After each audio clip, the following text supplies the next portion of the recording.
Munataka kurudi kwa moto ama munataka kuokoka? Munataka kuokoka? Njia ya kuokoka ni Baba. Nawaambia.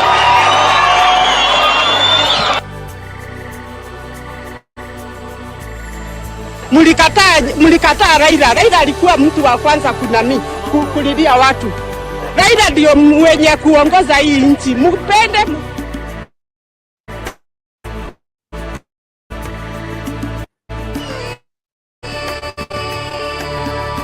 Muniache niunge Raila kwa amani. Na mimi naambia nyinyi watu wa Simio hapa Rift Valley tuko pamoja, kisha pesa nani.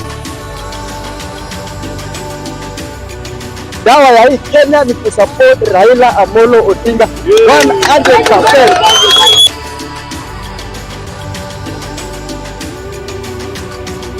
Raila, tega sikio, tuko nawe hadi mwisho. Tuungane tuondoe Ruto, serikali feki ya uongo.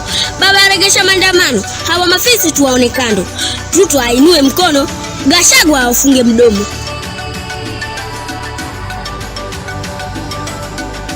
Baba tapika maandamano. Baba tapika maandamano. Baba tuende maandamano. Wakenya wamechoka.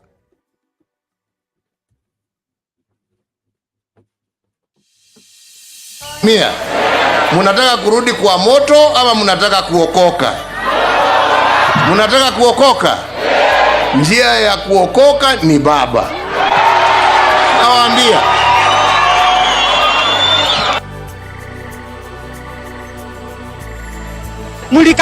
Mlikataa Raila. Raila alikuwa mtu wa kwanza kulilia watu. Raila ndio mwenye kuongoza hii nchi. Mpende.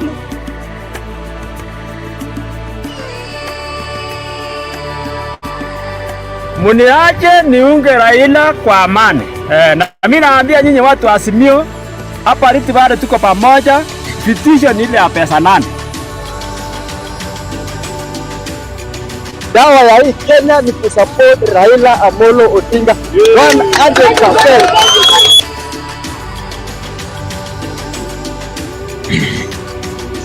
Raila, tega sikio, tuko nawe hadi mwisho. Tuungane tuondoe Ruto, serikali feki ya uongo. Baba aregesha maandamano, hawa mafisi tuwaone kando. Ruto ainue mkono, Gachagua afunge mdomo.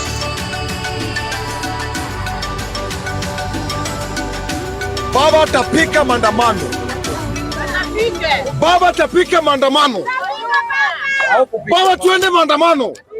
Wakenya wamechoka.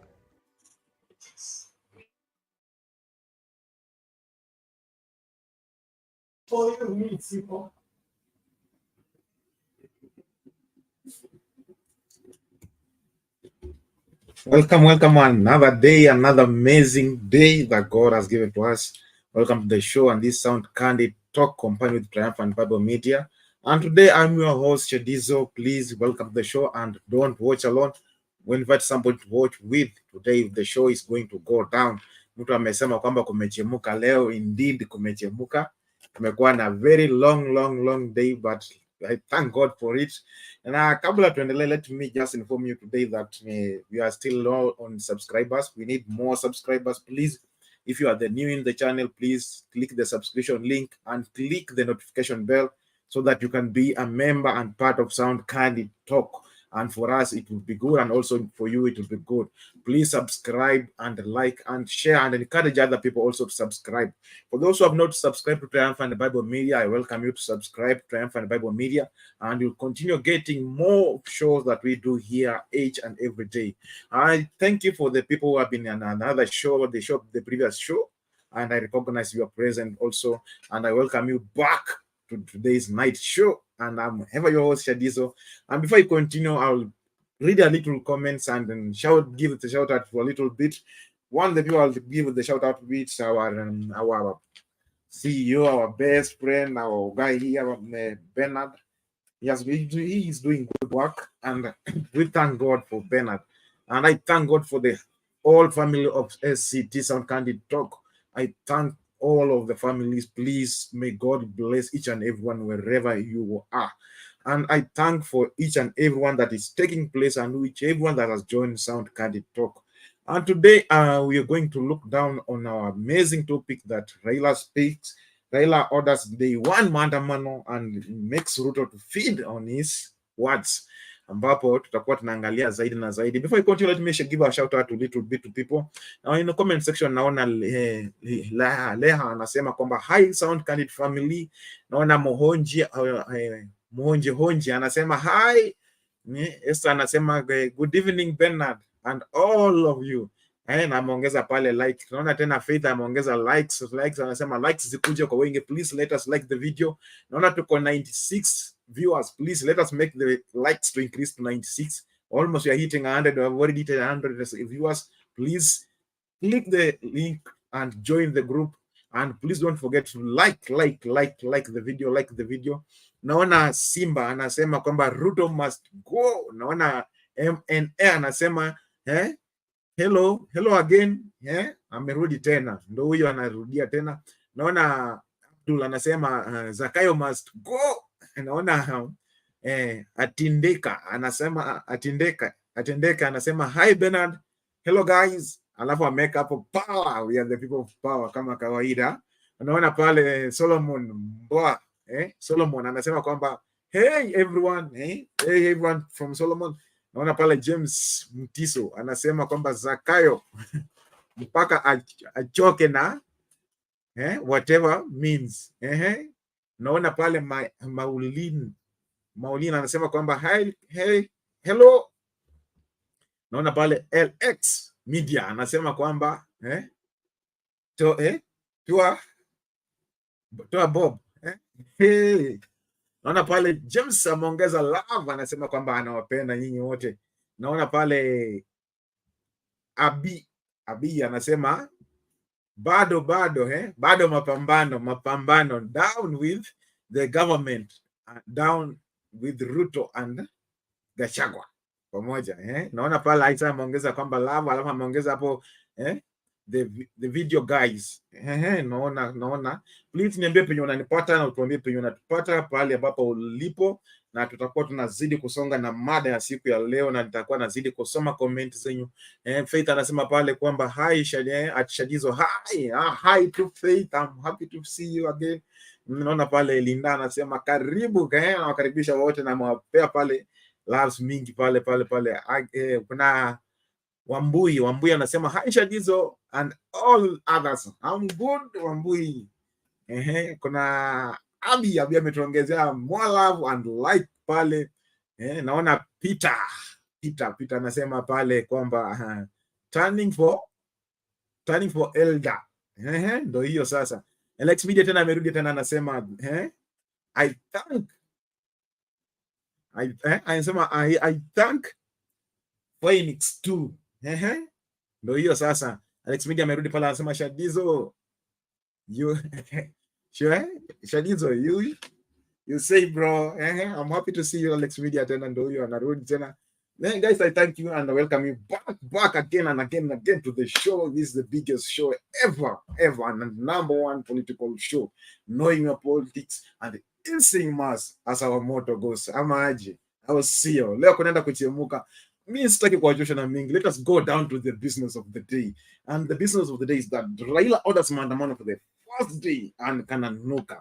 I'll play the video clips and then we shall continue to knowing what about is going down, what is eating each other. Alafu natakuwa na share the link on the comment section that will be joining the studio and rolling the day down as usual. Please don't sit there. Come to the studio, share your views, share your opinions, and we'll be happy and people will be happy to be with you. And ever as always, as Sound Country, we salute you all. Let's see how the news are on the ground and everything, and then we will go down because it's almost about to go down. I'll play the first video. President William Ruto has once again ruled out the possibility of a handshake deal with his opposition nemesis Raila Odinga and called on the opposition to conduct peaceful demonstrations.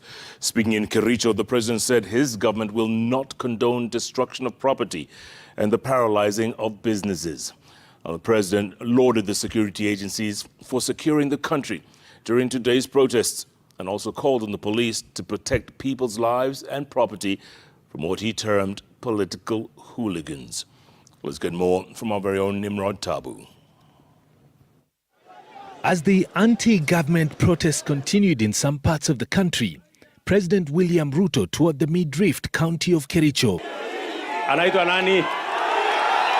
a bastion of his political support base, where he yet again ruled out any possibility of a political handshake with Azimio leader Raila Odinga. Kama mko na matatizo, kuna njia ya kisheria ya kuendelea. Tulikubaliana na wao ya kwamba tuongee. Sijui kama tunaelewana. Wakawacha mambo ya kuongea, wakaenda kufanya vita. Na mimi nataka niwaambie, we have absolutely no issue with any constitutional provision on picketing or even on demonstration.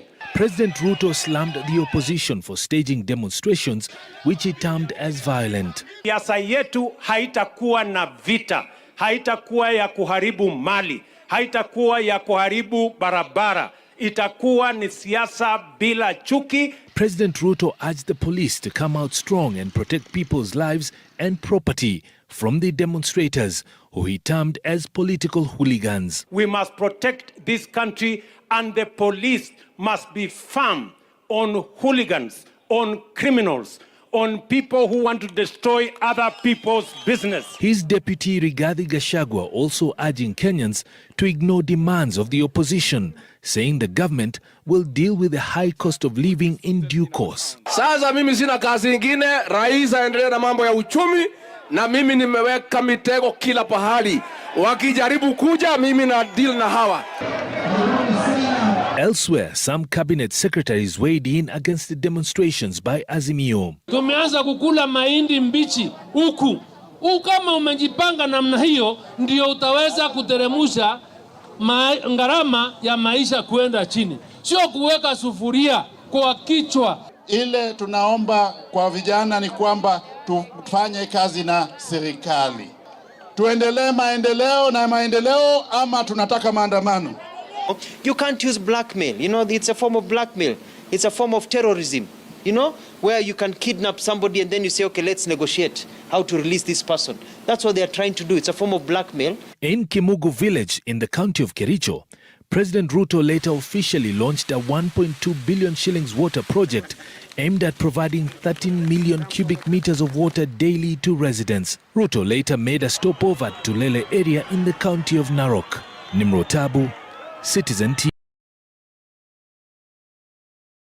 Shuhudiwa kati ya maafisa wa polisi wa kuzima ghasia na waandamanaji katika maeneo ya Kibra na Mathare. Watu kadhaa walikamatwa huku wengine wakijeruhiwa katika patashika hilo. Na kama anavyotuarifu Hassan Mugambi, gari la shirika la habari la Citizen liliharibiwa kwa kuvunjwa kioo cha mbele na waandamanaji katika barabara ya Mbagathi hapa jijini Nairobi. Wakiitikia wito wa kinara wa upinzani Raila Odinga, waandamanaji mtaani Kibra hii leo walitumia reli kujaribu kufika ugani Kamkunji. Hii ni baada ya maafisa wa usalama kuwa ngangari katika barabara zote zinazoingia na kutoka mtaani humo. Kizaazaa kikazuka wakati waandamanaji hao walifika katika kivukio cha reli kwenye barabara ya Mbagathi. Hao wanakuja hapa. Hao utamuibia. hayakuishia hapo. Walipoona gari letu, nasi pia hatukusazwa. Tazama jinsi waandamanaji hao wanatushambulia kwa kuvunja kioo cha mbele cha gari hili.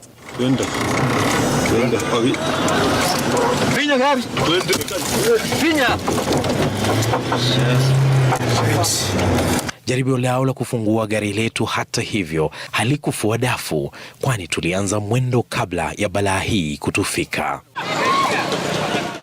Maafisa wa polisi kutoka kituo cha Lang'ata waliwasili hapa kabla ya maji kuzidi unga na uendeshaji zaidi wa magari kuporwa. Hata hivyo, sio wote walioshiriki uporaji huu waliponea. Hawa walikamatwa wakiwa mbioni kukwepa polisi. Walipofanyiwa msako walipatikana na simu 4 ambazo walishindwa kueleza walizitoa wapi. Rai zao za kujaribu kuwabembeleza maafisa wa polisi kuwaachilia zikigonga mwamba. Watatu hawa pia hawakuwa na bahati, hali yao ikiwa kama ile ile ya wenzao.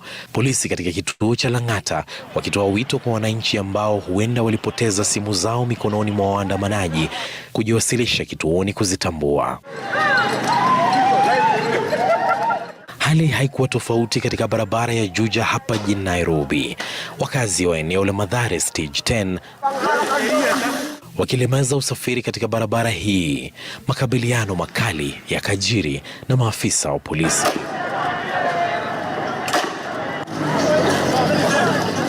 Wasiokuwemo kwenye maandamano pia wakajipata pabaya.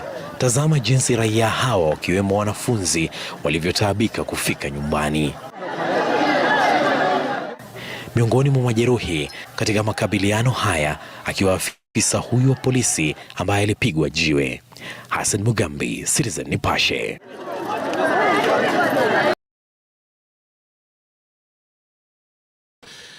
In a statement, the coalition party accused authorities of violating the constitution and called for immediate release of those detained. The outfit also called on its supporters to come out and picket against the government on Thursday and Friday and issued new meeting points. We get more from our very own Ayub Abdir Kadir. Friday yalitangazwa zaidi ya wiki mbili zilizopita. First in the series of countrywide arrests made by the authorities in day 1 of 3 opposition-led protests were Kilifi South lawmaker Ken Chonga and Kilifi County Assembly Speaker Teddy Mwambire. Standoff ensued during the arrests before police bundled them into a waiting car and booked them at the Mtwapa police station. Kilifi County Senator Stewart Matzayo and Kaloleni lawmaker Paul Katana, who were part of the organizers of the protests in Kilifi County, escaped the police dragnet. The authorities had outlawed the opposition protests, saying the authorities were not duly notified and that the demonstrations bordered on deaths and destruction of property. Kazi yetu ni kuhakikisha kwamba kuna usalama Kilifi na tumehakikisha kwamba wananchi wanapata usalama bila kutishiwa. This as the coalition political party issued a strongly worded statement naming officials of the outfit who it said have been arrested or abducted by police.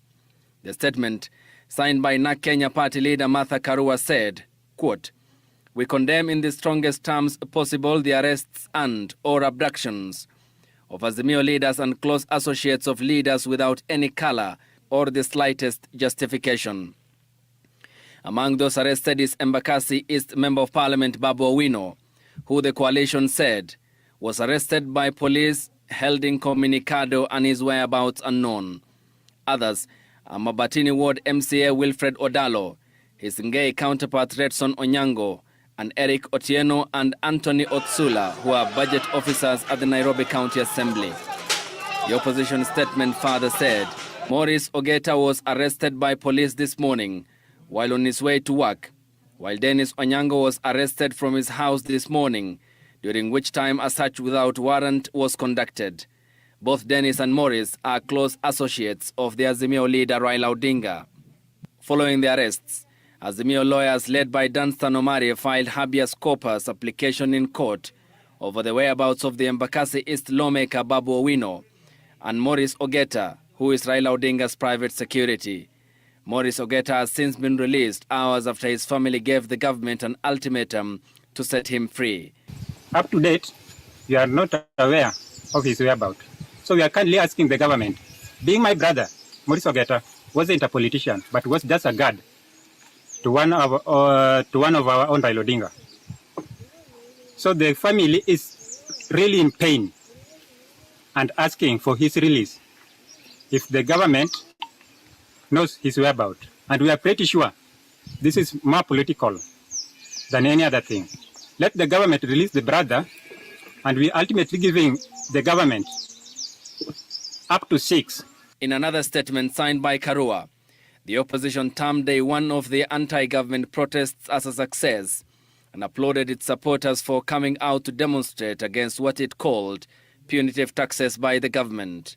While accusing the police of violence and high-handedness, the statement said in part, unfortunately, uncharacteristically, the police have today inflicted terrible harm on peaceful and unarmed demonstrators. Azimio said protests will continue Thursday and Friday, listing Huruma Grounds, Kangemi, and Central Park in Nairobi's Central Business District as the new assembly points. Ayub Abdikadir, Citizen. A wave of speculation hit the social media today after the Azimio leader uncharacteristically skipped the protests today. As our very own Stephen Leto reports, Odinga was neither in his current home nor in his offices today as his supporters answered his call to stage anti-government protests in various parts of the country.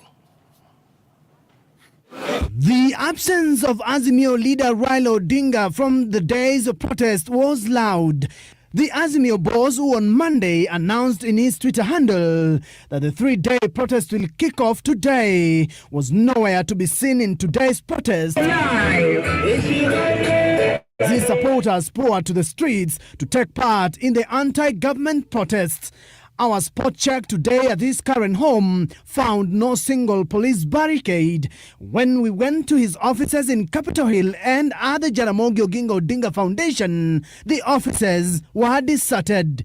The last time Odinga was seen in public was last Wednesday when he led Azimio leaders in a press conference to protest the killing of over 10 protesters in Mlolongo, Migori and Kisumu. After Wednesday last week, Odinga went under, with his close allies reporting that the Azimio luminary flew to the coastal city of Mombasa and later spent his weekend at the Vipingo Ridges of Kilifi County. Odinga then jetted back to the country on Monday and joined the Azimio parliamentary group meeting for a closed-door session. It is on that Monday that the state withdrew all his assigned security personnel, affecting his guards and his homes in Karen, Kisumu and Bondo.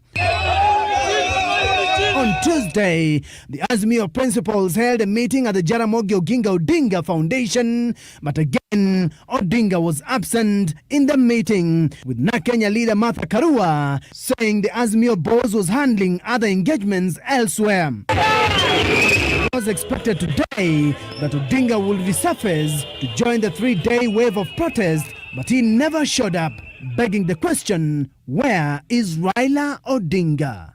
Stephen Leto, Citizen TV.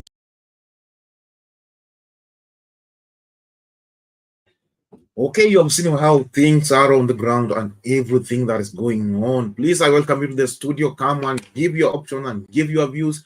There is the link on the comment section. Please click the link. Let the streamer configure you the camera and the audio, and then you will join the studio. And please show your face, your passport good, and you will give your compliment.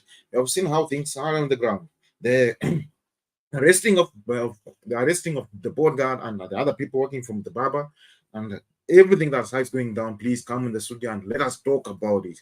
What's not going on? I'm seeing someone already inside the studio. Let me add in. Welcome, Fonet. Thank you very much, Shadiza. How are you this evening? I'm good, unless you. I'm very fine, thank you. We've been here today representing. You are busy today? Yes. Go on. I'm asking you, you are busy during the day? I missed you, or were you there?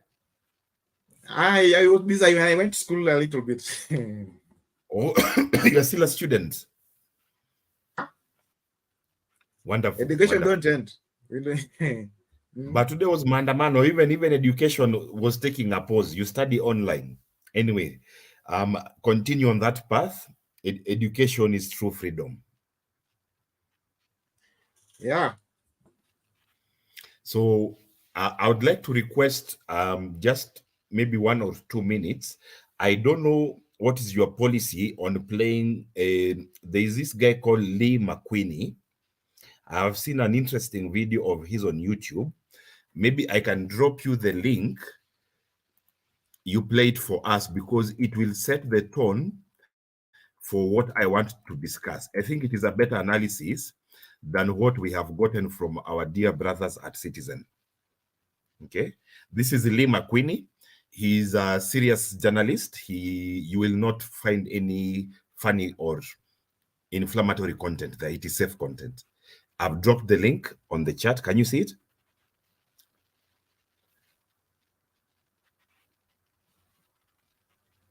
I've seen the link. Could you please play the video, or can I play it? Would you allow me to share the screen? Just like the first 3 minutes of the video. Okay, let me welcome first, and then I will go in to play it. Okay. Lee McQueen has copyrights objections. You may not. We play Kumekucha, but Lee McQueen, if you play him, he is unpredictable. He might do the copyrights, and we may miss the 5 hours. Okay, yeah, but you can say we can. He's our friend. We can ask him. He likes us when we ask him. But the person who has allowed us to do that is Kumekucha. So, but Lee McQueen, no, let's not play copyright. Okay then. Okay. Okay, then I will proceed. I will just proceed with my opening remarks. So I'd like to believe, based on our agreement during the day, we said that in the next substantive session, we are going to now stop beating around the bush, guys. Okay? And this is basically a summary of that same video from Lee McQueen. Guys, we are there. That point that everybody has been hoping for, we are there. So now, what is the way forward? Now, of course, so far, we have been following the leadership of Baba, and for good reason, because of his experience in these matters. We remember that the democracy, that even this platform that we are enjoying right now, being able to talk politics and talk about the president and the deputy and the police on YouTube, it is because of the struggles of the likes of Raila Baba Odinga. And the reason I'm giving this context is because some people told me, how do you just follow what you are told by somebody? Just because he's your leader, he tells you and you follow. No, we follow Baba for a reason. So I am seeing right now, he is actually withdrawing. Okay, I stand to be corrected, but Baba, it's like he actually is afraid of taking this country. This is why he is starting, oh, I'm taking these guys to the ICC. I have written. That is commendable. That is good leadership. That is the diplomatic. It shows that there is a lot of sense in this Azimio brigade, that they are thinking of various ways of approaching this issue. But guys, we are there. Raila has won. That is the discussion I would like to have. Thank you.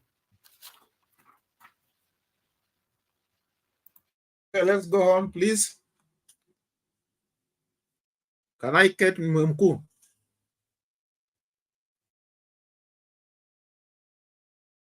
Generali mkuu vipi? Niko salama na nashukuru sana our friend Phoenix for coming back. Phoenix, we want to debate you because at least you said a few things that you know how the establishment operates. Some of us, we've never been close to power, and it's unfortunate. But what I'll say is that, as you said, Ruto is losing. But I want you to help us, given that at least your proximity to some of these people was close. Where should we suffocate Ruto to the maximum so that Baba is not just winning on the ground? Baba takes over. What is your take on that?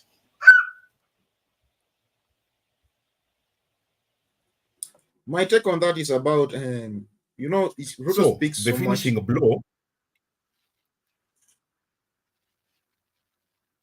The finishing blow Please, will be delivered by only one go on person. fast. Okay.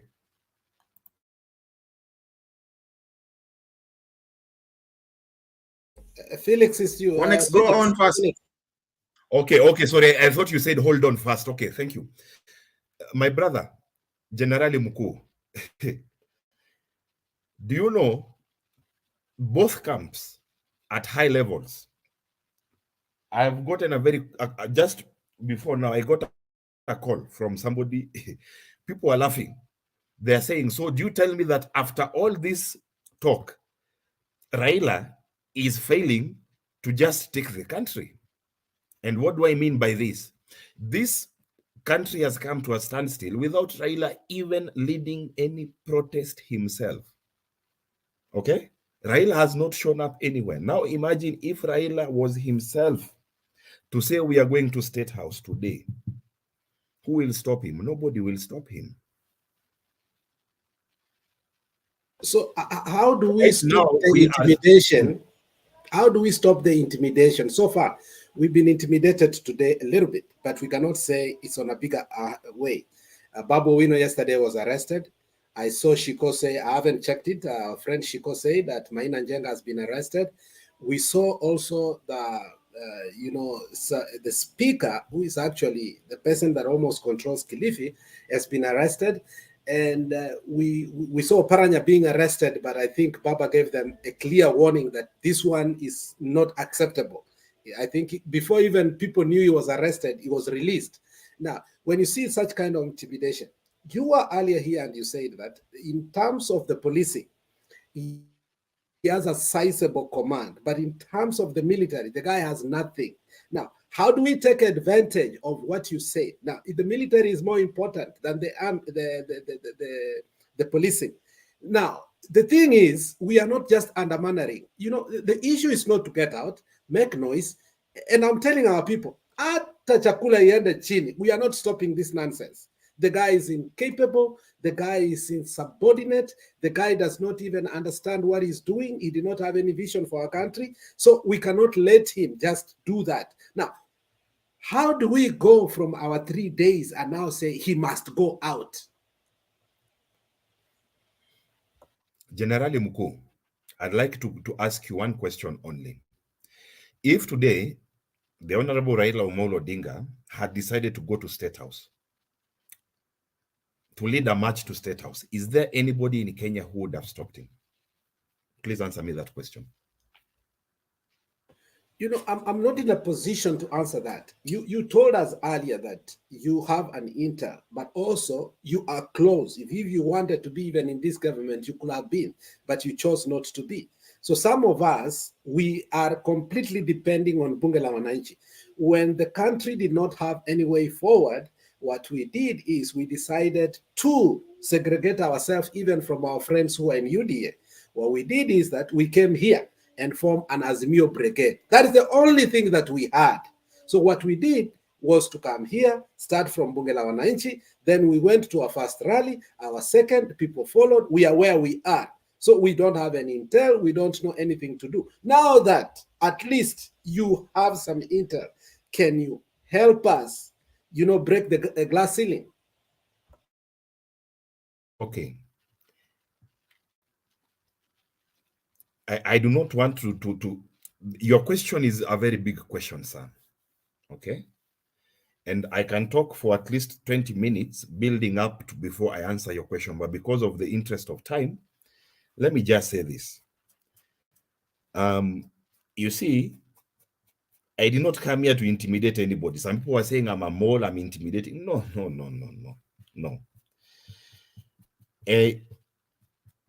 I have seen that the point that I've actually joined this discussion, listening and following from the first Maandamano that Baba called. I stumbled, and I thank God I stumbled across this channel, and I've always been in the background. I have never commented anywhere ever again in my life. You can look everywhere politically. Okay. And yesterday, before I joined this StreamYard and came online, right now I'm using the name Phoenix, but I identified myself in the YouTube chat with my real name, both of my real names.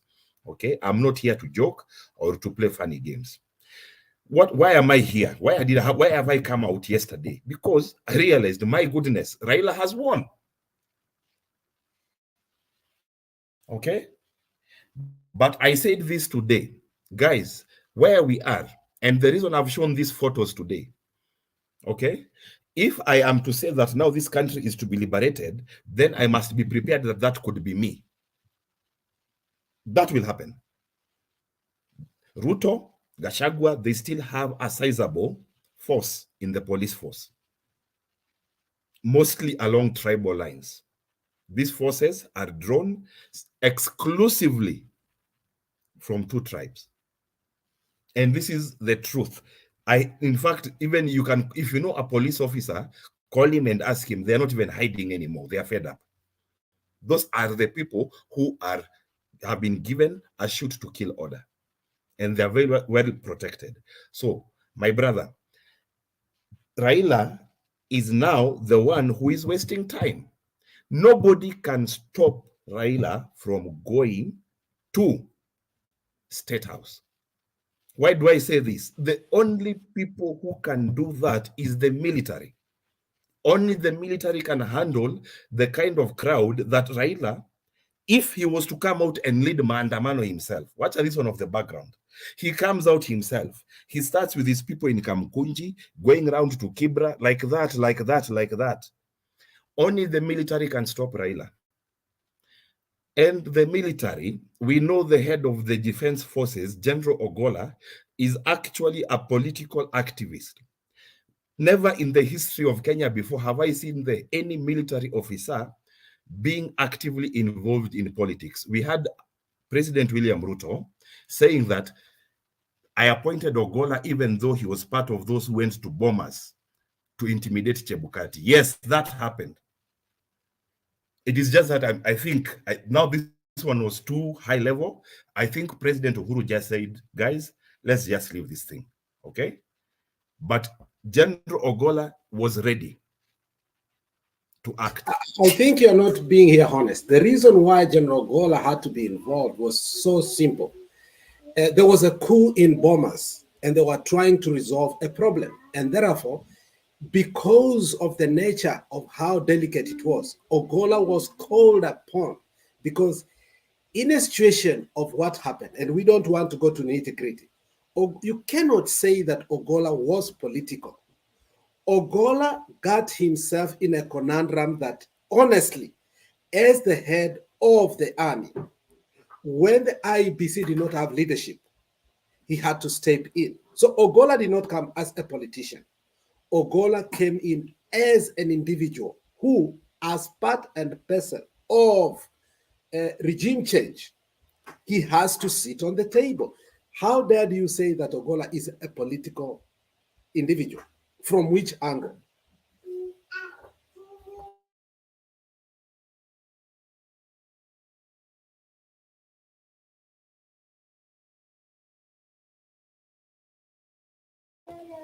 Chair, you should take over and ask us questions. It looks like our friend is muted. Okay, can you hear me? Yes. Can you hear me? Yes. I'm going to answer him in a very simple way. The military has very strict rules about politics. A military officer of any level cannot even comment about politics at all. It is very strict. So, if you look at the description of the chief of the defense forces, and at that time he was the vice chair of defense forces, his task is exclusively on defense matters. If Kenya's territorial jurisdiction is threatened, that is the only time that he is activated. And he does not activate himself. He is activated by the commander-in-chief.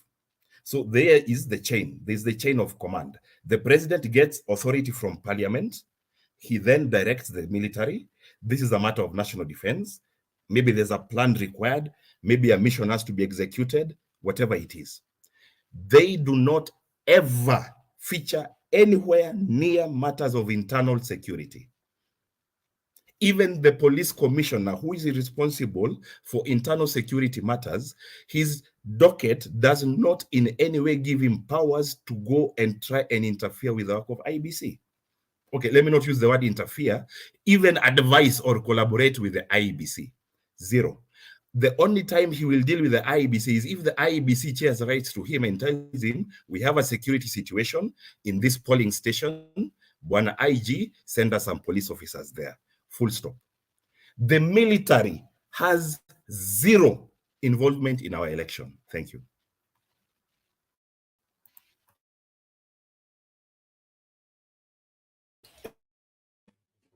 Shadi, I wish it was a political talk show. I wish it was a podcast whereby me and him are involving each other.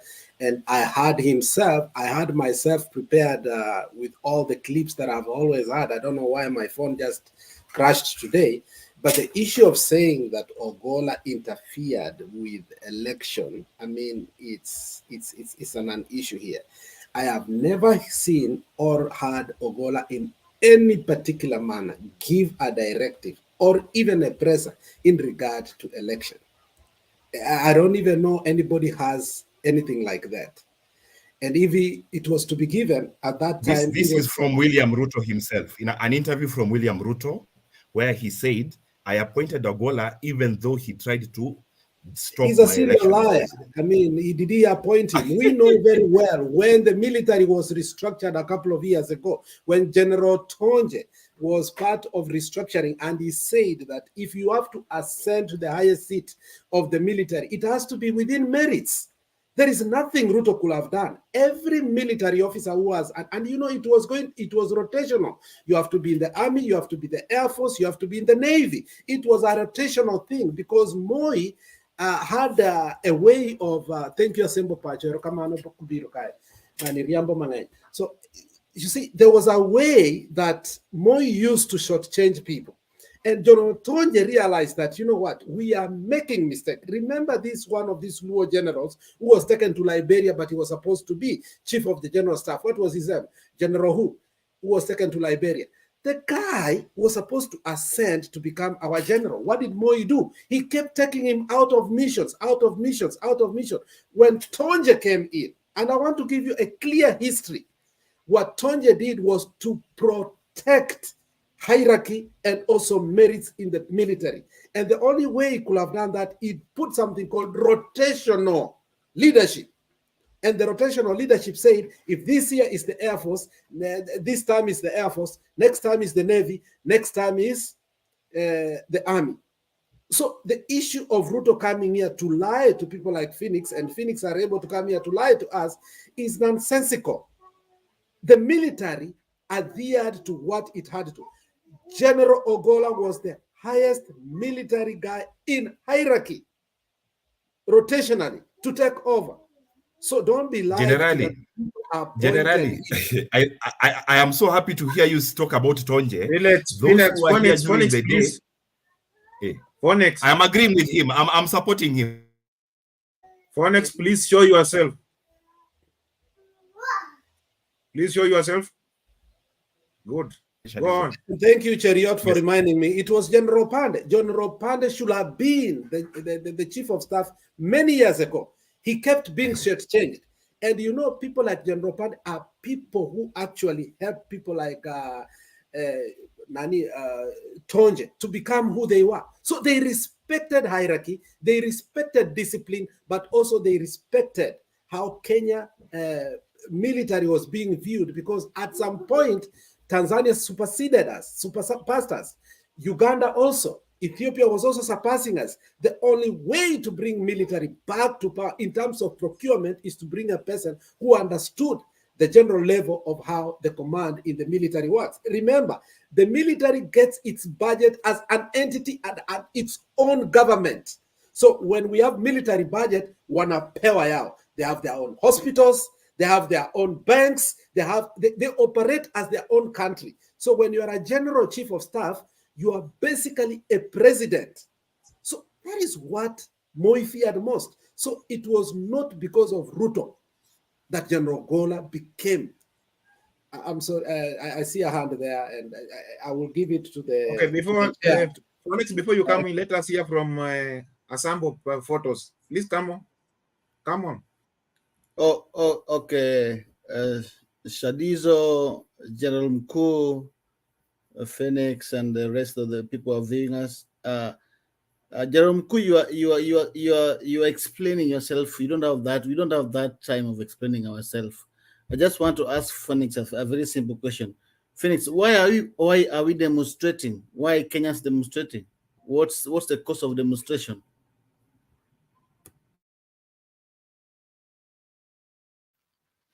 Do you want the truth or do you want the other truth? Whichever way you want to answer the question is just why are Kenyans demonstrating? There is the. Can I tell you the truth? It is simply because Baba has told them to Phoenix is not about the truth or not the truth. I've just asked a very simple question. Why are Kenyans demonstrating? Because Baba has told them to demonstrate. That's why Kenyans are demonstrating, because Baba has told them to demonstrate. Yes. That is the first truth. Basic truth. And that's what you believe, because Baba has told them Kenyans to are followers. Kenyans right now, majority, you see, you people here, you are intellectuals. That is not the general population. No, I want to just use what you said, and I just want to work. I just want us to discuss, me and you and the rest of us who are here, so that's why you believe Kenyans are demonstrating, because Baba has told them to demonstrate. There's no other reason behind it. Okay, there are very many varied reasons, but a majority of Kenyans are only interested in Maandamano because of Baba. Okay, what are these reasons that making people demonstrate, apart from Baba telling them to demonstrate? Currently, the biggest catalyst that I see is the high cost of living. But even if that were to be reduced, people have come to realize that all along, Baba might actually be the person who has been talking the truth. It has become clear to Kenyans that William Ruto is not to be trusted. So people right now, they do not really understand the issues as they are. Try as they might, the finance bill and all these things are complicated for the normal Kenyan, even if they had time to read the newspapers. Okay. So right now, let me stop you there. I just want us to clear things the way as we go. You say Ruto is not to be trusted. Kenyans have realized that Ruto is supposed not somebody that cannot be trusted. You as a person, you're just saying Ruto just said about General Ogola. Can you trust what Ruto said? Now, the reason I'm actually ashamed that I did not double check that, because it was on national TV when Ruto tried to sell the fact that it is because of his personal choice that he chose General Ogola. And I'm glad So that you've not answered me. I've just asked you as a person, do you trust what Ruto is saying about everything? Not anymore. You're not trusting. Not anymore. Not anymore. So you want to come here and tell us about General Ogola, something Ruto said. Initially, the things that he said to the Kenyans is not doing. So you want us to come here? No. General, where I was going about General Ogola, now that one is my own knowledge about the military of Kenya and my position as somebody who was a bit involved in the previous regime. I know where the military is. General Ogola came up as a, by the bombers matter, if he was involved or not, was a by the way. General Mkuu had asked me what is stopping us? Yeah. Okay. What is stopping us from finishing this thing? So I said the military is not with Ruto. That's a different thing. I'm just clarifying from your statement, because we've been talking about things here and we've been listening to you and we wanted to understand where you're coming from. Now, you as a person, you're saying Raila's won. What does he want? You see, who has the power in this country today? Is it the one who is saying there'll be no Maandamano tomorrow and there's Maandamano every time? Or is it the person who can bring down, or let me not say bring down, I don't want to be dramatic, who can reduce the economic output of the capital of East and Central Africa? And he does it for 3 days. Who has the power? That is the question I will ask you. No, I'm asking you. You said Raila won. I want you to break it down to us. Raila's won in what? Raila, what Raila did, and some of us were very impatient. We were telling him all along, Baba called Maandamano. No, he knew that he has to ripen the meat. Let me marinate the meat. Okay? He realized that he has been fighting William Ruto on land. And on land, William Ruto is an expert. I'm speaking figuratively, okay? But so now Baba has brought him into the water and he's taking him to the deep end, okay? And so William Ruto, with every passing step, is realizing that, oh my goodness, there is no way back and I'm going deeper. That is where we are. So my final question before that, I'll let the rest of the panelists to come in. So to you, do you believe the Kenyans are the one fighting or Raila is the one fighting?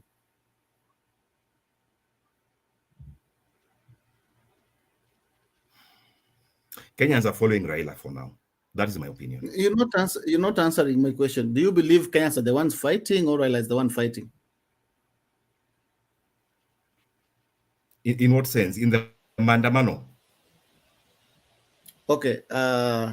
Let's make it easy. Let us have another, please. Let us have another, please. Before General Muku comes in, let us hear the views from New Kenya. Please come. New Kenya, are you getting me? Yeah. Thank you so much. I hope you're also getting me. Yes. Go on. Okay. Well, I think when sometimes we sit down and listen to people speak, you ask a lot of questions. I don't want to be rogue, but I want to say this. Phonics, who do you work for? That is just a question. You'll answer me sometimes. I'm a consultant. And then there is something also I want to ask you. You've been in all these regimes. You said so. And hence, I have no doubt you and Ruto are one. Number 3, you said the story of Mama Ngina's security withdrawal, and you know those corridors very well. So, would you tell us, do you have any intel about what happened the other time? And then you said you are not poor, and you've never been poor. But let me tell you something. Many people in this demonstration are not working for themselves, but they're working for the other poor Kenyans who doesn't have something to put on table, or other people who don't have anything at all. Not everyone is poor, but there are those who have, but they are with Kenyans in this race. So if you tell us you are not poor, and then I don't understand, are you with us in this race? Then there is something also you said, people are demonstrating because of Raila. Then I want to ask you a simple question, sorry. How many times have people been on the street without Raila showing up? Today was a day, yesterday, is it yesterday or today? People were on the street and Raila was nowhere to be seen. So are they demonstrating for Raila or what? And then you are telling us about General Rogola. Hapo now umetudanganya. I don't think if you are giving us the right information about what you're saying about General Rogola. Hapo mambo ya Bomas tulimalizana nayo. And that guy Ruto hakumpatia kazi because he wanted to give him job. Hata yeye mwenyewe alisema if we're not hangempea because of what that guy did back at Bomas. So you have to understand that in military, there are those chase of ranks. Who is it, Peter? So that's what forced Ruto to give General Rogola what he has today. Thank you very much. Okay. Before your Phoenix ajibu, kuna mtu mwingine ako na kitu? General.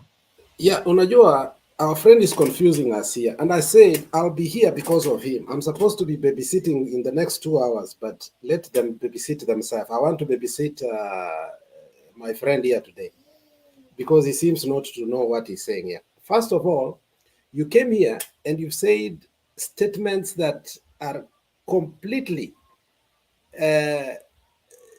contradicting everything.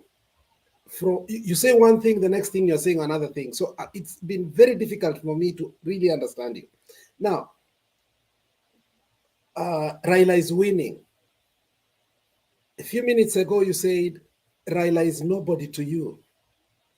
A few minutes, you said you worked in the previous regime. A few minutes earlier on today, you said you've never worked anybody, you own a lot of land. A few minutes ago, you just said something that has completely thrown me out. That, do you believe everything? Because Asembo Pacha asked you a very simple question, and that's where you have really thrown me off the hook. Do you believe everything that Ruto says? You say, not anymore. So when did you stop doing this? Because once you tell me this, then I'll be able to debate you. When did you stop believing what Ruto says? That will really help me. Okay, for next, please. Okay. Thank you for the questions. So I'd like first of all to clarify. I do not say that I worked. I was during the day. I was very clear. I have never done business with any government, county or national. Okay, and this is by choice. This is by choice. Okay, I had the option to do it, but I have never have. My work is as telecommunications engineer, satellite communications, especially. I like traveling, I would say. I choose to travel to countries like Somalia, Sudan, North and South, Afghanistan, Nigeria, Cameroon, Chad. I like hotspots. Yeah. That is where I feel my services are needed the most. So I have seen violence in so many ways. I am not new to any forms of violence. So that is why I'm being very careful when I speak here. When I speak about General Ogola, I only mentioned him, and I've even gone back to YouTube and I've seen the video, President Ruto talking about it. I'll drop the link on chat. Yeah, this is on KTN. Anyway, let us put General Ogola aside. What is my interest? Am I with you? That is the question. So, if what you want is a revolution, that goes against my interest. I will tell you the truth. It also goes against the interests of Raila Odinga, Uhuru Kenyatta, Moi, and the other many old families that own many businesses and properties across this country. A revolution will be going too much. And that is where we are right now. Is Baba afraid of delivering the final blow? When I say that it is Baba who is directing Kenyans to demonstrate, these people who you are seeing on the streets today, forget about us who are comfortable in our homes. Those youth you are seeing in the street out there, they do not know how to interpret the Finance Act. They follow a leader. Let me tell you the truth about Kenyan politics. Kenyan politics is about strong man politics. We always need strong men that we can follow. Okay? Unfortunately, it has led us into very bad places. Onyx, please, jibu swali. Jibu swali kulingana vile umeulizwa. There are so many questions, like 10 questions. Good. Jibu swali kulingana vile umeulizwa. Umeulizwa swali ya kwanza. The problem I've seen with this platform, this is a very good platform, but you do not give somebody time. You see, we are discussing weighty matters. We are discussing matters of Kenya. There is a lot of...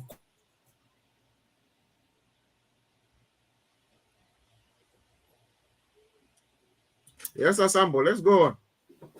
Umemtoa. Ungeacha tu jamaa wananchi wamuone tu vile anakuwa. Watu We kama hao want to pigane nao. expose these people. We are here Yeah. to expose the people who So- come here, and these are the same snipers. I tell you, Phoenix, we are dealing with a person who loves hotspots, and we want to deal with that hotspot. Don't go away. Phoenix has said. Can I continue? Should I go or can I continue? I'm now confused. No, we are asking you questions. Wait and first. the problem Let is, ask you a question first. we are asking Phoenix. We understand. We really want to understand you where you're coming from. The thing that we are doing, we also want to understand very well the things that you're telling us. We are really trying. We are struggling, as much as you're saying so many things. We want to really understand you. You say you're not into this. You are into this. One thing you're saying, Kenyans are demonstrating because they've been told to demonstrate. If you're that person who have been to these hotspots that you're talking about, you've mentioned hotspots. What has led to those countries to be in those type of situation where they are, where the military takes over? The hotspots that you're talking about, where the leaders are no longer interest. One thing is interest. What's Raila's interest in this one? Now, this is the question. This is now you've asked me a very deep personal question. You've said interest. No. Don't say no. You have asked me about Raila. Let me answer you about Raila. Now you're asking me, do I trust Raila? I've asked you, and his intentions? This is the question. Okay, this is the question. According to what you've said, that is interests. I've asked you, what's Raila's interest in these Maandamanos? So far as I can tell, personally, this is my personal opinion and nobody else's opinion. I believe after taking time to study Raila, I actually think that he might be a sincere person and he actually wants to deliver this country. The reason I say this is because of one speech of his I had, when he says, I have been to the top of the mountain and I have seen the land, but I might not be the one to get Kenya there. And he says, even if I die, those words really caught me. What's the interest? Give us, let's now, we want to be able to. It could be two ways. It could be two ways. It could be that Raila is sincere and he wants to deliver Kenya. It could be. The other thing, it could be that he has his own interests as a politician. That's what I'm asking you. You as a person who is coming to us and telling us you're not into revolution, you're not into what's happening. So what do you think is Raila's interest in this? Just give me a second. Where does even the issue of Baba saying, I've been to the mountaintop, that he may not even be here, where does it come from all of a sudden? I mean, we are discussing something so different. How do you bring Baba saying, I've been to the mountaintop? No, General Muku, please. I was explaining specifically about Raila Odinga. Okay? Why would I say that Raila, I can trust him? He was asking me, what is Raila's interest? So I am saying it is one of two things.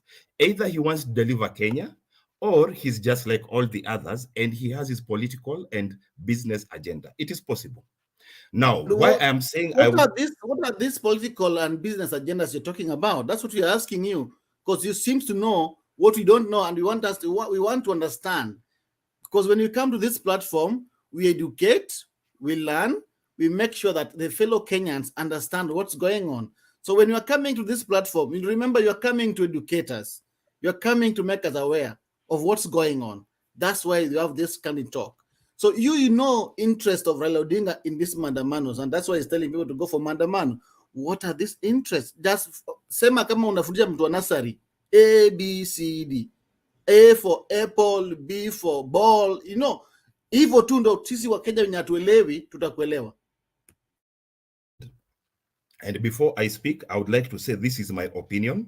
This is not something that Raila or any of his close associates have told me. So I would assume if he has any personal interest, speaking as a person who knows about power, power gives you a lot of influence. You can, for example, as you saw with former President Uhuru Kenyatta, he was able to give a waiver to his banking outfit NCBA. tax waiver, over 350 million. Those are the kind of interests that politicians usually have when they seek such high offices. Do you want me to go further deep into it? Phoenix, on that before we go, because I want to go on the point of Assemble Pacho, but you have said something that is very important. Has Baba ever had power, or is only holding a role for Kenyans? Which power does Baba have?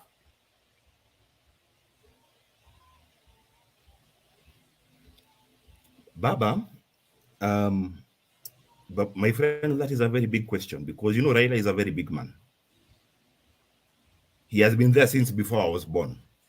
Okay. You know, my friend, you're making me mad yet. Speak like a telecommunication satellite analyst. No, because no. You are speaking like a class 8 dropout. Baba is a very big man. No, stop it. Speak like an intelligent person. I am measuring my words. I am measuring my words very carefully because of where Kenya is right now. Okay? A war. I am measuring my words very carefully because of where Kenya is right now. Okay, let us listen to Msimamo a little bit. Msimamo, habari ya leo? Sawa. Afisa na Shadizo. Yeah, asante sana Shadizo, Alex, ndugu yangu hapa Sembo, na huyu kaka yetu hapa anajiita Water. Is it Probox ama ni Phonics?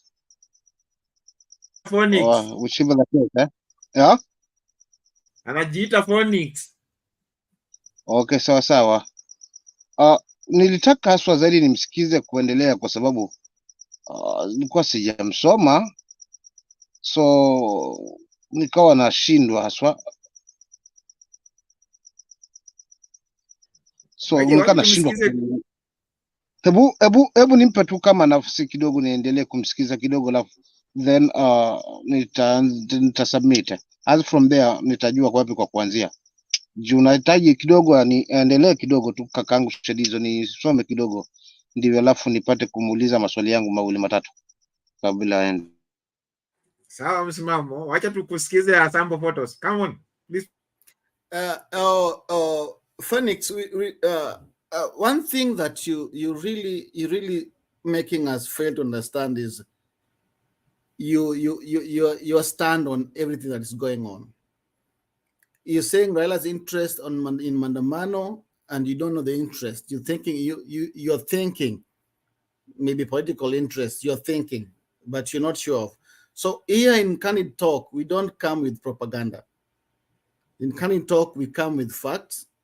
We work with what has happened during the day, what has happened before, and we analyze them here so that the Kenyans who are watching, or those who will be watching later, get to understand or come to speed of what's going on.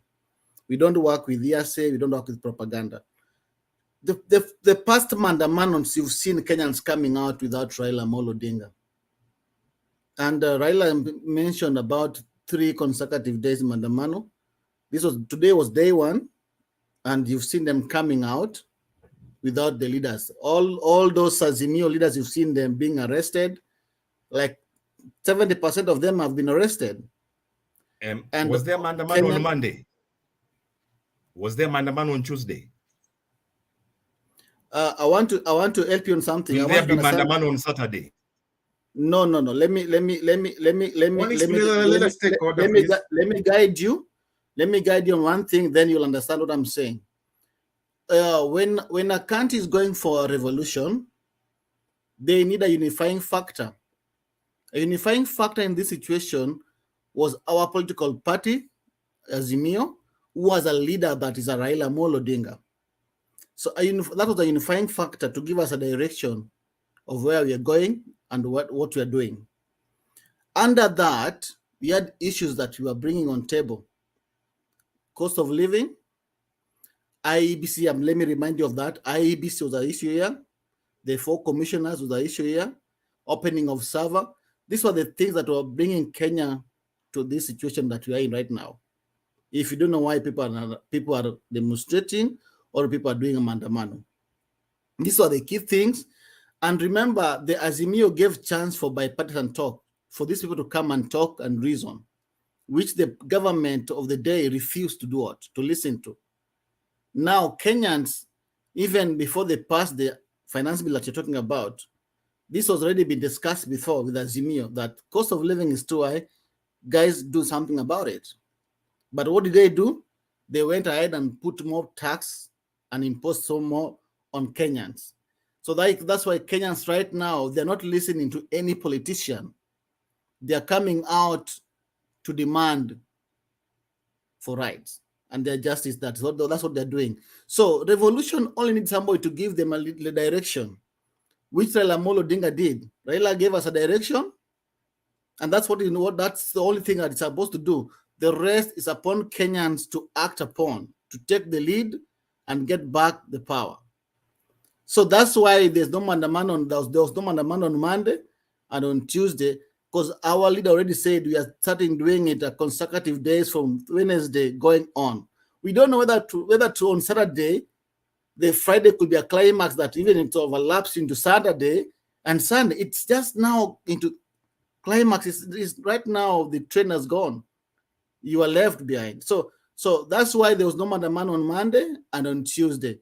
We were told we are starting it on Wednesday, continuously Thursday, Friday, like that. So we don't know what's going to happen. That's where Raila and the Azimio team are coming in. And if you are very keen and very careful, right now Kenyans are not depending on the politicians. They are being arrested. Nobody cares. If you're very careful, people are being shot down there. Nobody cares. People are still coming out right now, whether there's live bullets or there are no bullets. So we are heading into a revolution that you're denying yourself. You don't want to associate with. And in this station, this where we are, we say facts. Where we are headed right now, if you're a team, if you're the government, and you can't listen, you can't see what Kenyans are doing, trust me, my brother, it's gonna be worse than what you've seen. Thank you. Let us listen to General Mkuu. Unajua nilimuuliza swali aliwaacha sasa nataka niongee na Kiswahili kwa sababu sasa mimi Kiingereza sielewani naye. Nataka niseme ukweli kabisa.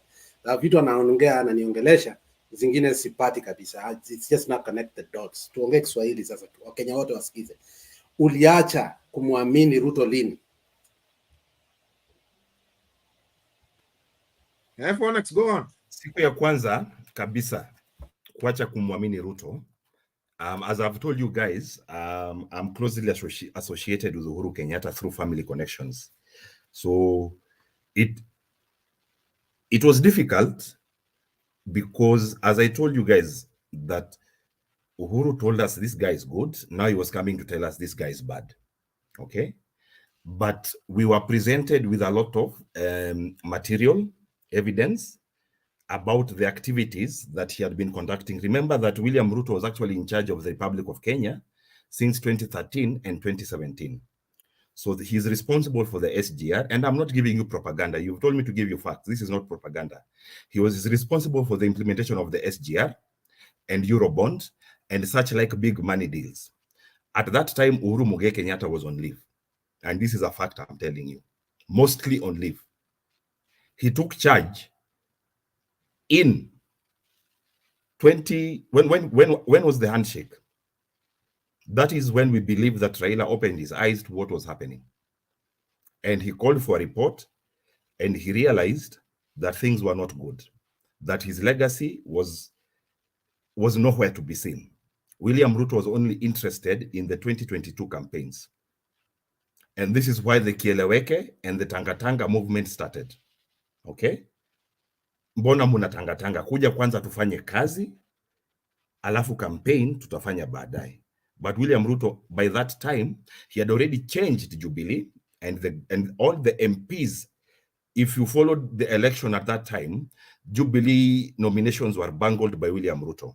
He put in his own people. Actually, in his second term, Uhuru Kenyatta had very little support from his people, from his party. So, William Ruto, that is the point that we stopped trusting him. This one particularly of Ogola, it is because it was on TV. I could not believe that he would lie. I stand corrected if he is lying, as usual, and I will do independent fact verification. I asked the man, when did he stop believing in Ruto? The guy is giving us the history. I've told you, you see, these questions are deep. Okay, you're asking me, when did I stop trusting such a senior leader? He's the president of the country. I have to be measured with my words. But I can tell you for a fact, it was when we realized what he was doing with the power that he had. So you said you have to measure your word, or you have to be measured by your words? Because you just said you have to be measured by your words. So, and I'm measuring you by your words. I have told you very clearly. First, and then we come back. Let us listen to Mom. You see, it is like you don't want to listen to me. You already have you just said we have to measure you by your word. I want to ask a very simple question for this, my brother. Omana nasikia akizungumza nasema we stopped. But the question anaulizwa na Alex, ni lini uliacha kuwa muamini? So nashanga nasema we stopped. Inamaanisha mlikuwa ni wengi, lakini swali limekuja kwako binafsi, wewe mwenyewe binafsi, lini uliacha kumwamini Ruto? Sasa ukijibu kusema we, hapo kidogo unanichanganya. We, you and who else? Maana mimi namwamini Ruto, wewe mwenzangu, ni lini haswa? Not we. Tusinvolve watu wengi. Wewe mwenyewe binafsi, kutokana na swali ambalo umeuliza direct kutakuwa nani, lini uliacha kumwamini Ruto? Yeah, just a simple question. For next, that's the interpretation. Kama uko pata ya General Mukundo hiyo umeinterpretiwa. All right. Now let me if it is a matter of myself individually, not without my political affiliations of Uhuru Kenyatta and family, personally I don't care. But Uhuru Kenyatta and Ruto are not together, my brother. Uhuru Kenyatta and Ruto are not together. No, I have not said that. I have said my association. My mother, I told you here before, my mother and the mother of Uhuru are like this. Let's forget about Uhuru. Look, I told you about Uhuru. If it's association, let me put it very clear, Sembo Pacho. When my mother comes to Kenya, my MCA and my assistant chief usually go to pick him from the airport. I don't even care if you picked Pope from the airport. That's nonsensical. We are not here to talk about proximities. The question is, when did you stop believing Ruto? That's the question. That's the question. Let me tell you the truth. Can I tell you the truth? That's the only question. Can I tell you the truth? If you are asking me personally, we want the truth. We want the truth. If you're asking me personally, I don't care. So you don't care what Ruto is doing. You don't care what Ruto is saying. I honestly, because who voted for Ruto? Shadizo, I'm just one Kenyan. I am just one Kenyan. Hapa tunaja kwenda mbali na huyu kaka na haya maswali, kwa sababu nimemsikiza kabla hata niingie hapa. Labda tumwambie tu kwamba ameona upande wa pili kumewaka moto na tumkaribishe hapa, alafu tumpe tu sheria tu na tumbatize upya. Lakini definitely huyu bwana kivyovyote, hata akisema hamwamini, anamwamini, kwa sababu misimamo yake inadhihirisha wazi kwamba ni mtu wa KK na hakuna la kupinga hapa. So hapa ni kama tunapiga mbuzi gitaa, hakutachezwa. Kaka, tukaribishe nyumbani, kwa sababu upande ule mwingine kama tunavyofundisha hapa kwamba siku nzuri. So labda tukaribishe sasa, tukwambie karibu kwa Azimio, then tukupe historia full ya kuhusiana na bwana Ruto na kwa nini mimi binafsi kama msimamo simuamini. Ninayo sababu, tuna maneno matatu tu yenye simuamini nayo. Na ukitaka nikufundishe kwa nini simuamini, la kwanza ni uongo. La pili ni chuki. La tatu, nataka tu nifundishe hoja jamaa yangu, kwa sababu huyu atatupeleka kizungu mingi, but hawa ni wale ambao walikuwa pande wa pili, wameona kimeomana huko, wanajaribu kuja nyumbani hapa. So wakija nyumbani tuwape masharti, alafu tuone kama tutaweza kukaa katika hali ya usawa, ili tuelimishe jamii na tuhakikishe tunalikomboa hili taifa. Hii maswali mengine ya wananificha picha, hii propaganda yote ni mimi kila ninavyozungea asembo, this gentleman belongs to KK. He was believing on KK na amejengwa katika misingi ya KK. Hakuna kingine hapa. Sasa kuficha ugonjwa hapa itakuwa ni ngumu. Maana haya maswali ni maswali rahisi, lakini sasa kutokana na mzizi uko kule, pole brother, tunakukabilisha nyumbani haswa, lakini kuna masharti tukupe ndivyo tukukaribishe rasmi, ili ukiongea unaongea haswa kitaifa. Hapa hatubembelezi mtu kwamba tunabembeleza tunakabila. Ukisalimu amri kwamba nimechokana pande ule, tunakwamba karibu nyumbani hapa. Alafu kuna watu watakupa masharti yetu ili uwe mwalimu haswa na tulinyanyue pamoja hili taifa. Utoke kabisa upande huo. Maana mguu uko ndani, mguu uko nje. Na mimi Okay, sasa hiyo ni msimamo huyo. Karibu Asambo tuone. Sembo Pacho, give me just a minute. Ndugu yangu, okay. Mara nyingi sana hapo umetuliza tukwambie ukweli. Sasa na wewe unaweza kubali tukwambie ukweli? Phoenix, unaweza kubali tukwambie ukweli? Wacha nikwambie. Tumekaa hapa sana. Ingekuwa watu wanapewa uzee, ningekuwa mzee hapa. Lakini bado mimi ni kijana wa baba. Na ndakwambia hivi, nimekusikiza sana na watu wetu wamekusikiza sana. Nimekuwa nikiwatch comments sana, sijawahi soma. Usually when I'm here, wacha niongee Kiswahili kwa sababu ni kama Kizungu hatuelewani. Kiswahili tunaelewana vizuri. Nikiwa hapa sisomangi comments kwa sababu mimi mwenyewe naweza ongea vitu zingine nitukanwe sana nitoroke, lakini nimekuwa nikisoma for your benefit. Kitu cha kwanza nakwambia, niliingia leo panel, nitatakana niende kazi asubuhi, nikawacha, nikachelewa, nikawacha, nikasema wacha ikae, ni yangu, hakuna mtu ameniandika. Ya pili, tumekupembeleza tukusikize, ni kama hutaki kusikiza. Ikiwa KK wameshindwa kutu attack kwa barabara, ikiwa KK wameshindwa kupigana na watu wawili ambao ni Sifuna na Ledama, usifikirie utaleta hapa hiyo mchezo ya Itumbi uanze kutuambia you play video so that you can start messing up this channel. I have had a problem with my friends within here, but one thing I can tell you clearly, you are an informant or you have been sent here. You are not coherent, and I cannot say why you are not coherent, but I don't think you're listening to yourself clearly. There are so many things you are saying that are so contradictory. From saying that Baba sio mtu kwako, the next time unasema Baba has won, the next time unasema sijui generali mkuu wa Kenya Ogola alichaguliwa na Ruto, the next time unasema the military is with Uhuru, it's not with Ruto. I mean, I just don't know what you're talking about. But for today, reevaluate yourself. If I was you, I will take something called time off. Come back tomorrow, I rewatch what I was saying.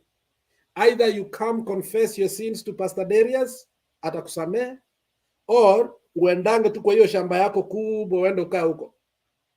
Hapa hatutaki propaganda. Watu wanakufa leo Kisumu. Tumeona mtoto mdogo amepigwa bunduki kule wapi. Vitu tunaona zinaendelea hapa ni nyingi sana. We cannot sit here in luxury tolerating propaganda, and yet lives are being finished by one man who could not even accommodate MCS of Kericho because he knows he has lost the clout. So utuambie hapa kuwa jamaa alikuwa yeye ndiye aliongoza nchi from 2013 to 2017. Baadaye anakuja anasema all the time he keeps on blaming Uhuru Muigai Kenyatta. And then you say uliacha to follow him after 4 years. So you knew he was in the government. You knew yeye ndiye alikuwa na uongozi. Baadaye ukamwacha kwa sababu sijui ulisikia nini. Sisi atufuati Raila kwa sababu Raila amesema. Mimi niko hapa na utasikiza na watu watakwambia wakati Raila alisema bipartisan top, everybody will tell you I dismissed that. Huwezi kuja hapo useme ati tunamfuata Raila kwa sababu tunatumia kitu inaitwa celebration. If you don't know that, go to your satellite engineering ikuambie what that is. Thank you. Okay, tusikize assemble photos please. Ndio tukuja kwa msimamo. Tell him we've been here, we've differed on this platform with facts, nothing else but facts. And him saying he knows Uhuru and the family, we don't care anybody, we don't care anymore about Uhuru, what he did, what's happening in his life right now. We are focusing about what's happening in the country right now. We've seen people coming in cars, private cars, in civilians, shooting Kenyans. They're not having uniforms. They're parading their guns live, shooting Kenyans. We've even seen members of parliament, those who are elected to go and represent Kenyans, pulling out guns in public, wants to shoot civilians. And you're telling us here about Ruto? No, brother. Kenyans, we've seen them arresting leaders. Well, we don't even care right now about them being arrested. Many have been arrested. Kenyans are not even bothered that they're not even storming the police station about those who have been arrested. They are coming out to tell the government it's been enough. It has to stop. And that's what's going on, brother. If you think you're going to come here and interrogate our minds and think what we are thinking and what the way forward, we don't have the way forward. The way forward is Kenya lazima ipate haki. Na vile imeanza hivi, leo ni day 1. Kutakuwa na day 2. Kutakuwa na day 3. Kumbuka day 1 kuna wenye walikuwa naangalia ati nani ametoka leo, imefanyika aje? Kumbe watu wakuwa wengi. Sasa day 2 watatoka kwa wingi, wajazane. Day 3 wote watakuwa na njaa kwa nyumba, hawatakuwa na kitu kula kwa nyumba, vile wewe saizi uko kwa nyumba saizi. Day 3 wewe hautakuwa na maji kwa hiyo nyumba yako ama mkate, itabidi utoke nje kwa barabara kwenda utafuta mkate. Utapata imefungwa. Itabidi ungane na hao wengine wenye kwa barabara. So it's about Kenyans demanding for their justice, for rights. See about Raila. And you've seen people coming out with that Raila. We've not seen Raila today anywhere. We don't even know where Raila is. But you see what has happened. So this is revolution, brother. It starts with baby steps. We talk to you, we try to tell you something, and if you don't listen, we keep on putting on fuel, and firewood more and more and more. And the time for climax will come that even you in that house where you're saying you're comfortable in, we won't be comfortable because you'll have nothing to eat. You'll be forced to go out and look for something to eat, and you'll join them in the street for the government to open doors for everybody to eat. So stop all these things of what you know, who you know, where you've been to, hotspots. We don't care about where you've been to, hotspots you've gone to. We're talking about Kenya today. What's happening in Kenya today? Are you proud of what's happening today? What Ruto is doing today with his friends? That's the question you should be asking yourself. Not what you think, what Raila you think is doing. No, it's about what are Kenyans going through. So brother, when you come here, think about your sister, your brother, your auntie, your cousin who are in Kenya. If you're not in Kenya, what they're going through. The ones who are being killed by the government that's supposed to be protecting them by giving people guns in plain clothes to shoot them. And you want to come and talk about Ruto government here? Sorry brother, sio kwa hii platform. Hapa tuko na hasira na tunawaambia Wakenya wengine wenye wako nje wenye wameumia pia tunaomboleza nao, na tunaomba tu Mungu aionekanie Kenya, hii serikali mbovu iondoke. Hiyo tu tunaweza sema. Thank you Sadizo. Okay, let us hear from msimamo and then Lala. Asante sana kwa kunipa hii fursa. Nadhani ndugu zangu hapa wamenena na wamezungumza iliyo kweli, haswa kwa kaka yetu hapa. Lengo kuu hapa ni kuhakikisha tunalisimamia taifa, ili kuhakikisha nguvu ile ambayo tumepewa kikatiba kama wananchi basi inakuwa na tija ama inakuwa na nguvu, na tuondokane na haya mambo ya viongozi ambao wapo kwa minajili tu ya their self interest. So lingine tu kuongezea pale ni kwamba tukiwa hapa sisi tunasimamia kweli, na tukishasimamia kweli, tunatafuta haki, ndivyo taifa letu liwe na amani ya kudumu. Kaka, hatuko hapa kushindana yote yanatokea haya ni kwa sababu ya ushindi wa huyu alifanya hivi. Tupo kama wananchi ambao tumeungana, walio nje ya nchi na sisi tuliko hapa ndani ya nchi. Shida kubwa ni kuona viongozi wetu wanaiwafanyia Wakenya kazi ile ambayo inawapasa kuwafanyia, ili Wakenya wasibebe mzigo kama tunaopitishwa kwa muda huu, na hususan kipindi hiki ambacho tunashuhudia ndugu zetu wakiholela holela, ni jambo la kutamausha. So tukija kama hapa, ni lazima tuje na mbinu moja kuweza kulikomboa taifa na tutokomeze haya tunayoyashuhudia. Isionekane mtu akipata pawa basi ndio chanzo cha kuweza kuhakikisha kwa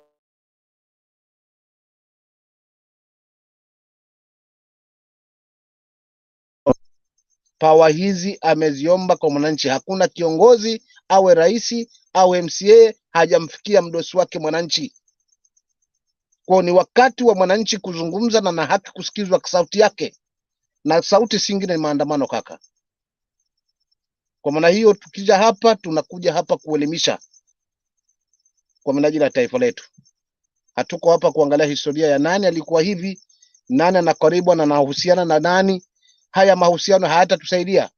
Kilichobaki hapa kitachokutuokoa ni kuhakikisha tunafungamana kwa mawazo yetu pamoja na kuangalia ni njia gani sahihi ambayo mwananchi ataweza kuenjoy na kujisikia na amani katika taifa hili la Kenya, kwamba ni taifa lake, maana hakuna mtu mwingine ambaye atahama hapa. Niachie pale kaka, nipishe wenzangu tu, but nipo. Asante sana kaka. Asante sana. Let's listen to Bwana Lala and then we go on to Mama.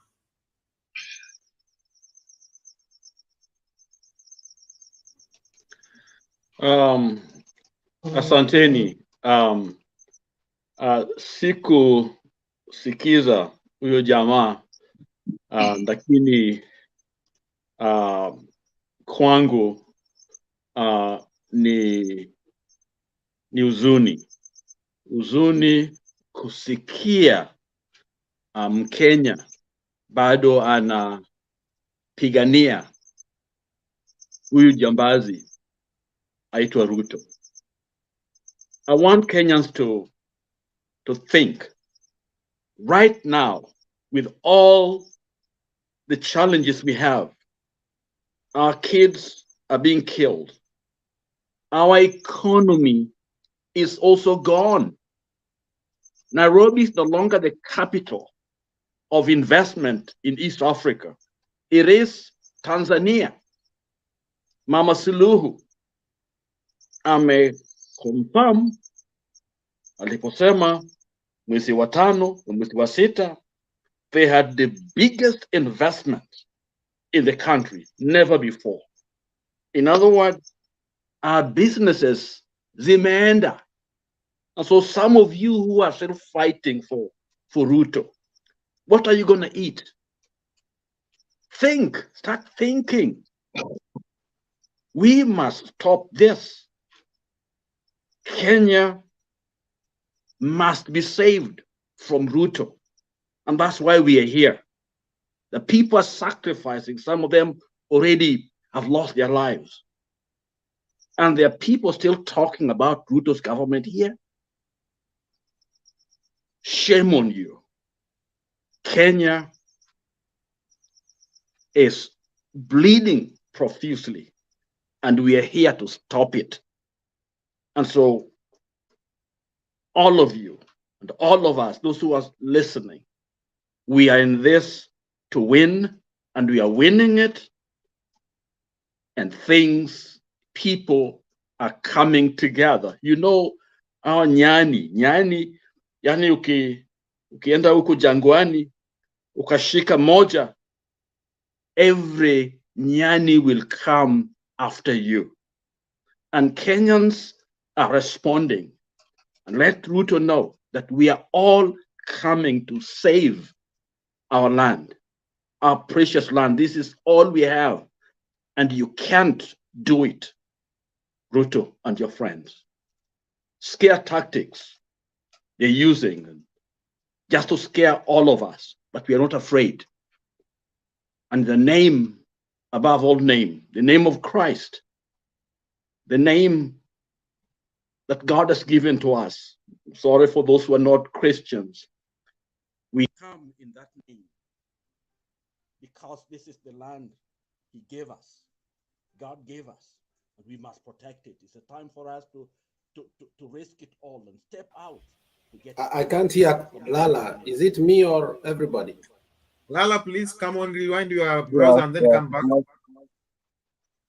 Can you hear me? No, your voice is too low. Rewind up your browser and then come back. As we listen, okay. Mama. Can you hear me now? No. We can hear you, but it's too low. You refresh your browser. I'll come in later, okay?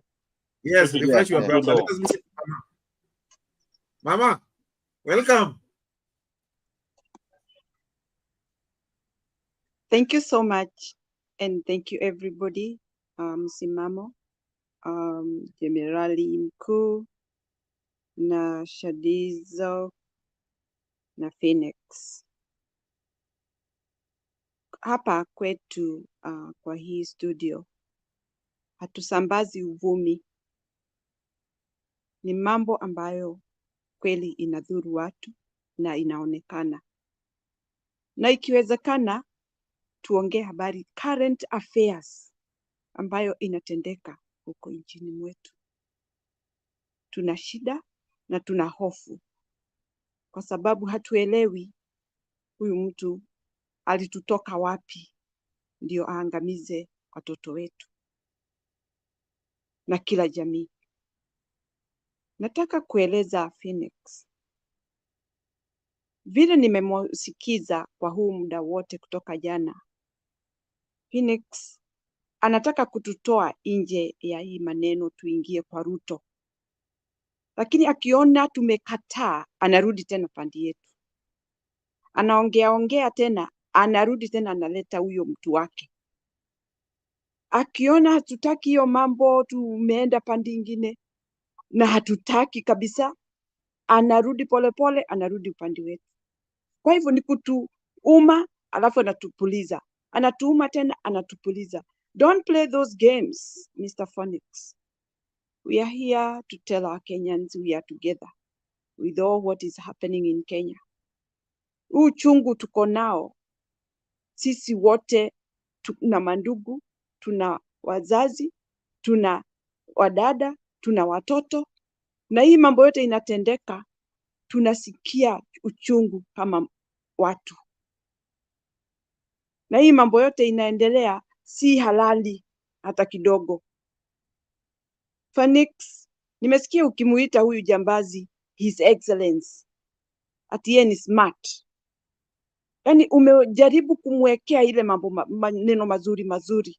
Sioni haja ya wewe kumwekea hiyo maneno mazuri mazuri. Mtu ambaye ametoa amri watu wabebe AK-47 kama wanaenda kuua ndovu, watoto wa wenyewe, risasi.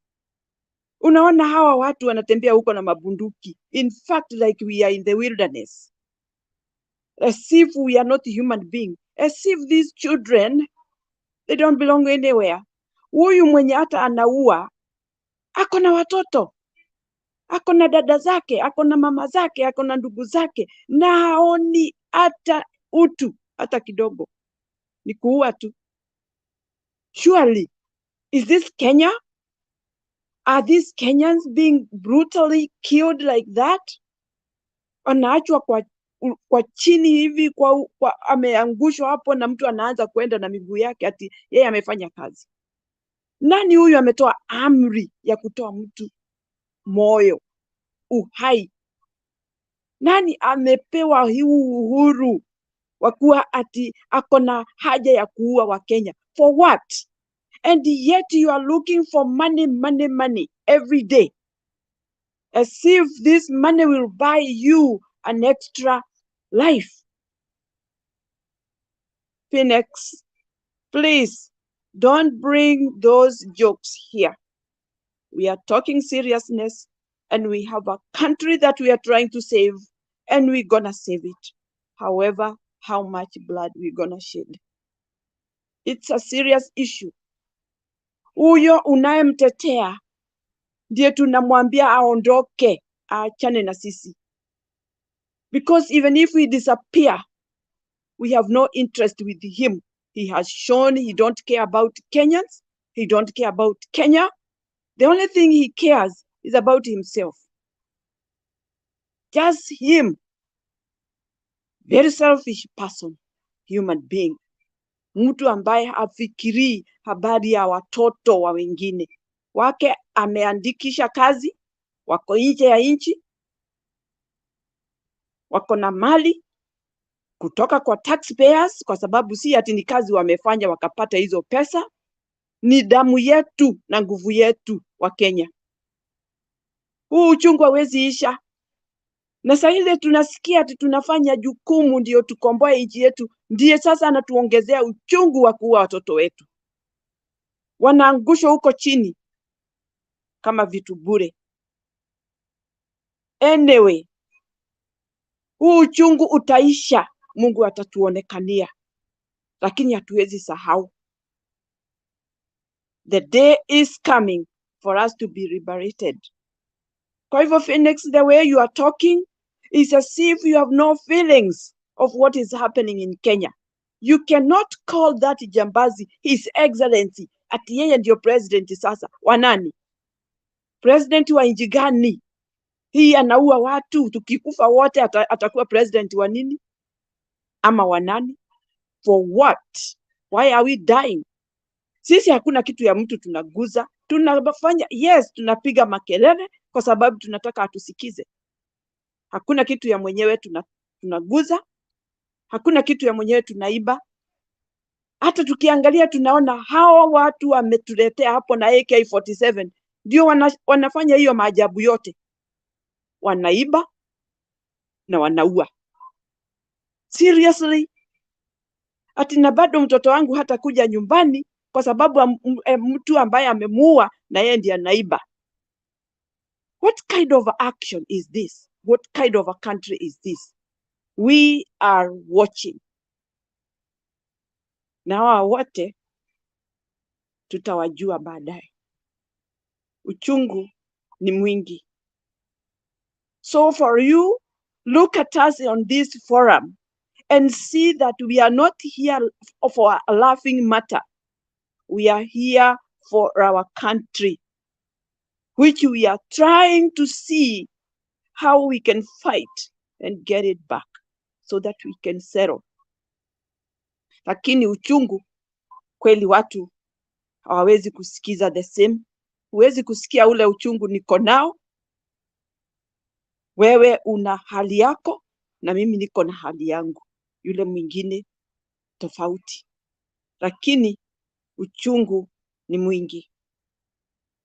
Mungu alinde Kenya yetu na Wakenya wote wawe na nguvu tuweze kuendesha hii maneno ambayo imetupata.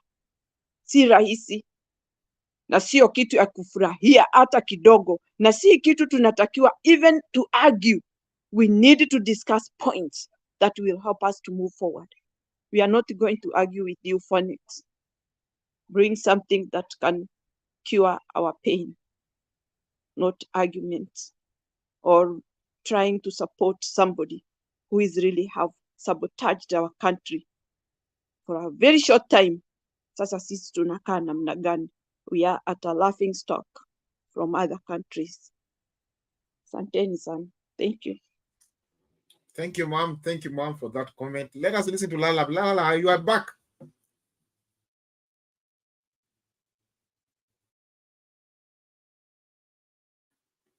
Unmute. Yes. Let me finish my thoughts. I didn't hear Phoenix, but from the sentiment that is coming from all of you, it is my submission that as Kenyans, as people that God has endowed with brain, resources, wonderful things that we enjoy, that are now threatened by One, Samuel Ruto, who decided with his Kahoot to sabotage our election and illegally occupy the office of the presidency, and then come up with this bill, finance bill, that has killed our economy. That's the point I was making. Right now, investment has moved to Tanzania. A lot of it. Jobs that you expect for your kids cannot materialize because of this man's action. And with the killing of our children, rogue police, evil people that have no conscience, we cannot stay in the house, but we must step out and smoke them out, because we are the people. We are the honor of this land. Ruto and the group cannot kill us. I use the word Shakaola. Shakaola is what happened in the coast. But now politically, that was a spiritual one. Now politically and economically, we see it happening now in Kenya. Is exactly what is happening. There is a human holocaust that is slowly happening because we've allowed this man to continue to abuse us. And so Maandamano must continue. We must correct the problem, and it's us as Kenyans. And so thank you for those who are leading us. We are behind you 100%. And the blood of our children will not go for nothing. Yes, it won't. We are coming and coming stronger, renewed. You cannot kill all of us. We are many. We are Kenyans and we love our land. Let me stop there.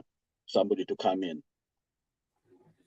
Okay, thank you, Manalala, and for the big comment.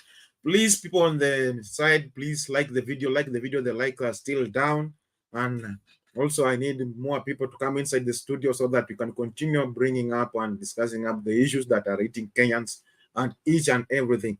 Before I continue, karibu Romeo. Say hi to us. Hamjambo nyote, hamjambo wa Kenya. So I've been the worst critic of Phoenix 4.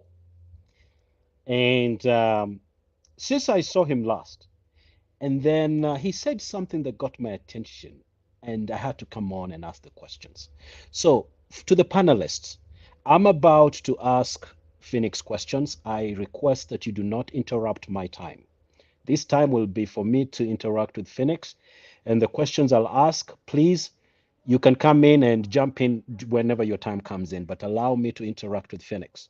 And Phoenix, I have one question, and then I'll have a follow-on, and then a second question and a follow-on. The first question is, you said during your chat or when you were speaking that you have SATCOM background. Am I correct? All right. So you're speaking to someone that knows your language. Now, and then you said that you have done work in hotspots. Am I right?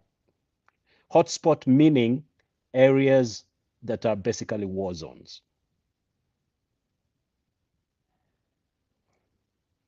All right. So please, the first question is, where did you learn your trade? And then the second question is, who do you work for? And you can decide not to answer that because I get it. You're on mute. Sorry, I can't hear you, Phoenix. Is it just me or? Phoenix, you're on mute, I think. Oh, sorry. refresh your browser. Yeah, sorry. I had muted the mic on my. Sorry, I thought you have been hearing me all this time. I've been answering No. yes to all your questions. Okay. So Please yes, repeat I'm in again so everyone Satcom. can hear you. Yes, I'm in Satcom, and yes, I have been to these tricky places.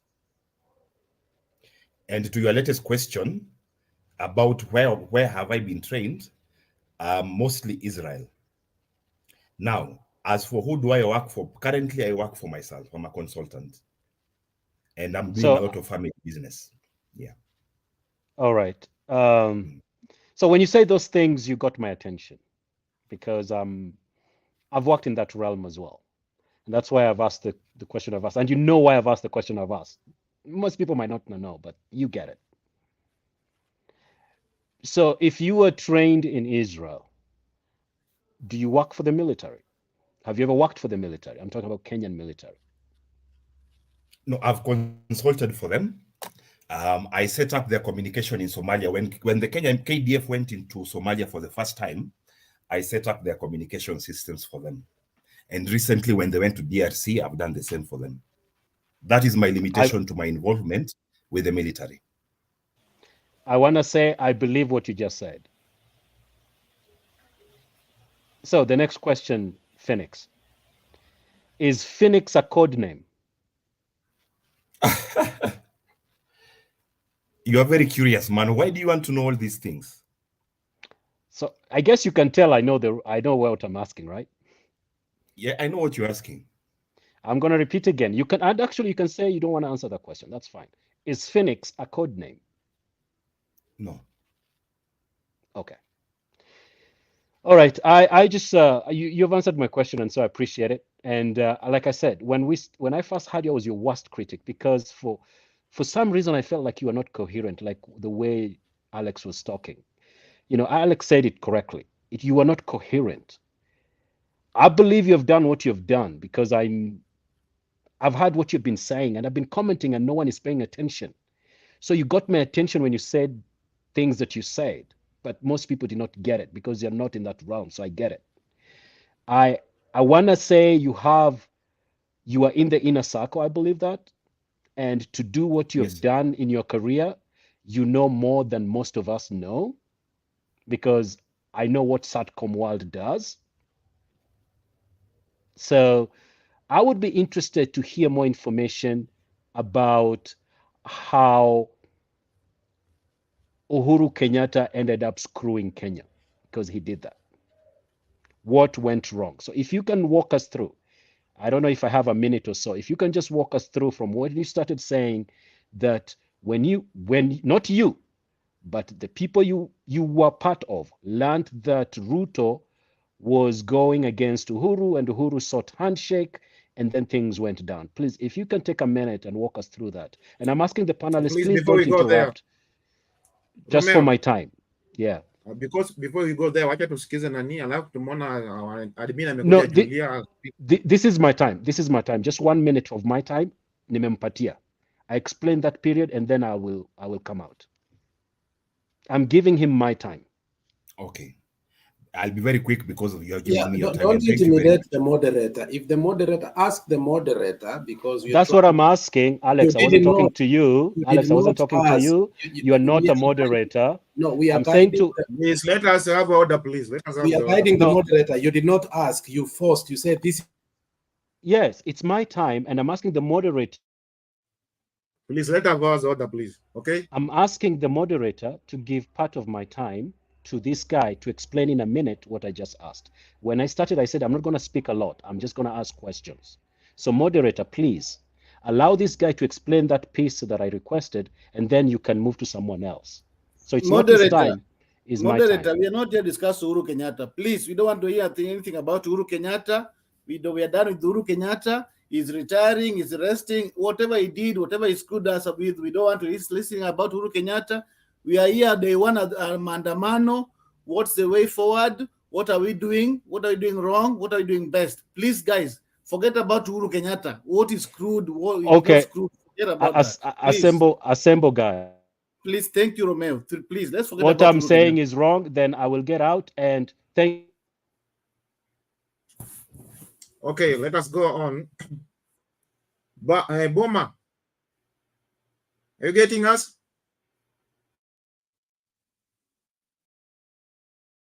Unmute, please, Boma. We are not getting you. Unmute. Okay.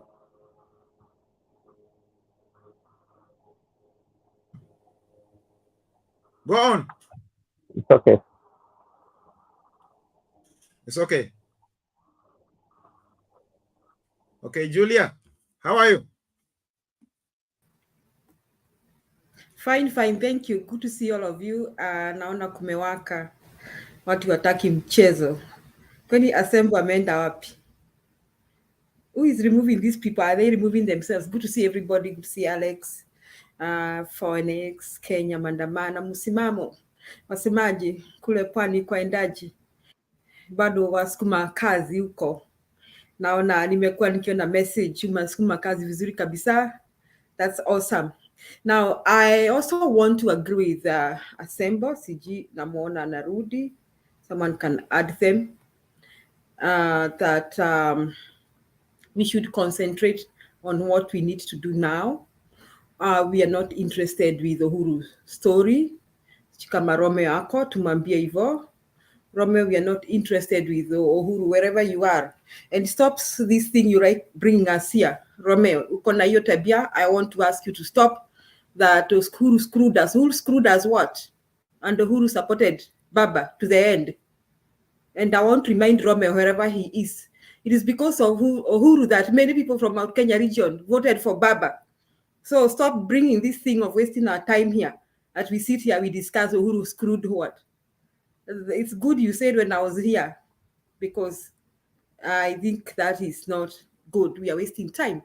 I also want to say that I don't want to waste time a lot on what Phoenix is saying. I have been listening to him since morning, and I think I get his stand. I want to say he's entitled to his views, but at the same time, I want to tell Phoenix that maybe either you are here as an informant for Ruto, or you are trying to perpetuate UDA policies.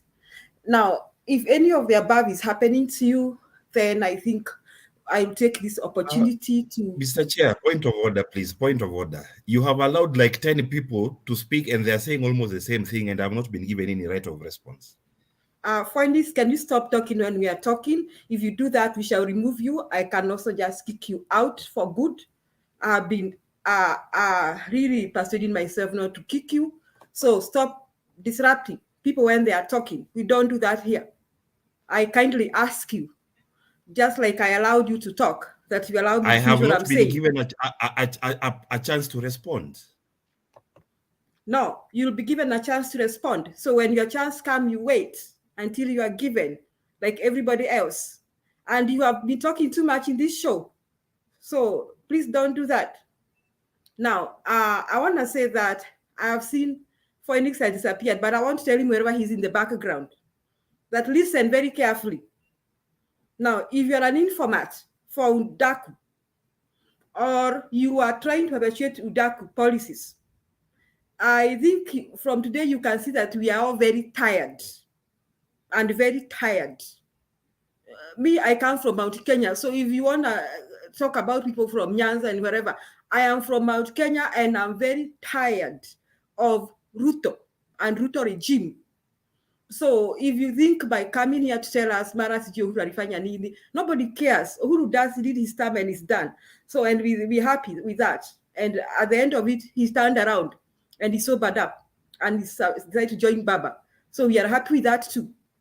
So we are very tired. Phoenix, if you come here tomorrow, I'll come back and block you.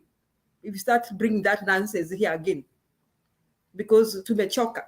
So me, I want to analyze what happened today. I want to say two things. I want to thank Kenyans for coming out to protest and defend their motherland and defend the democracy of our country. Because our fight here is not about Baba. Our fight is for democracy. We are fighting to restore our democracy, the rule of law and electoral justice. So anybody who cannot see like Phoenix thinks he can, anaweza kushtua, anatushtua hapa. In fact, for next time, I regret you have gone. I wanted to tell you, unakuja hapa unafikiri unaweza utushtua ati unasema uko na mashamba, mara ulifanyia Uhuru kazi, na kuomba wende huko ukashtue Mende.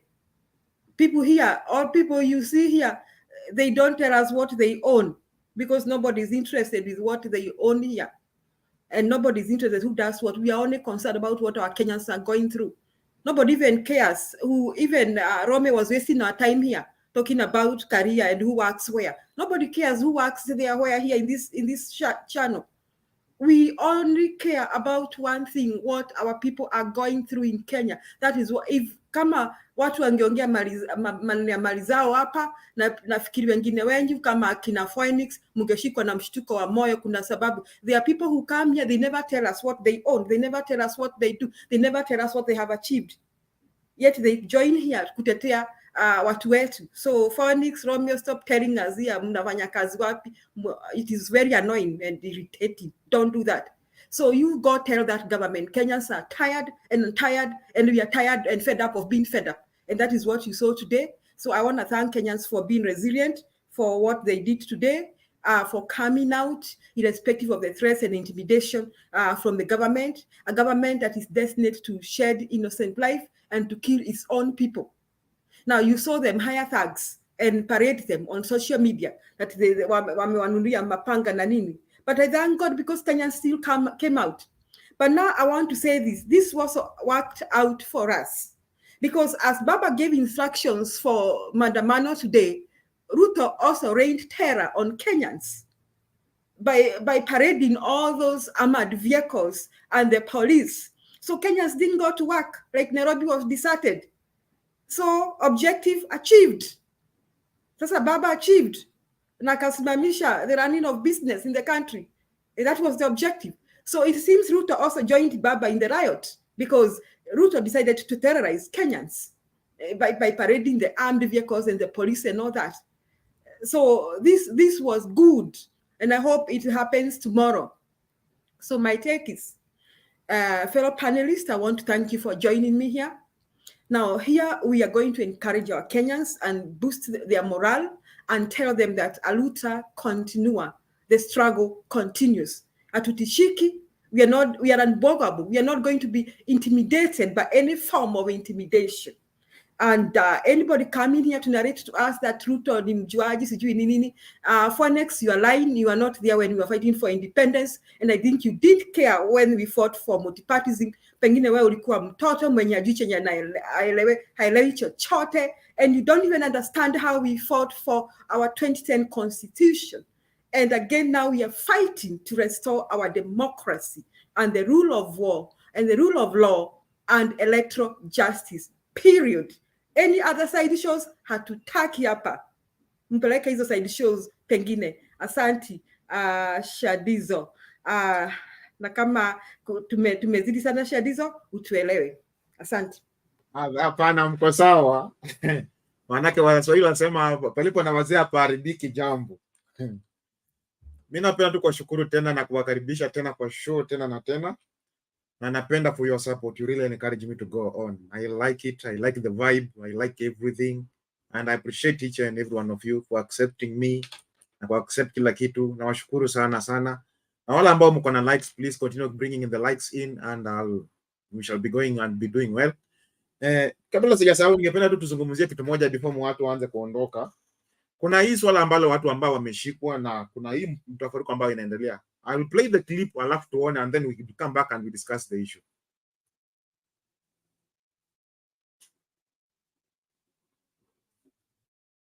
Of violating the Constitution and called for immediate release of those detained. The outfit also called on its supporters to come out and picket against the government on Thursday and Friday and issued new meeting points. We get more from our very own Ayub Abdir Kadir. Friday yalitangazwa zaidi ya wiki mbili zilizopita. First in the series of countrywide arrests made by the authorities in day one of 3 opposition-led protests were Kilifi South lawmaker Ken Chonga and Kilifi County Assembly Speaker Teddy Mwambire. Standoff ensued during the arrests before police bundled them into a waiting car and booked them at the Mtwapa police station. Kilifi County Senator Stewart Matzayo and Kaloleni lawmaker Paul Katana, who were part of the organizers of the protests in Kilifi County, escaped the police dragnet. The authorities had outlawed the opposition protests, saying the authorities were not duly notified and that the demonstrations bordered on deaths and destruction of property. Kazi yetu ni kuhakikisha kwamba kuna usalama Kilifi na tumehakikisha kwamba wananchi wanapata usalama bila kutishiwa. This, as the coalition political party issued a strongly worded statement naming officials of the outfit who it said have been arrested or abducted by police. The statement, signed by NAK Kenya party leader Martha Karua, said, quote, "We condemn in the strongest terms possible the arrests and or abductions of Azimio leaders and close associates of leaders without any color or the slightest justification." Among those arrested is Embakasi East Member of Parliament Babu Owino, who the coalition said was arrested by police, held incommunicado and his whereabouts unknown.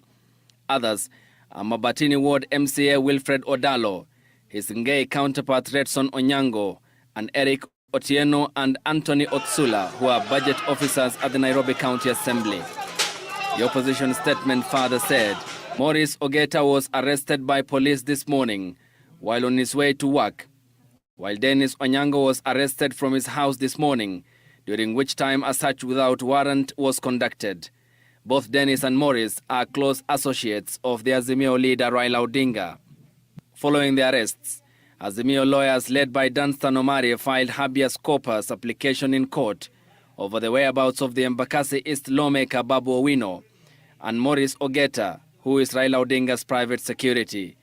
Maurice Ogeta has since been released hours after his family gave the government an ultimatum to set him free. Up to date, we are not aware of his whereabouts. So we are kindly asking the government, being my brother, Maurice Ogeta wasn't a politician, but was just a guard to one of our own Raila Odinga. So the family is really in pain and asking for his release. If the government knows his whereabouts, and we are pretty sure this is more political than any other thing, let the government release the brother, and we ultimately giving the government up to 6. In another statement signed by Karua, the opposition termed day one of the anti-government protests as a success and applauded its supporters for coming out to demonstrate against what it called punitive taxes by the government. While accusing the police of violence and high-handedness, the statement said in part, "Unfortunately, uncharacteristically, the police have today inflicted terrible harm on peaceful and unarmed demonstrators." Azimio said protests will continue Thursday and Friday, listing Huruma Grounds, Kangemi, and Central Park in Nairobi's Central Business District as the new assembly points. Ayub Abdikadir. Natumai mmesikia vile mambo yalivyo, kwamba watu wanafungwa na kutubia arrest without even the arresting warrant. Mtu anashikwa, ukiuliza makosa ni karibu na baba, sijui kuwa karibu na baba ni makosa. Mimi nataka mnisaidie kuelewa makosa iko wapi kwa mtu kuwa karibu na baba, ambapo anakuja kushikwa mpaka bila hata arresting warrant. Ndio wabunge wameshikwa, Babu Owino ameshikwa kwa nini? Maandamano ya leo, hakuna kiongozi ambaye ametoka kwa maandamano ya leo. Watu walienda kuandamana binafsi. Kiongozi ambaye walitoka kwa maandamano ni kama Cleophas Malala, ambaye alienda kupinga kwamba ati mswada ya kwamba ati watu wa Azimio msiandamane, alienda kupinga maandamano. Hao ndio viongozi ambao walijitokeza leo, lakini leo kweli tu ni wananchi ambao walijitokeza. Nataka mnisaidie kuelewa hapo. Mtu anawezaje shikwa pasipokuwa na arresting warrant na pasipokuwa na makosa? Tuanze hapo kwa jenerali mkuu.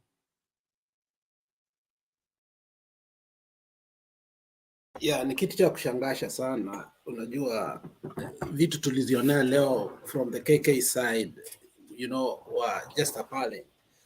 Nitaongea kwanza Kisii.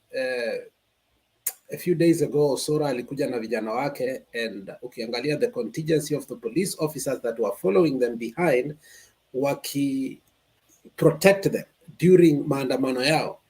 They call it peaceful. Nobody bothered them. In fact, business was as usual because it was market day. Wakaandamana na mangi wake, wakafika huko polisi, wakamaliza. Today we saw this MP for Nyaribari Masaba, Nyaribari Chache, coming openly wanting to bribe people and telling them, I will give you 200, 200, 200. And these are people who came to disrupt peaceful maandamano ya watu, whereby nobody even bothered them. In fact, alifukuzwa. He went again in a certain place, akajaribu tena, akafukuzwa. We saw the hooliganism that it's just despicable beyond even description of or explanation. A whole MP elected by a people. He even went further to say that ye mwenye alipigia baba kura na watu walimpigia kura ni watu wa baba. Anatoa gun, askari wako nyuma yake, they do nothing. Instead, askari wana protect mtu taking on a gun to the innocent civilians who don't even have guns, unarmed. Nothing was done. Saa kidogo tukasikia Maina Njenga amefanya nini? Ameshikwa. Saa kidogo Philip Etali anatuambia Dennis Onyanga alishikwa, bodyguard wa baba alishikwa. 3 people arrested in the morning. So you can see a government that is completely, out of ideas. When you are out of ideas, you either run to religion or you start threatening people. Now, the height of impunity, we saw it today, is when Ruto alifika Kericho. Because he fears so much, he doesn't know what can happen to him because the state of security in a country is one thing. He could not even allow MCS to come close to him. Walifukuzwa, na uliona, askari wanawafukuza. So what we are saying is this. Una-intimidate watu wetu, una-intimidate watu wako, everything unaongea ni kupea tu watu empty threats from day to day, and all people are asking, is there right? The right to picket, ulisema, hii Kenya watu wataandamana. Baba akasema, Jumatano, iko wajinga wengine hapa kama Kenyan Revolutionary wako hapo comment section. They kept making noise on their rooftops at, we will see Jumatano. It has come. People picketed. What you have only done is just mnaendea watoto wadogo ndio mnapiga marisasi kwa nini? Mbona msiendee wanaume kabisa? Mbona msiendee wanaume? Mliendea watoto wadogo. And you saw some of the youths who were being arrested. They were very small boys. Very small. Yet kulikuwa na watu ambao wazee wanaandamana, wamama wanaandamana, and they were speaking openly in the media. So, I mean, they took advantage of the young boys just to show that they're in power. But the truth is that your days are numbered. We are not going to stop it. I urge Kenyans of goodwill that you have an opportunity to get yourself from the conundrum you put yourself on. There is no vision this person has for you. But Martha Karua alituambia ukweli kabisa. From the finance experts wamekuwa wakiongea. We have actually budgeted corruption. The real budget of Kenya today is 2.69 trillion. Yet they have given us a number of 3 point something trillion. And therefore they have budgeted 1 trillion for corruption. That 1 trillion could have been used for subsidies, for school, for transportation, for food, and for many other things to lower the cost of living. The question still remains, why is Uganda having a lower fuel? Yet it's a landlocked country. Why is the fuel in Congo cheaper than us? Why is fuel in Tanzania cheaper than us? Kwani sisi tunanuanga fuel from where? Now, they went and bought fuel, lastly, from sijui kutoka wapi. Iyo deal imewachapa. They say they are not going to use dollar anymore. We are going to use shilling. Now, Saudi is telling them, when we agreed on this agreement, okay, we signed the agreement. the dollar was 127. Now the dollar is really climbing. With this Maandamano, by next week, I don't know where we are going to be. The rate they are being given to pay their bill is based on the current exchange rate of the dollar. Then why did we go to Saudi then? Because they are being given the bill by the dollar. So, I mean, we have a mendacious and completely corrupt government. We said we are not using the dollar.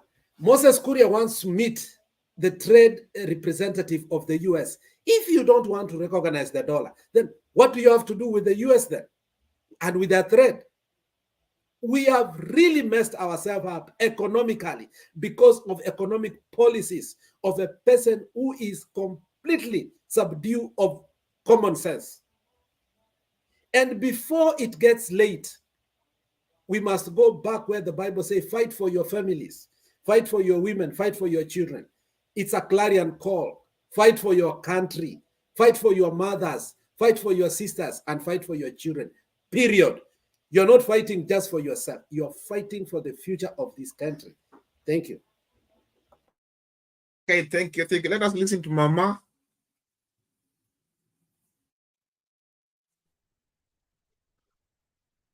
Thank you very much, Shandizo. Mimi sina mengi ya kusema, ni hofu tu na kuomba Mungu atuonekanie hii nchi yetu, tuipate na tuweze kuijenga vile tunaweza ishi tukifurahia. Honestly, tunaongozwa na mtu ambaye ni mnyama, mtu ambaye hata hafikiri. Hata hivyo watu wanashikwa. In fact, I think these police were just fulfilling their duty, just to make sure that they are seen that they are doing something according to their master. Sasa ukiangalia hao watu wameshikwa kwa sababu gani? Babu Owino was coming from Mombasa. I might not know much what he had gone to Mombasa to do, but you can imagine you are alighting from a plane going home, alafu unashikwa. Nini hiyo imesambazwa ndio iwe utashikwa ukiwa kwa kiwanja? Hakuna makosa umefanya. So it's a kind of intimidation ndio watu wawe ati hawako pamoja na baba. And I don't know, when you arrest me, I will not say that I'm not supporting baba. Kwa sababu already I am there and I have been seen. I'm not hiding. I'm a truthful person. I'm honest. I want to build my country in an honest way. Who will say that, is it okay if I'm arrested saying that I'm connected with Ruto? I'll be a lunatic person. Huyu ni mtu ambaye ameharibu nchi yetu na anaendelea kuharibu na haoni hivyo.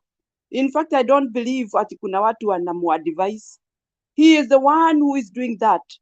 Kwa sababu si yeye ndiye alichukua uongozi. How comes? Kwani alikuwa anachukua uongozi aende akawa advised? He is doing according to his brain, according to his lunatic way of life.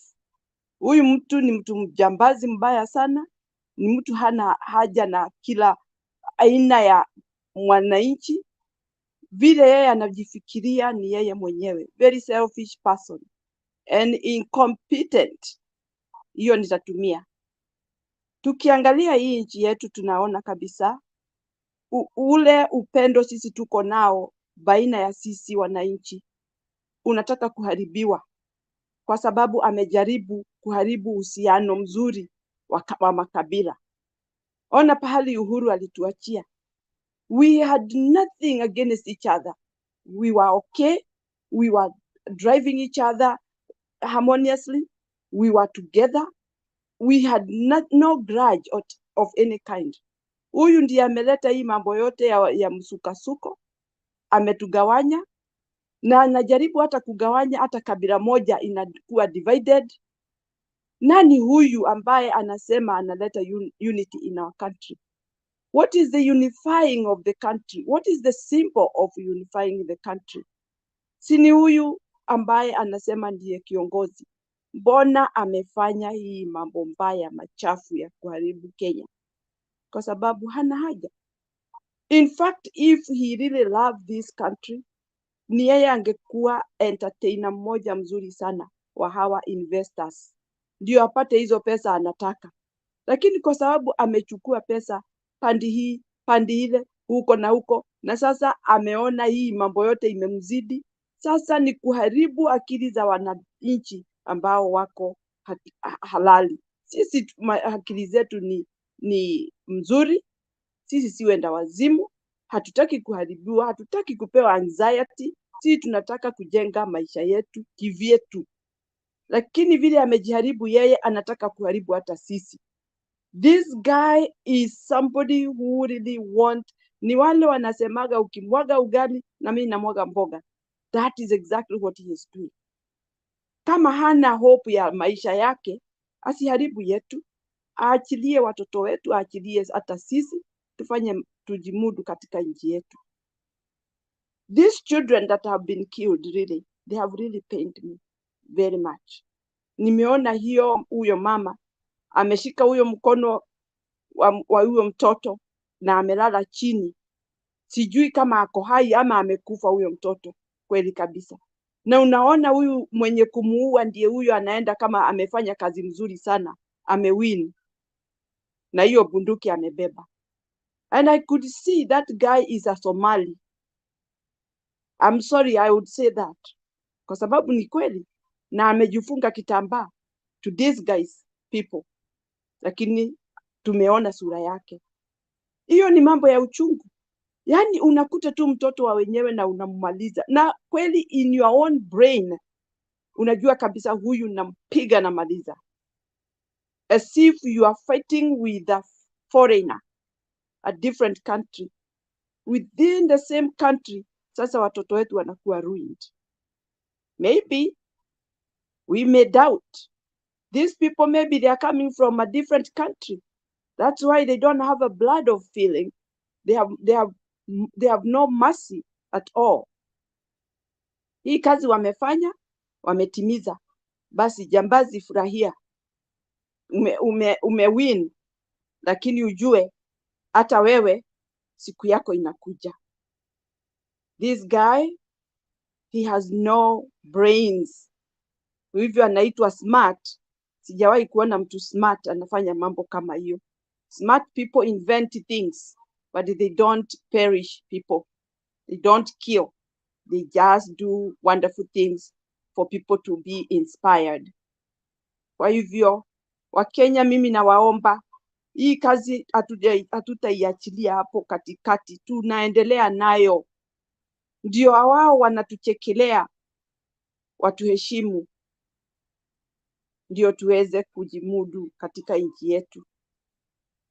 Tumefurahia nchi yetu for the past time, and this time we are suffering, and we are not going to relent. We are not going to give up. We want our countries to stand. Mimi ni mama mwenye watoto, na hao watoto siwezi kuimagine nikiona picha kama hizo nimeona. It is terrifying. Na ninaombea wao wa mama, wazazi wa watoto wale tumeona wamemalizwa. Mungu awape nguvu. Tuwe pamoja wa Kenya. Asanteni. Asante sana, ma'am, for that submission. Let us listen to Asambo photos, then we'll come to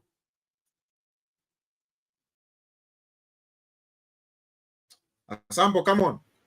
Oh, okay. My submission is just a different thing. What I want to really say is that we wanted a revolution, and for a fact, revolution is not easy.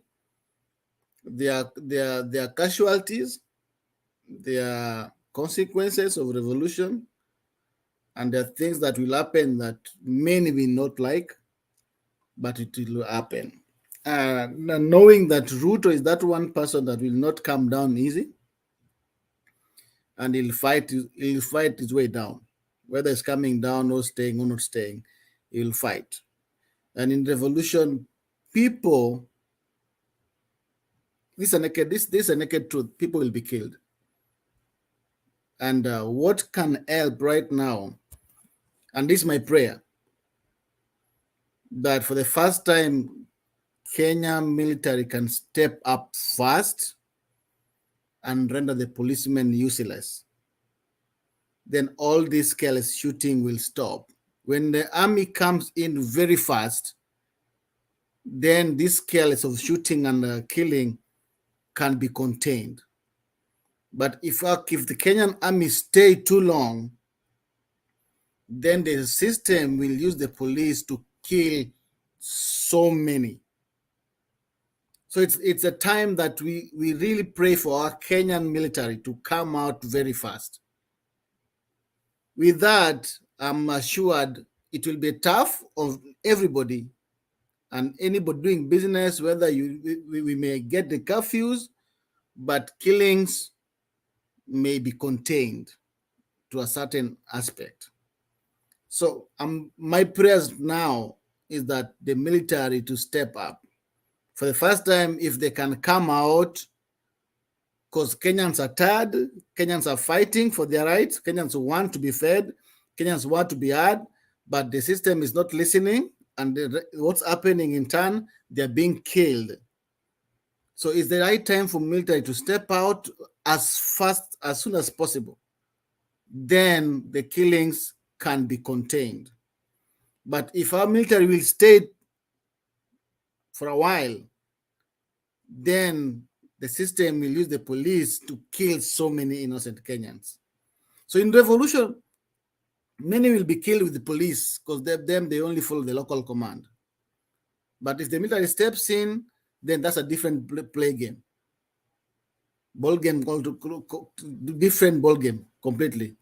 So me, I'm praying that tomorrow we put more fire, and Friday more fire. If possible, by Saturday, if the military can step out on Saturday, say, okay, fine, we've had you Kenyans, we're in charge right now, everybody stay put, we are taking over, this and this must be done, then Kenyans will be saved from this rogue system.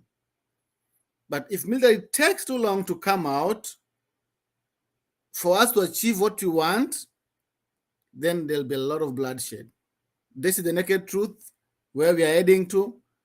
That's what's going to happen. For us to achieve what we want, many will be killed, many will die.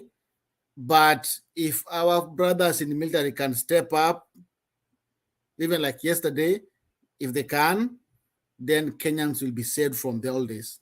So for my fellow Kenyans, just right now, if you're coming out tomorrow, my appeal is that get to know who you're working with, who is around you, in your neighborhood, get to point out who is a stranger in your neighborhood, because we've seen now the rogue policemen are dressed in civilians, they act like journalists, and they ambush the citizens. So just try and know who is next to you, nani anatembea na wewe, penye huko mazingira yake inakaa namna gani, so ili tusikuwe tunapatikana off guard na hizi rogue policemen.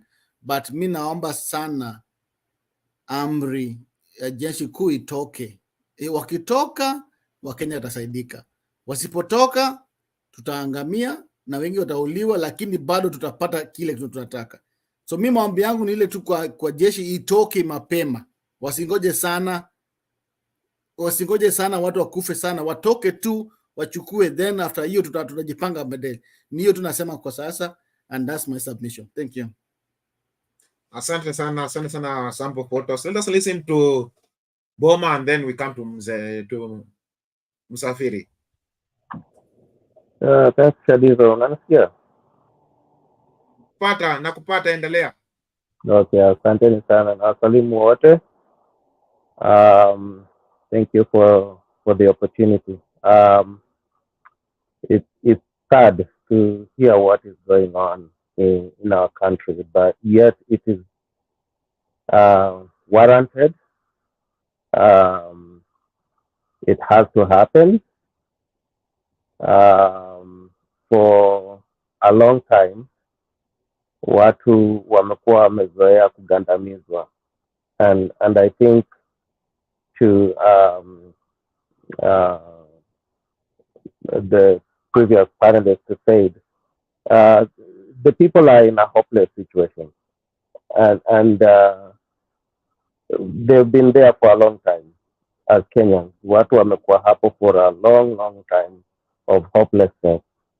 But the problem has been, how do you go from hopelessness and actually turn it into an actionable thing that you can use to dig yourself out of that hopelessness? And I think Baba saw that situation. And as we have been talking here for a long time, wondering when is this thing going to pick up.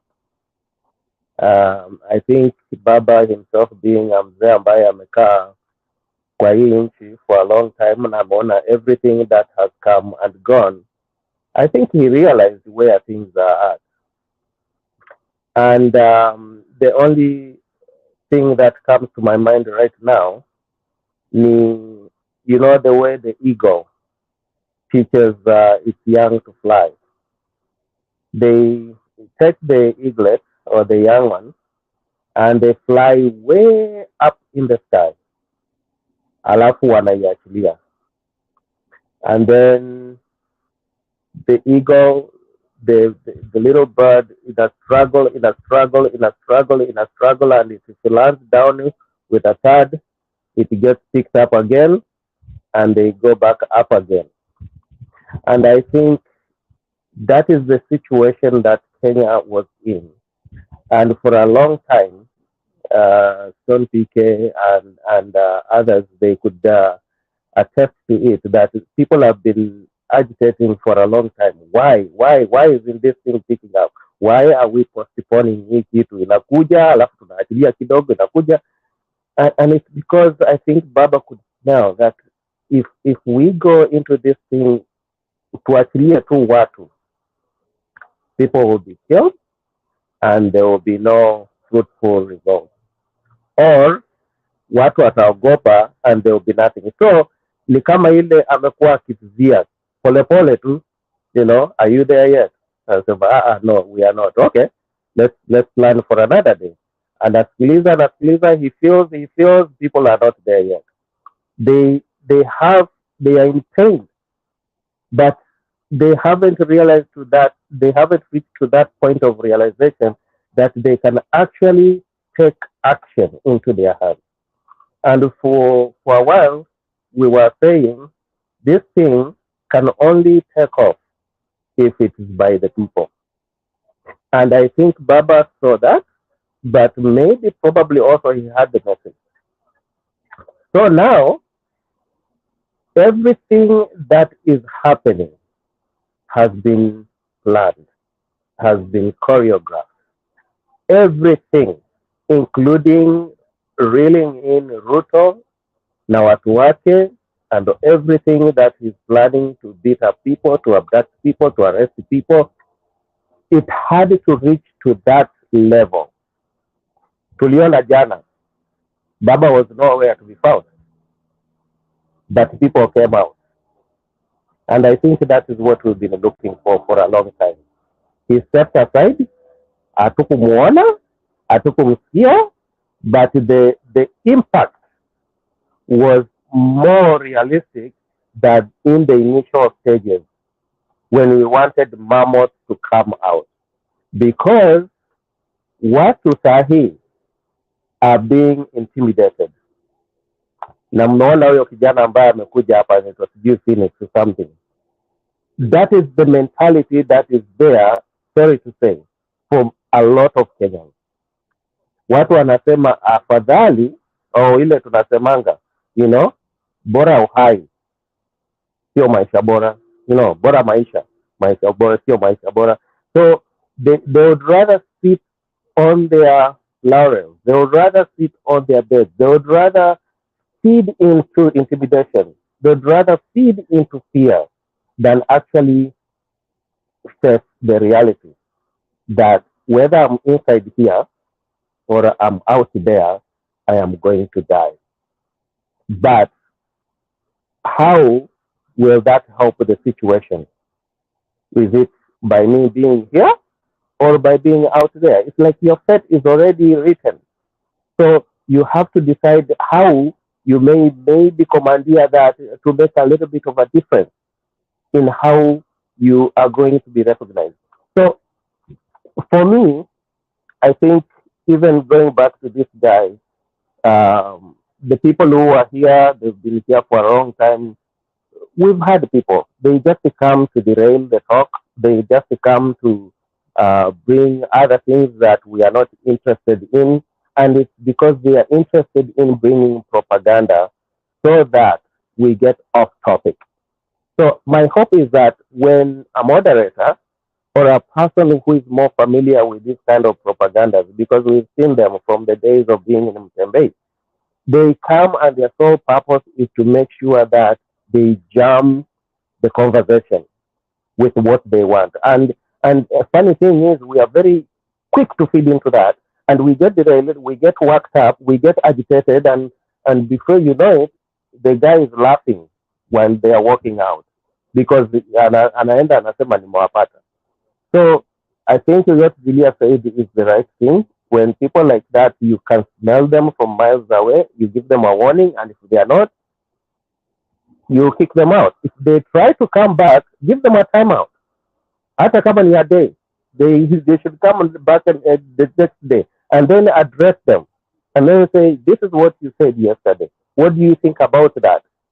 And then they can either realize that they were saying something that is not true or something that is more propaganda and move on. But if they want to come back again, because he's been coming in like, I don't know, every 2-3 hours, and he's stuck in the same place he left. And because people are coming in and what new ones, they work them up, and then the whole conversation is not progressing. They are taking us back to where we began. So, Mimi, I just want to say, Baba is in charge. He's doing the right thing. Hawa watu hawajui kile wanafanya. There was one day Baba alisema, watajua hawatujui. They don't know us. And it is true. It is being revealed that he government haijui Baba ni nani. And they will realize that whether he's there in person, on the street, or he's not, the movement has picked up and is taking off. And there's no stopping it. Wacha niachie hapo, niachie wengine waendelee, but I want people to take heart. Yes, hizo hao ambao wanaumia, hao ambao wanauawa, those are things that are happening and it's unfortunate, but there's a cost. Ole wake who is causing all that, because in the end, they will realize that it's a fruitless effort. The movement will keep going on. Asante sana. Asante sana, asante sana. Msimamo, unanisikia? Pata barabara kabisa kwa njia ambayo ni ya usawa kabisa. Kwanza nashukuru niliona mzigo wangu umekufikia. Nadhani ndio mzigo wako, nashukuru umefikia, na ndo tunaendeleza kama kawaida hapa. Labda pengine kama una jicho la haraka rako unaweza pekua tu kwa mbali ujue kazi inaendelea huku chini kabisa jamaa wangu. Okay, tuendelee, tupe submission yako. Mimi sina usemi, kwangu kwanza ni kuwapa pole kwa wote ambao haswa wameweza kupoteza wapendwa wao, kwa sababu kuna wale ambao hata hawahusiki kabisa, kama vile vile watoto ambao wameweza kupigwa risasi pasipo kuwa na sababu. Yote haya yanadhihirisha wazi kwamba kakaangu mdogo wangu Shadizo, kwamba hakika kosa ambalo lipo kwa Wakenya ni kukubali msemo wa let's accept and move on. Wala hatungefikia hapa, maana kungekuwa haswa kura zina thamani na zina sauti pale debeni na sauti ya Mkenya na heshimika, wallahi napa kwa Mwenyezi Mungu hatungekuwa hapa tulipo. Hapo ndo kwenye kosa. Hii yote gharama maisha yote, mambo yote haya ni kwa sababu haswa sauti ya Mkenya sio ambayo imezungumza debeni, na yote haya ya kutaka kutoa vitisho namna hii yanadhihirisha wazi hawa watu hawakushinda chaguzi na huo ni kweli, lazima tuzungumze peupe. Kwa ndugu zangu wa Kenya, amani haiji ila incha ya upanga. Amani haiji ila kwa incha ya upanga. Hayawi hivi tu, ndivyo ambavyo mwisho wa siku yatakuwa. Haja kubwa ni kulikomboa taifa, na ili kulikomboa taifa tutapitia katika changamoto kama hizi.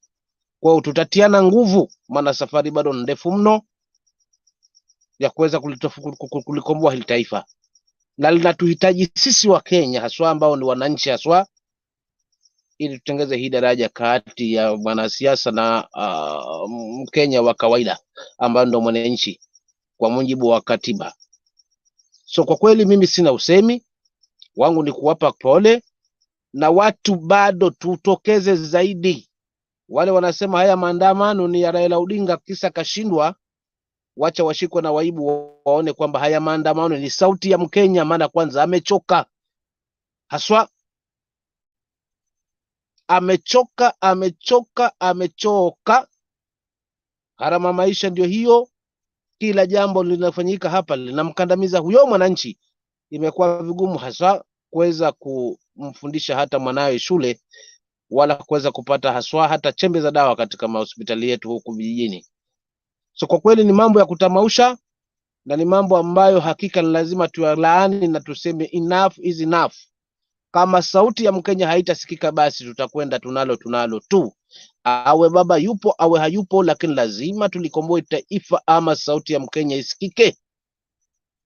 Kwa hiyo ndugu zangu, niwatie moyo, kazi bado inaendelea kesho na kesho kutwa, na ikiwezekana hata Jumamosi, mpaka pale ambapo tutaona kwamba kweli imepatikana. Lingine tu ni kuwarai tu polisi wajiulize maswali haswa kwa kile ambacho wanakifanya. Je, hawana familia wao? Hawana watoto wao? Je, una haraha gani ya kuweza kumuua Mkenya mwenzako wakati anakutetea wewe mwenyewe? Maana nafasi ya kwenda kuandamana huna. Yale ambayo yanazungumzwa na mwananchi yanakufaidi wewe kama polisi, inakuwaje leo unakuwa unageuka kuwa mnyama, unamua mwenye kukutetea? Ama haya yanayozungumziwa ni kwa faida tu ya sisi ambao si polisi wala hatuna usemi katika vyombo vya usalama? Hayo ni baadhi ya maswali ni lazima niyazungumze hapa kama msimamo. Kwa kweli mimi sina usemi, kwa sababu kwanza nikimwona kakaangu mkubwa yuko hapa huwa na usemi kidogo tu, ili kusudi nipate kujifundisha. Kwa maana hiyo, kaka yangu Shadizo mdogo wangu, mimi nitaachia pale, lakini nipo kama kawa kama dawa. Asante. Asante sana msimamo. Wacha tumsikilize Stone PK. Karibu baba.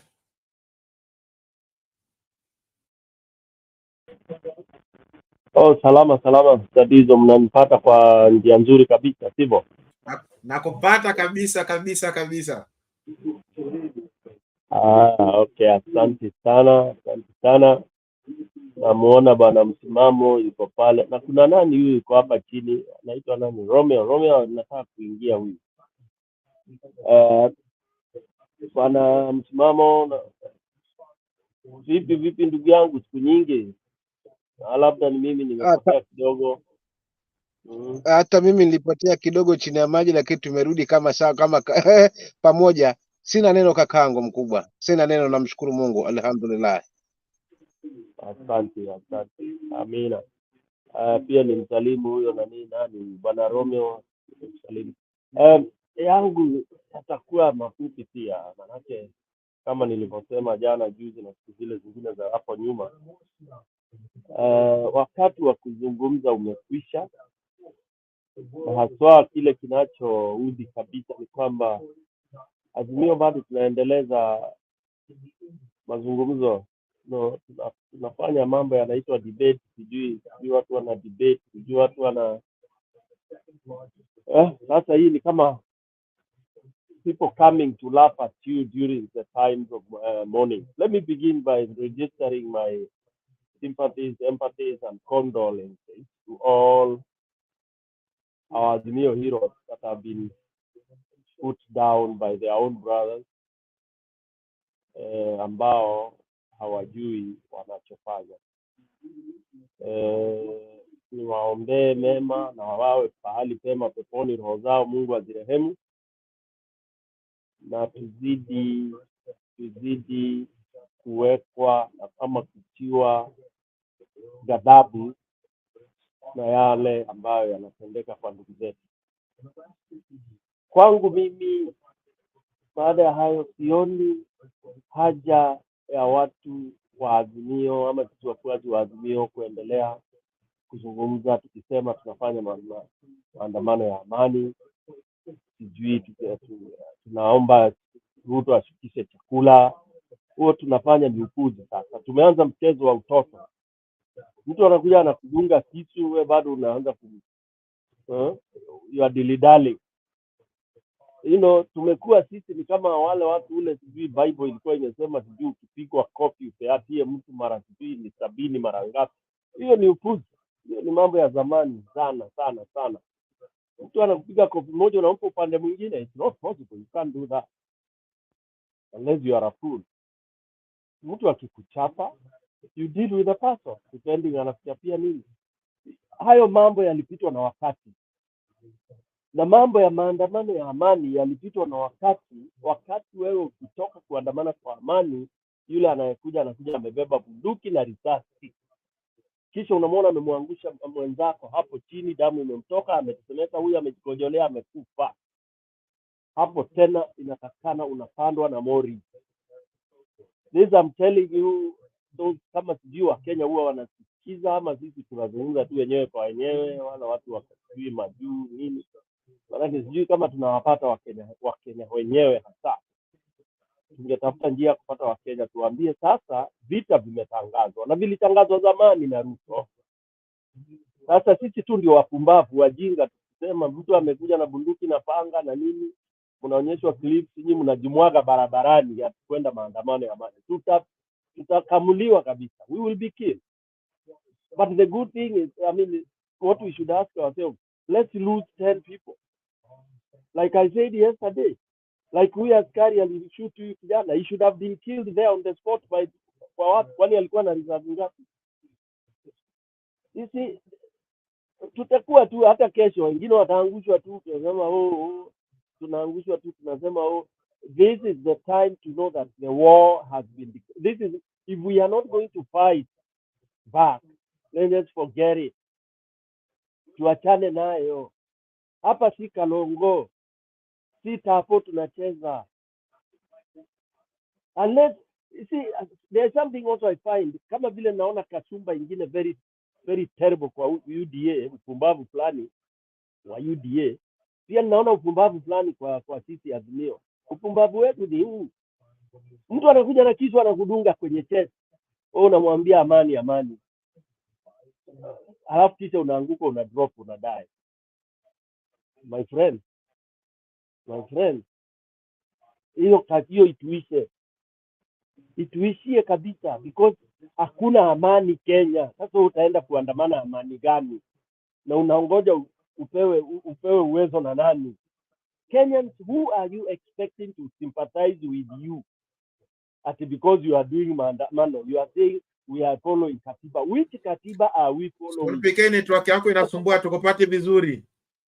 Nini? Network yako inasumbua, tukupate vizuri. Ngoja nitoe nani hii, nitoe Bluetooth basi nipate.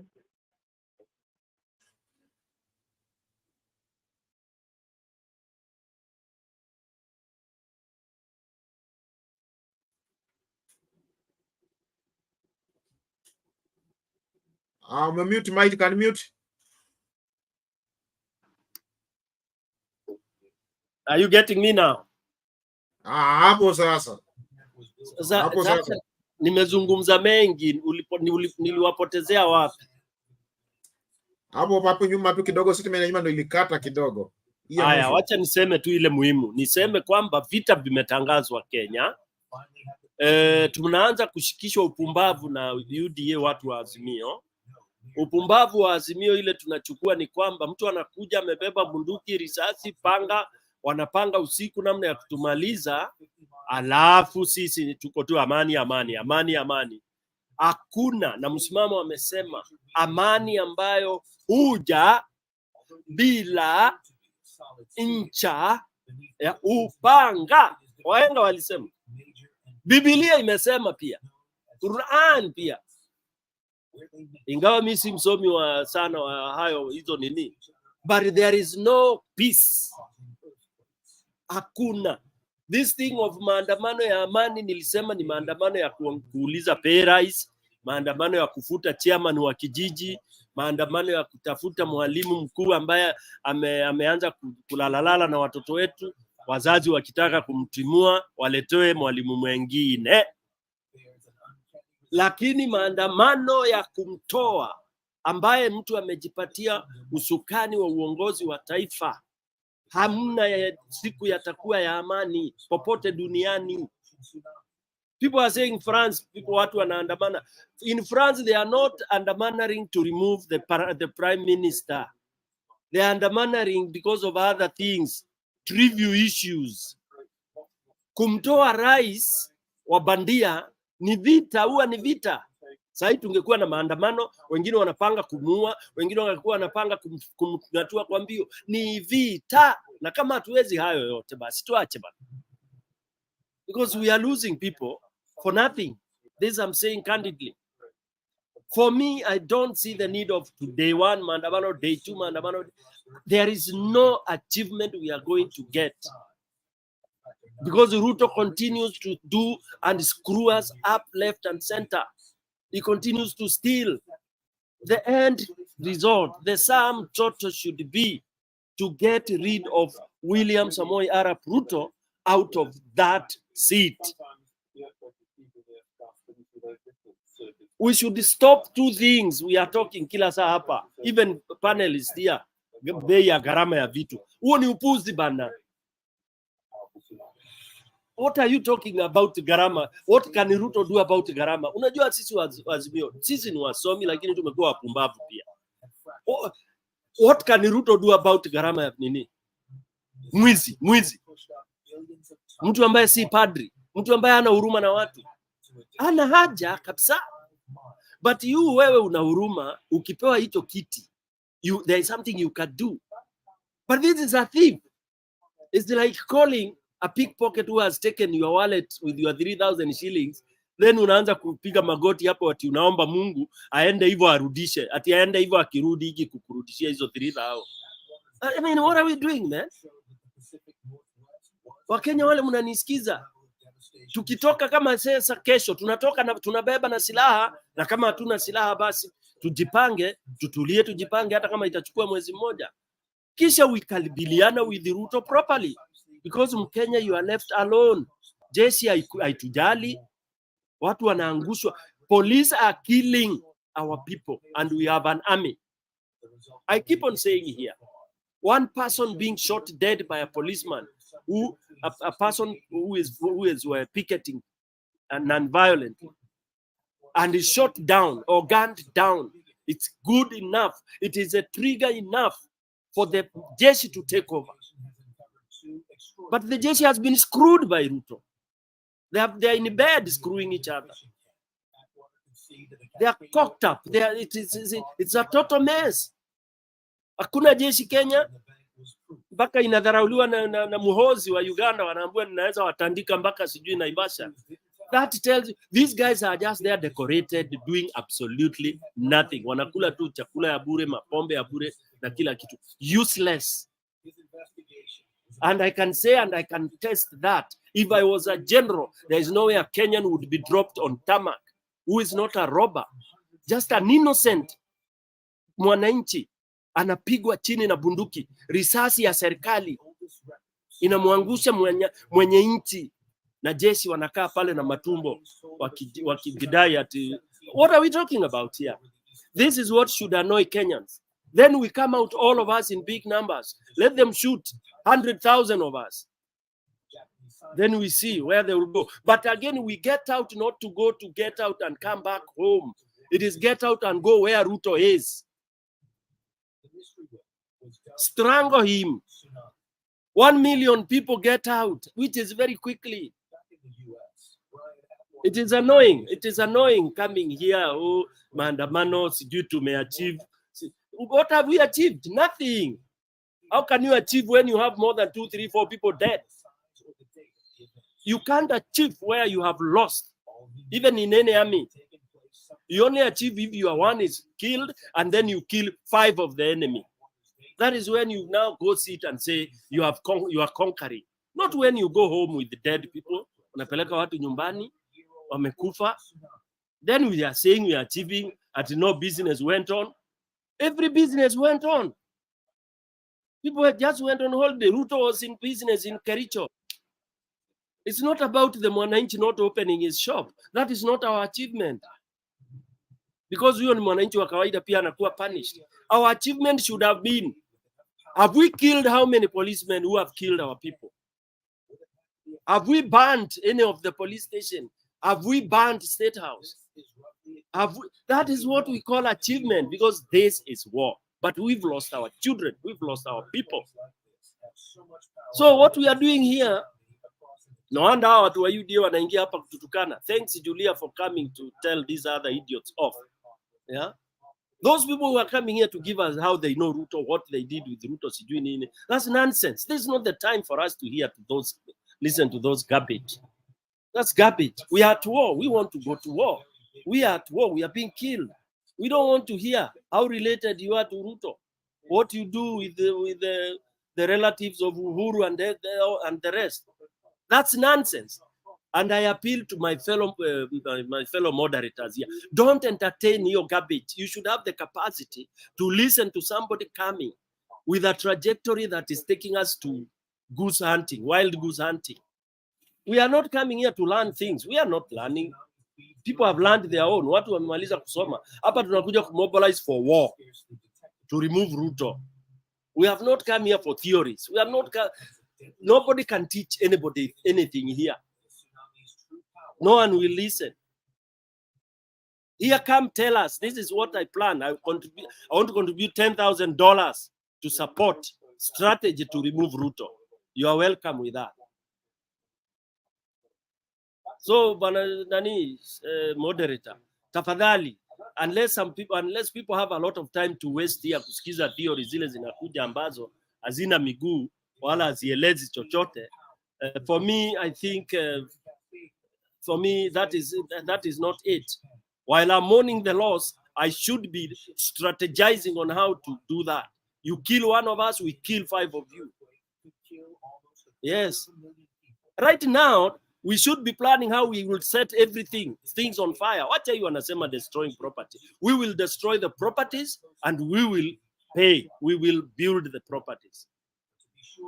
We should now be really getting wild to revenge for all the deaths that we have had since Kisii Maseno University. I mean, we Kenyans, we have become, Azimio tumekuwa ni kama mtu amekufa inakuwa ni like any other death. The other day, now we are talking, tunasahau, my empathy, my sympathies, inapita. That is serious. And that's why Ruto is comfortable with the innocent kids being shot dead. Wacha niachie hapo. I really don't understand. Na bwana moderator, there is no headline here. Hakuna headline which is running, unless you tell me to put it for you. If you tell me what it is, what you intended to have, then I'll put it as you move on. Okay, check just on the headline. I'll get it to you. Nitakutumia, usikuwe na wasiwasi. Sawa. Let us listen to Romeo. Romeo, please, and then get to the point and contribute to what's the matter. So, umeona video yenye ilikuwa? Yes, thank you. Since I would like to allow or let Green Pepper go first, since it looks like he's in a vehicle, and then I'll come in. Sikusikia, ongea audio, speak audibly. All right, ninasema ningetaka kumwallow Green Pepper aende kwanza kwa sababu inaonekana ako kwa gari, and then I'll come in after him. Sawa, Green Help, come on. How are you? I'm doing good, man. How are you guys? I'm fine. Okay, yeah, I have two or three points to make, and the first one, I'll start with the abduction. I know people call it here arrest. There's no arrest so far that has happened anyway. It's called abduction. And the abduction, this guy, this guy in the office, whatever. He has abducted. If you look at that list, the majority of that list is from one specific tribe. I will leave it at that point. Second, we should hit this guy where it hurts more.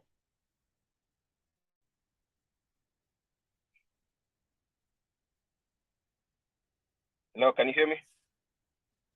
I can hear you. Go on. Bring your face back. Okay. Yes. So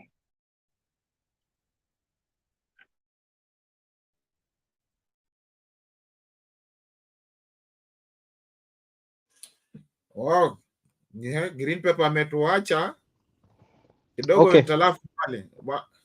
I will go while we wait for him then. Yes, let us continue. Romeo, Yes, I will go if he's not there then. bring your submission then tusikize tena nini msafiri amerudi. Sawa Msimama sawa. amerudi. I would like to Stone PK, thank you for bringing us back to the point. And Stone PK and I actually really agree. Mimi, 2 days ago on here, I said we need to be moving from picketing to revolution. Maandamano to mapinduzi. And I think I remember last time I said, you know, have we reached that tipping point? And I asked people, do you think we have reached that tipping point where things have changed so that to picket anymore, tuna andamana kwa mapinduzi, tunapindua serikali. And that's something that I wanted to, and Stone PK put it right. I know there's so many things that needs to be done in the background. And last time when I was here 2 nights ago, I talked about organizing ourselves at the ground level so that we are not waiting for commands from the top. And the idea of which the leadership made of different areas, avenues that we could meet, this time was Kamukunji and another ground. That was brilliant. So tunafanya chenye walifanya ni devolving that power ya ku do different things at the ground. So many things are going on at the same level because Mimi, I think I said here before that the idea of kukutana Kamkunji kind of shackles us. I allow watu wafanye vitu mingi za inafaa kufanyika ili tupendue serikali. So that was actually a good idea to devolve these things so that kila mahali kikundi watu wamejiorganize on their own, doing their own thing, but with one goal. We know what the goal is. But tuache kungojea kila wakati kuambiwa kufanya kila kitu. For instance, Stone PK gave the example of France. France are not even demonstrating. France are rioting. And the reason they're rioting is because of pension, and actually the President Macron raised the age of retirement. Raising the age of retirement has pushed people to riot, not even demonstrating, rioting. Because in France, wanachoma vitu. Na ukianza kuchoma vitu, it hits where serikali inasikia na nguvu. And that's why hata mimi nilikuwa nikisema, it's time we stop demonstrating. We take it a level or a notch higher, you know? I know this is not the platform where we come and strategize how to do that. But I'm encouraging whoever is listening, whoever is on the ground, whoever wants to move further, is hii maneno ya kudemonstrate tunarudi nyumbani kusema ukweli. Ruto in fact is enjoying it. Anatuambia wacha tu wata demonstrate alafu watarudi nyumbani. They'll do this and then they'll go back. You know, that's what they're expecting.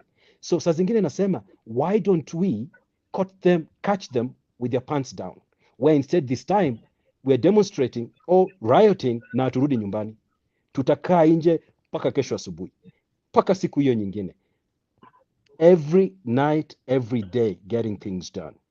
The other thing that I saw that I want to bring up, please, from the videos that I've seen today, is ujinga ambayo. This just shocked me. When Sonko goes out and start distributing mandazi to policemen.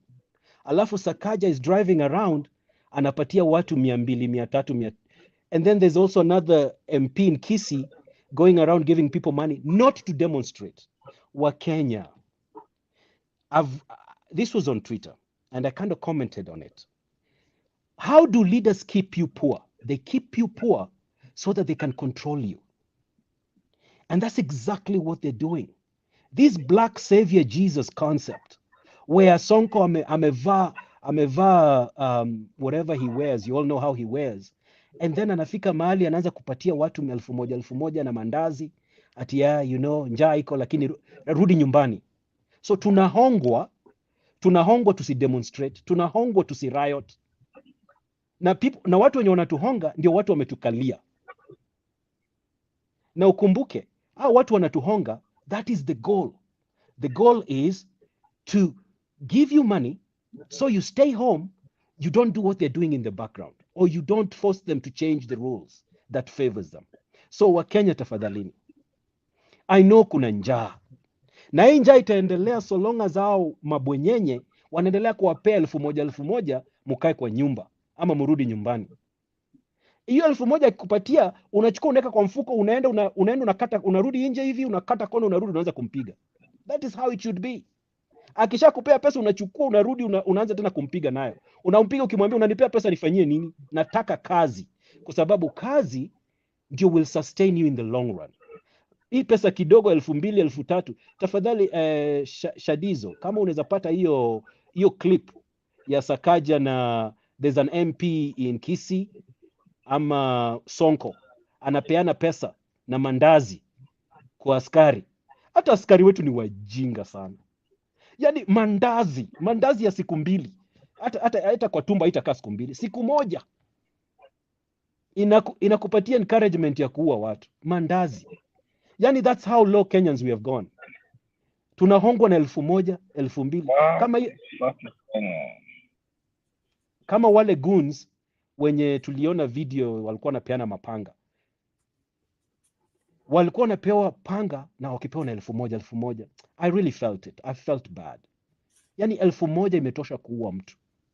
Na si hata kuua mtu kwa sababu wewe uko na beef na yeye, hapana. Unaua mtu kwa sababu ya mtu mwingine amekuambia amekulipa 1,000 uende uue. Wakenya mkumbuke ya kwamba hawa mabwenyenye hii shilingi wanakupatia, hata hiyo 10,000, 50,000. Hiyo ni pesa anakupatia kwa sababu hapa nyuma ako karibu kurip 2 billion. Wewe anakuhonga na 1,000. So I get it. Njaa iko Kenya saa hii. Lakini hata kama umepewa pesa hivi, chukua, kimbia, badilisha shati, urudi upige huyo jamaa. Kwa sababu kusema ukweli, ana promote umaskini. That's what he's doing. In the long run, ana promote umaskini. Anakupatia 1,000 kwa sababu hataki uombe kazi. Ukimwambia unajua badala ya kunipatia 1,000, ukinipatia kazi yenye nanilipa hata 1,300 kwa wiki 2 ama hata month, itanisaidia kuliko 1,000 unanipea kila siku. Ndio maana hiyo nataka kama it's possible play those things. Why? To tell Kenyans that hata ukipata hii pesa ichukue, lakini rudi, come back and fight. Don't let that money completely make you to go home because umepata 1,000, 2,000. So that's something I wanted to bring up. I'll let I thought Pepper was back ama jarudi. Okay. Oh, thank you. Nimeona hapa kuna somebody called Bandi. Bandi, how are you? Bundi, how are you? Yeah, mood, sir. Come on, Yeah, bring your my submission, time. please. Yes. Oh, yeah. Yeah, first of all, I want to say hi to all of us here, the guys on the studio, especially my friend Stone PK. Stone PK, umeenda tena nyuma ya tint? I don't know. Stone PK, bwana, habari? Salama mheshimiwa, mambo? Tuko salama. Ya, sisi ni hasira tu, ni hasira kabisa ndugu yangu, tunazidi kumalizwa tu. Sasa wewe uko ground, tuambie bwana. Yeah, anyway, tuko salama, lakini hatuwezi sema ni salama kwa sababu most of our people actually are in mortuary as we speak. Another one are nursing serious wounds in various hospitals. And even others have displaced. And we understand we can also not say good because our children are not going to school, or roads and other things have been fundraised simply because they have a peaceful demonstration of trying to ask the government to lower some commodities which are obvious, like unga and other things.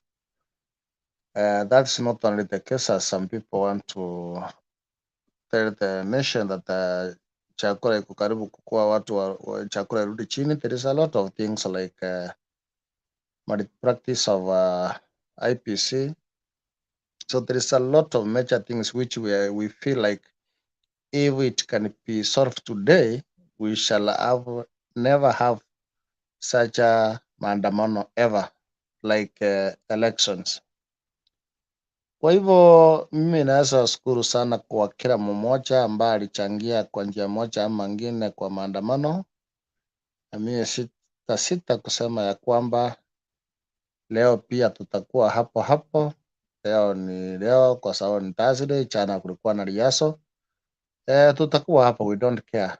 Na mimi nimesema hapo mbele, wewe unajua Stone PK, kwamba we are ready to die, some of us, for us to make sure that we have a better Kenya tomorrow, and we don't care, kwa sababu hata kabla tupate amani ama nchi ya 1963 kulikuwa na watu ambao walikufa wakipigania uhuru wa nchi yetu ya Kenya. Haimaanishi kwamba watu walikuwa wakufe, lakini walikufa kwa sababu ya Kenya kutorosha wale wapeperu ambao walikuwa wanaumisha wananchi. Tunajua kwamba kuna watu walipoteza, kuna watu walikufa, kuna wamama walipaki bila wazee, kuna vijana walipaki mayatima, kwa sababu walikuwa wanataka kupigania uhuru ya nchi hii. Hiyo uhuru bado inataka kuwekwa chini miaka 50 na kitu ama miaka 60 baadaye kwa sababu ya mtu mmoja. Hatuwezi kubali watu kuchaguana kulingana na vile wanajua. Tunataka uchaguzi ikifika, wananchi wachague yule ambao rais wanataka, yule mbunge wanataka, na wapewe awaongoze kulingana na vile ameongea na wananchi wake. Hatuwezi kubali mtu akae kwa kona fulani atumie nguvu yake na pesa ya corruption aingie, alafu atupatie aendelee kuongoza. Alafu nilikuwa na rekebisha pale, ndugu yangu anaitwa Romeo amesema kwamba kule Kisii kuna watu walipewa 200. Lakini ungesema walikuwa wanataka kupewa wakakataa. Hawakukubali pale Kisii, hawakukubali pesa, walifukuza usoro na pesa, na walifukuza yule muhindi pandia na pesa yake. Wakisii hawakupanga foreni kuchukua zile 200. Wale walichukua ni watu wa Nairobi, wa Sakaja na watu wa Songo. Lakini pia Songo naweza mtetea niseme alipatia waandamanaji pesa na maji na akapea polisi. Kwa hivyo ni kama alifanya neutral. So Kisii pale sisi Wakisii wetu hawakuchukua zile pesa. Going forward, it is not going to be business as usual. Ni ngumu sana ueleze yule mwananchi yako njaa na wewe umeshiba kwamba you are doing nothing, na hizi nguvu tutatumia na tutakutoa. Mambo inaendelea kuwa hata mbaya zaidi. The better they should have solved it now. As much as I know, some people somewhere are surrounding our fake president, and the fake president is listening for them. I don't want to name them here, but the fake president is literally going down. I can assure you, and I don't want to care if they will come for me today. We are demonstrating fully. Mimi leo nilikuwa nimeshikilia Kangun Road, and I can attest that we did what we supposed to do, and we are going to do in another 2-3 years. We are going to get out to prepare, so we are ready to die. We are ready to die. Afadhali tukufe wote, wale watasaliwa wapate nchi ambayo imenyoroka, na waulize kwa nini watu walikuwa wanakufa. Waambiwe kwamba walikuwa wanapigana kwa sababu mtu alikuja akasema yeye ndiye atachusia mafuta, kitu inaitwa sijui intergovernment. Alafu waambiwe watu walikufa kwa sababu walikataa mtu mmoja ambaye anaitwa IPC chairman kupanga, anasema huyu ndiye atakuwa rais. Watu walikuwa wanapigana wakakufa kwa sababu kuna askari alipewa bunduki akaambiwa tupia wananchi. Watu walikuwa wanakufa kwa sababu kuna mtu alikuwa sijui minister anatukana watu na yeye ni na yeye ni minister ambaye anatukana Raila ambaye amepigania demokrasia kila wakati. Sasa wale watakuja watasema sasa juu sisi tumesaliwa, wacha tusipigane kwa sababu yale ambayo yalifanya wale watu wakakufa, basi wacha sisi tufanye mambo tofauti. That is what we are up to. In fact, we are ready. We don't care. Wengine wetu tumeshikwa, tumepigwa, tumechapwa. We are not all over the media, but we have been threatened, but we don't care. Kama mimi saa hii hata sababu yenye sitaweka taa hapa, mtu anaweza kuwa mahali nimelala alilala hapa na akaona. So we are ready. We are ready and we are prepared. But I can assure you, Raila is not a person. Raila is a spirit, and we are ready to follow that spirit until the end. Thank you. Okay, asante sana. People's power. Happy to see Power. you. How are you? How Poa are you? kabisa. Njema. Nimefurahia kukuona sana.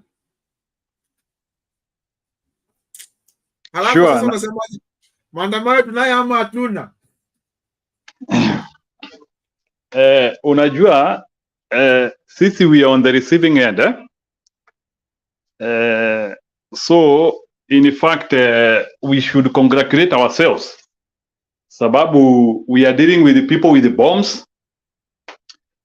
We are like you know, and I want to say it here categorically, even as we discuss our exit formula.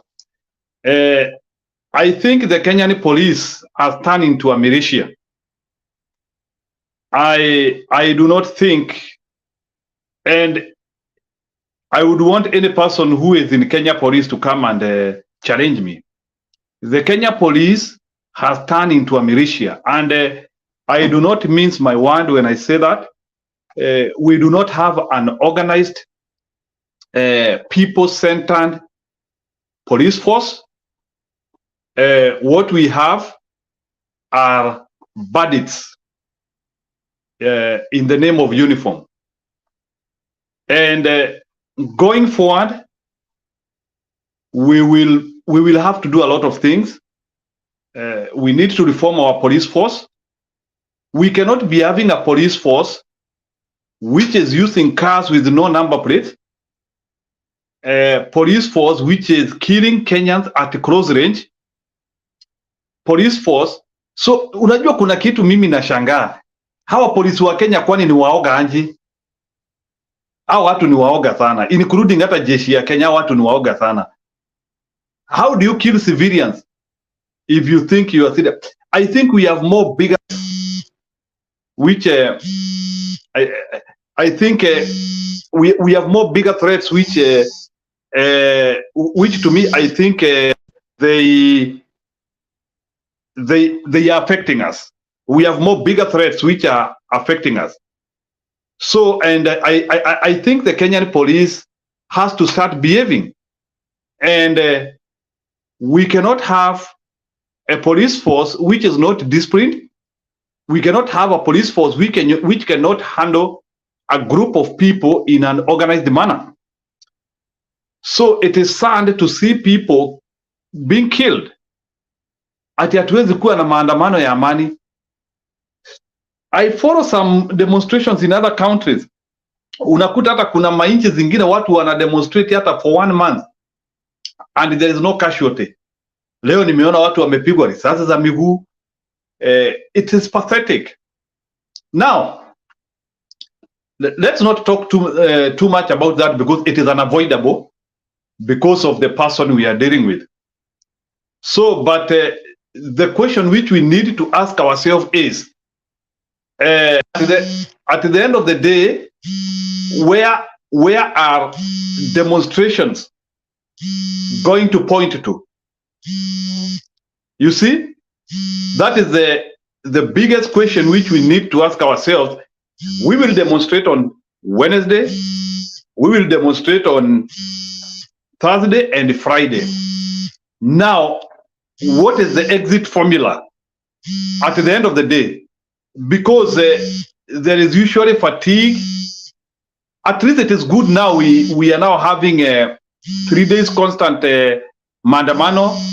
We know what they are targeted to, but deep in the mind, there will be something extra, either through our principles or whoever.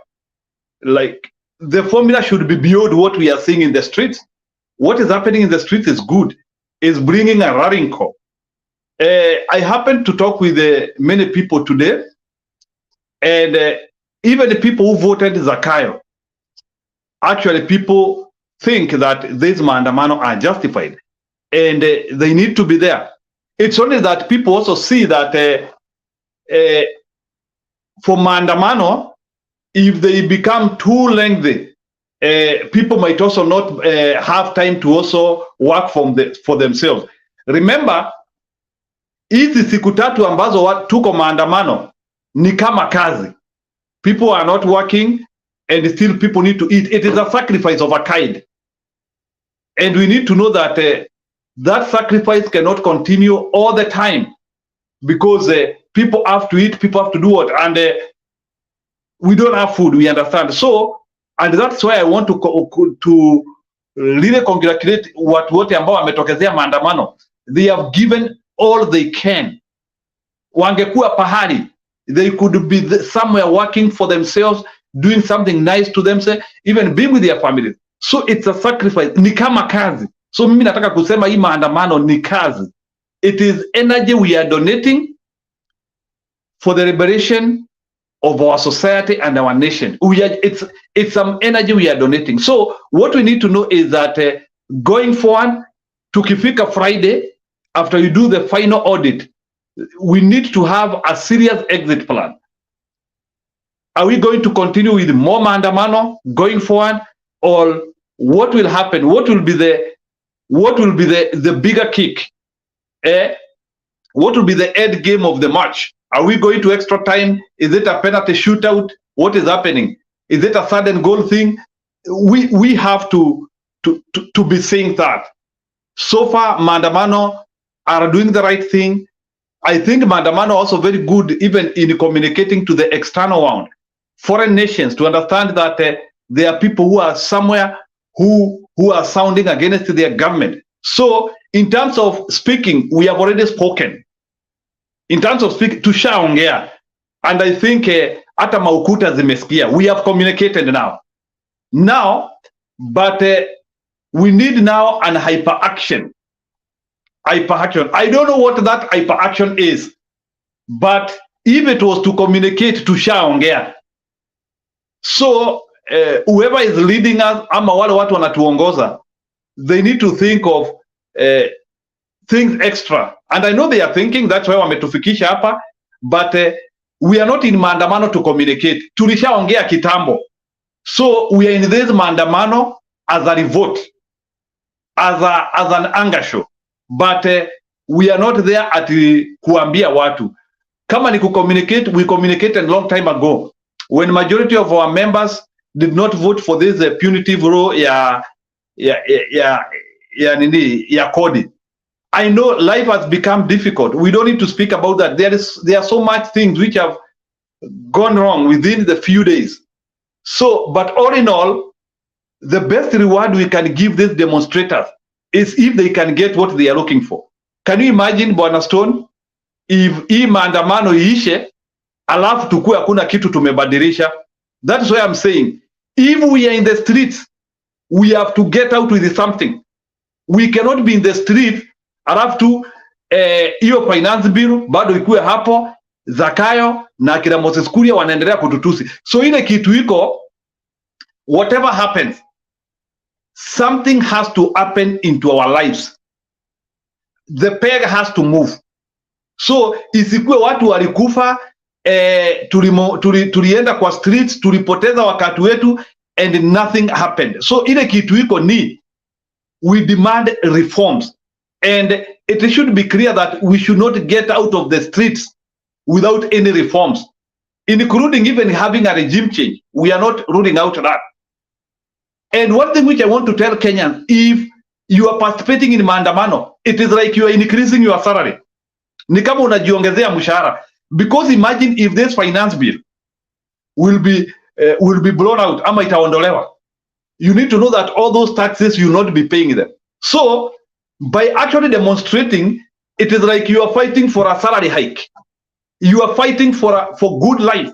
Remember some of these things which you will be paying utalipa. So in other words, by demonstrating, and if there is a way in which this finance bill can be halted without even the help of the parliament, just through the help of the people's power, you need to know actually, ni kama mtu ameongezewa mshahara. Actually, you don't need to go to your employer kumwambia niongezee mshahara.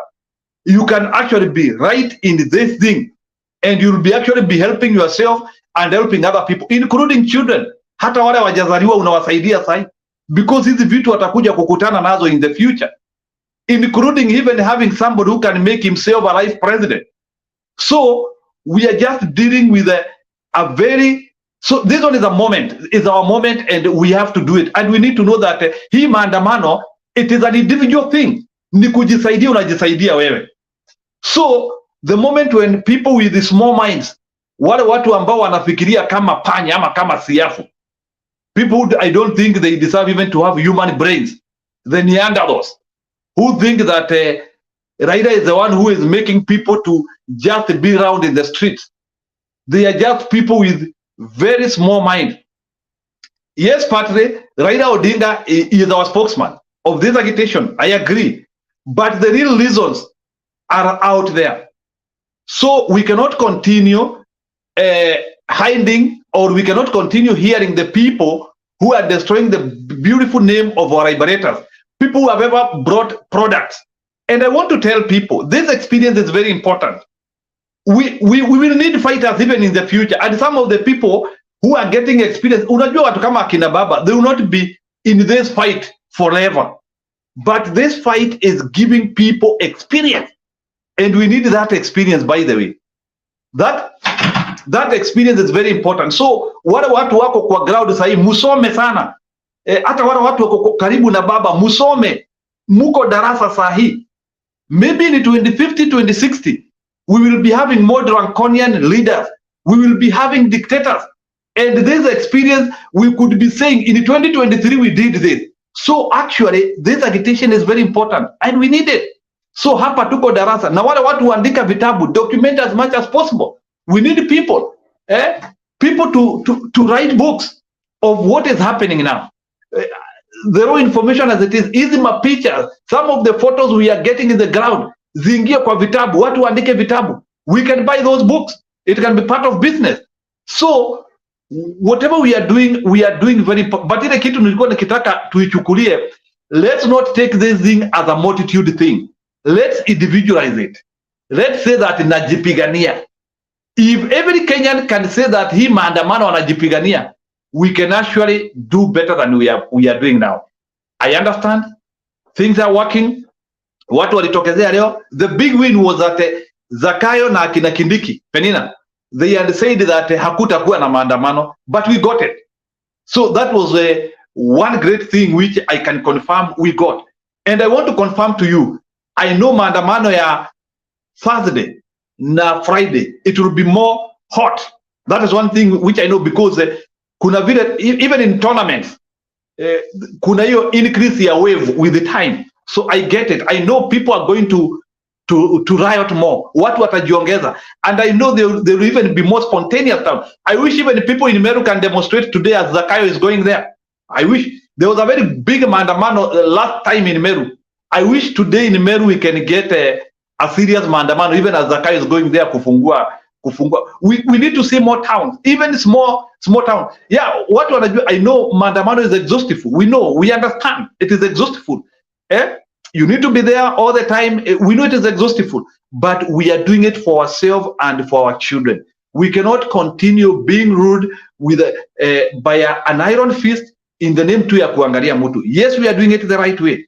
Moving forward, we now need to start auditing na tuanzie what are the gains. Pia lazima tuanzie kusoma hadi pale tumefika, including hata ile maandamano tumekuwa tukifanya toka March. We have to start auditing. Are we getting anything? So we have to start now. Nini tumeingiza kwa gara hadi hapo. Unajua mtu akienda kuvuna lazima uanzie kuhesabu ni mangunia ngapi unaingiza ndani ya gara, ni mangunia ngapi. So hata sisi moving forward, we have to start auditing up to here. What are the benefits? What are the gains? Yeah, it is true. At least now, for now, we have proved that we can push Zakayo. When he was stealing our election, alituweka uoga. Mnakumbuka pale Bomas vile alifanya, aliweka watu uoga. He was like the only person, including announcing himself. Alituweka uoga to the extent that hakuna mtu angeweza kumconfront. The few people who wanted to confront, nafikianga walisukumwa vibaya sana. At least now we have sounded a statement that Zakayo is not untouchable. You can push him, and we are pushing him. And very soon we will also give another statement that it is possible also to undo Zakayo. Those are the things we need to do. So the force has to be constant. The force has to be constant. Na mimi ningeulizwa, isipokuwa tu ni vile najua it could not be. Mimi ningeulizwa, ningesema hii maandamano ifanywe forever mpaka huyu jamaa atoke, so that at least we give ourselves ifanywe forever. I wish Baba does not cancel this maandamano. Hii maandamano iendelee kabisa. Hafadhali tumalizane na huyu jamaa, then tuanzie kupanga mambo ingine. If it was me, ningesema tu kitu iendelee tu forever. But I don't know, maybe on Saturday what they will say. But this maandamano should continue and continue, because already we are having more bad life, more difficult life, including many people do not even have jobs and they are not eating. In fact, there is even happening to kuna swali mahali. Kuna swali mahali.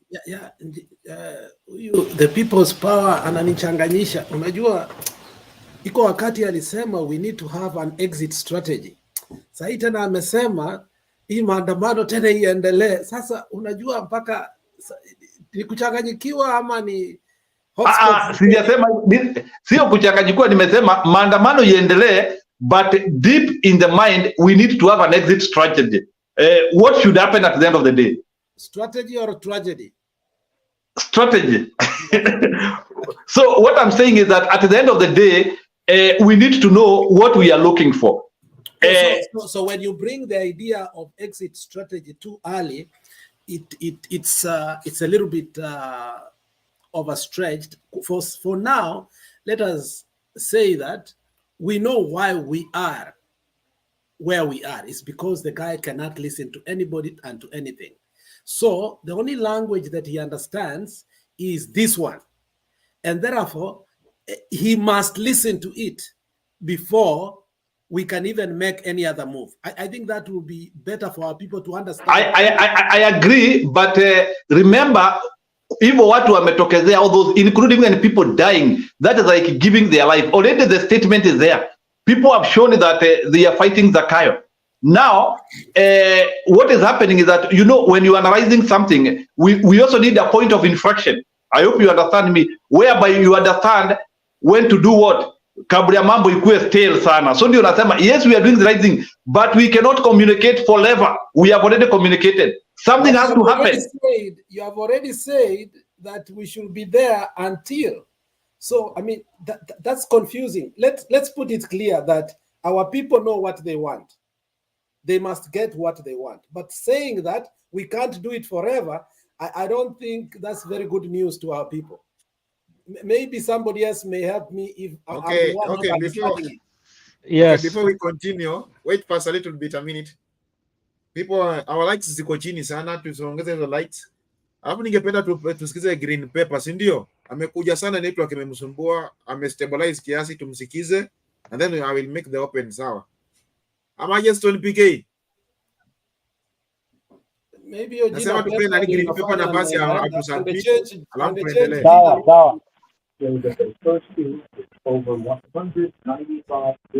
Sawa. Sawa. Green PK. Green Pepper. Sema.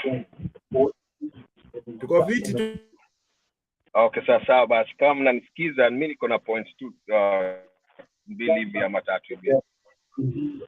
So ya kwanza vile nilianza before I was cut off na hii mambo ya connection, nilikuwa nimesema point yangu ya kwanza ilikuwa watu wanasema ati kuna politicians ama some leaders that... Stone PK, can you mute? Nakupata, endelea, alafu usitoe hiyo muziki ya background. Mimi sina muziki yoyote. Endelea. Mimi niko quiet penye niko. Okay, point nilikuwa nasema kuna bunch of politicians ama some leaders that walikuwa wameshikwa leo na wengine jana, na watu wanasema kushikwa au adhi hawakushikwa. Inafaa to address kitu for what it is, you know. Hii mambo ya kusema to arrest, no, they were not arrested, they were abducted. Hao watu walikuwa abducted, unaona.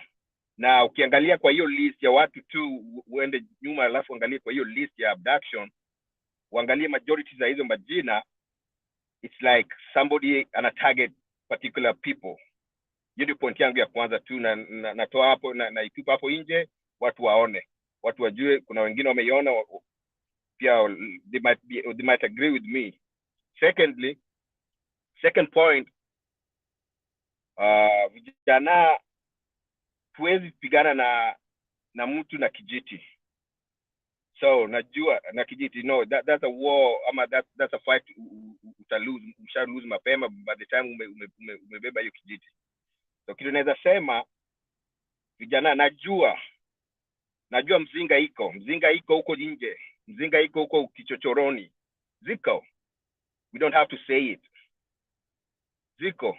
You don't have to swing it. You don't have to kuweka hadharani. Dawa ya moto ni moto. Vijana wameuliwa leo. Vijana vijana wameuliwa leo. No? Youths have died. People have died today. People have shed. Do you know the numbers? We need to, at least numbers should be said. Wamefika 10 leo. Kama si if it's not less than 10. According to the news coming from main news networks in Kenya, wanasema that the government instructed police and medics not to compile the number of people who are dead. Yeah, so it's hard to tell, but I think it's more than. Yes. So back to my point, dawa ya moto ni moto enyewe. You know, hao polisi wana use mzinga, wanamaliza vijana, na najua vijana wako na mzinga huko nje, watu wako nayo. Kama vijana hawana, there's somebody or some people who have that stuff. To tow it for this war, for this battle to be, you know, at least where it's supposed to be, you know. Si lazima tuitoe nje na to, you know, to flash ama to you know, to swing kila mtu ione. No, let's fight these people guerrilla tactics. Vichochoroni penye ule kijana alishutiwa na ule jamaa certain decent hiyo nyingine, kila mtu alimuona. Hiyo ni playground, hiyo ni battleground ya vijana. That's why we should start this kind of stuff. Hao watu wakiingia huko ndani, tutoe mzinga nje. Watu kama hao should be dealt with, you know. Na iwe tisho, na iwe fuzo kwa hao watu kuingia huko ndani. Mimi naweza sema hivi, to hit where it hurts most na kusend a message. Hawa masanse na watu kama hao wakishikwa, akia nani, Inafuata wachomwe alive, kuchomwa. Hata vijana wasitumie risasi ama nini ama ana mzinga, wasitumie hiyo, kuchomwa alive. You know, that should send a message. Then for this guy mwenye ako huko ndani, watoto na vijana ya wazazi, you know, wamekufa leo, na yeye pia ako na kijana, ako na msichana, ako na nini. So we should strategize, kama, you know, the youth and people who are you know, fighting this war. We should hit this guy where it hits most, you know, where it hurts most. That's what I mean. So by changing strategy, tunaweza anza na basic tu. Tunaweza hizi magari za masanse, tunaweza anza tuna hata the basic, kwanza kuzichoma. Hiyo ndio basic, kwanza kuzichoma, kutumia petrol bomb. That's it. Hiyo one basic anywhere for guerrilla tactics. That's a basic stuff kutumia. You know? Hiyo tutumie hiyo. Then any business premise ya huyu jamaa yenye iko local, as this struggle continues, let's start hitting those places too. You know, alafu ajue vile kuna jamaa alisema ati alienda mahali fulani, alafu hapo anataka hata MCAs wakuwe karibu. That should be the trend, because he just doesn't know when. Ye pia na wenye wanamsupport should have that. They should be looking over their back kila wakati pia. Vijana, watoto wa watu wamekufa, now pia see, they're not immune, they're not immortal, they're not immune pia, you know, that kind of stuff.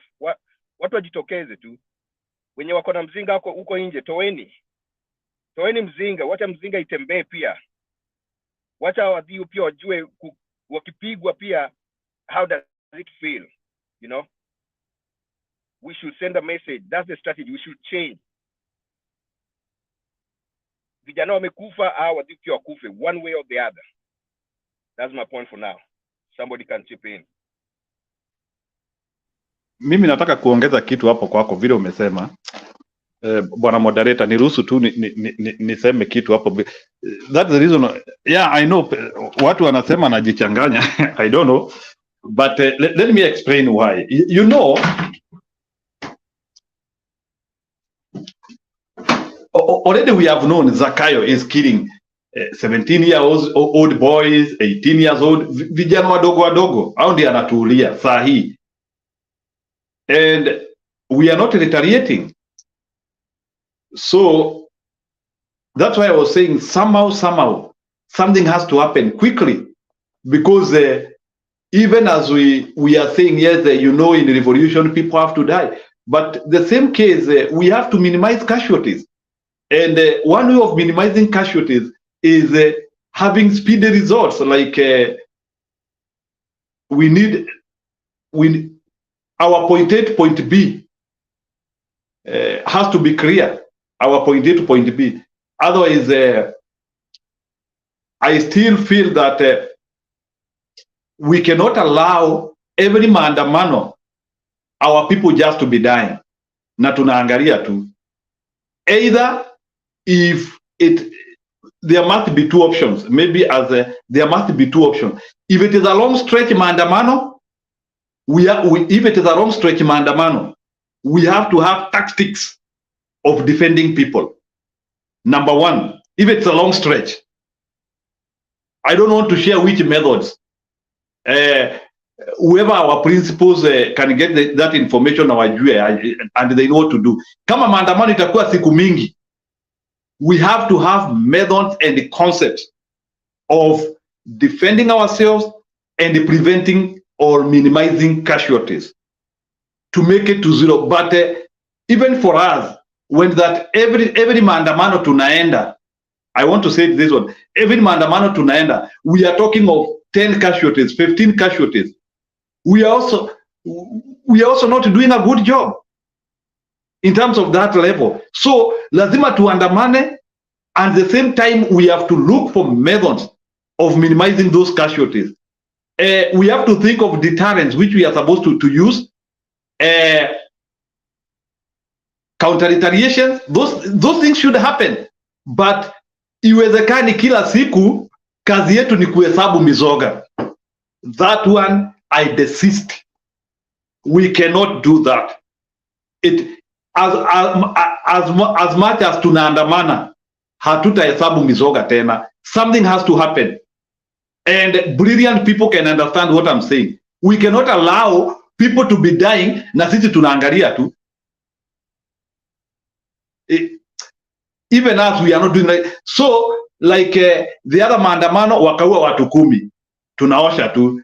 Hii maandamano ingine kama sasa hivi mnasema wahesabu, ujue kama wahesabu, you need to know that it is more than the other one. So we cannot sit plenty saying that this one is a revolution, revolution, people have to die. No, it is not a mass. Sio lazima watu wakufe, hata sisi tutumie vichwa bwana. We have to use brains. That's what I'm saying. So there must be serious strategies, and even as we plan for fierce protest, we have to plan. We have now to start thinking of minimizing casualties. It is only the ignorant people who will just be doing things the same way and still counting the casualties. They even in a battalion, in military things, people count the victims, and now they see what to do. So our concept should be simple. Yes, maandamano lazima ikue, but we cannot allow people to die like hell in the name of what wanauawa na polisi. Like sasa kama hao sasa watu wanatokezea na masubaru na nini, something should happen. Something should happen. Kenyans have to do something. Nimemaliza. Okay, asante. Stone PK. Ama watu msikize msimamo kwanza. Msimamo.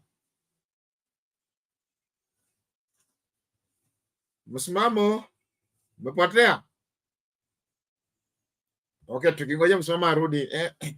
Kuna swala lingine before nani waenda, the people's power. Tulikuwa tumeangalia hapo mwanzo, inasema kuna watu wana ile swala la kusema ati mtu anashikwa anashikwa bila hata warrant, like Baba Owino unashikwa bila arresting warrant. The bodyguard wa Baba Onyango the same na Dennis wanashikwa asubuhi, walishikwa leo asubuhi, jana asubuhi, na mtu anasema anashikwa kutoka kwake na bila arresting warrant, na hakuna kitu anaambiwa amekosa, but anabebwa juu ako tu closer na Baba. So what are we doing with so that hiyo mambo ishuke chini today as watu wakiendelea kuprotest? You see the reason why wanafanya hivyo, because they know watu kama akina Babu Owino wakiwa nje hii siku za maandamano, they will also go and lead maandamano. So it is one way of wanting to bring us down.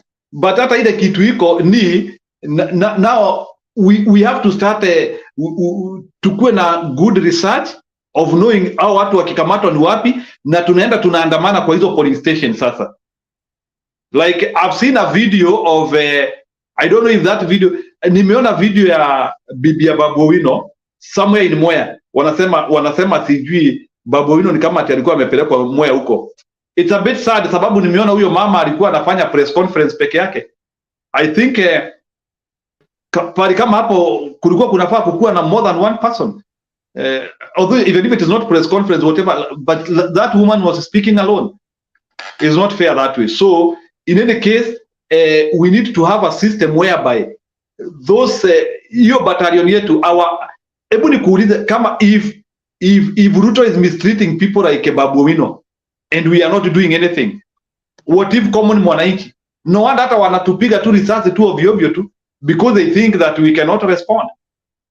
That's why I'm now saying we have now to start thinking beyond maandamano. Like yes, lazima tuandamane, but lazima itabidi sasa tufungue akili sababu because you can now see the person we are dealing with. First of all, we have to defend our generals. Mtu kama Babu Owino hata hakuwa anafaa rada hiyo police station because already we are doing civil unrest and disobedience na nini. How comes tunafanya hizo vitu and still our people are just being molested? It is somehow we should not be showing weakness in all these things. But sasa tukiruhusu watu wetu wakuwe molested hivyo, somehow it's like we are showing a form of weakness, which is not very good. Anyway, we will continue fighting, but we now need more advanced tactics. So hii ground tactics lazima ishikanishwe na vitu zingine. Sasa kama leo mumesikia, nimeona kwa news walikuwa hata na ndege, walikuwa hata na ndege ya kuzunguka hizi, sijui hiyo ndege ilikuwa ya kumapa ama ya kufanya nini. So these people are using so many concepts. So hata sisi we now need more tactics and more brilliance. We need to bring knowledge now in this thing. Hivyo ndivyo nilikuwa nataka kuongeza. Okay, tusikize Stone PK ndo tusikize Bwana Lala. Stone PK. Asante. Unanisikia sasa? Am I audible? Yeah, you are. Yes, you are. Go on. Okay. Now, I'll repeat what I said earlier. Bado tunazunguka, mko na hiyo ugonjwa Azimio. All of us tulishikwa na ugonjwa mbaya, and that's why Ruto is treating PK hiyo buluti yako inaanza kukata. Inakuwa tu audible alafu inaanza kukata ikishuka.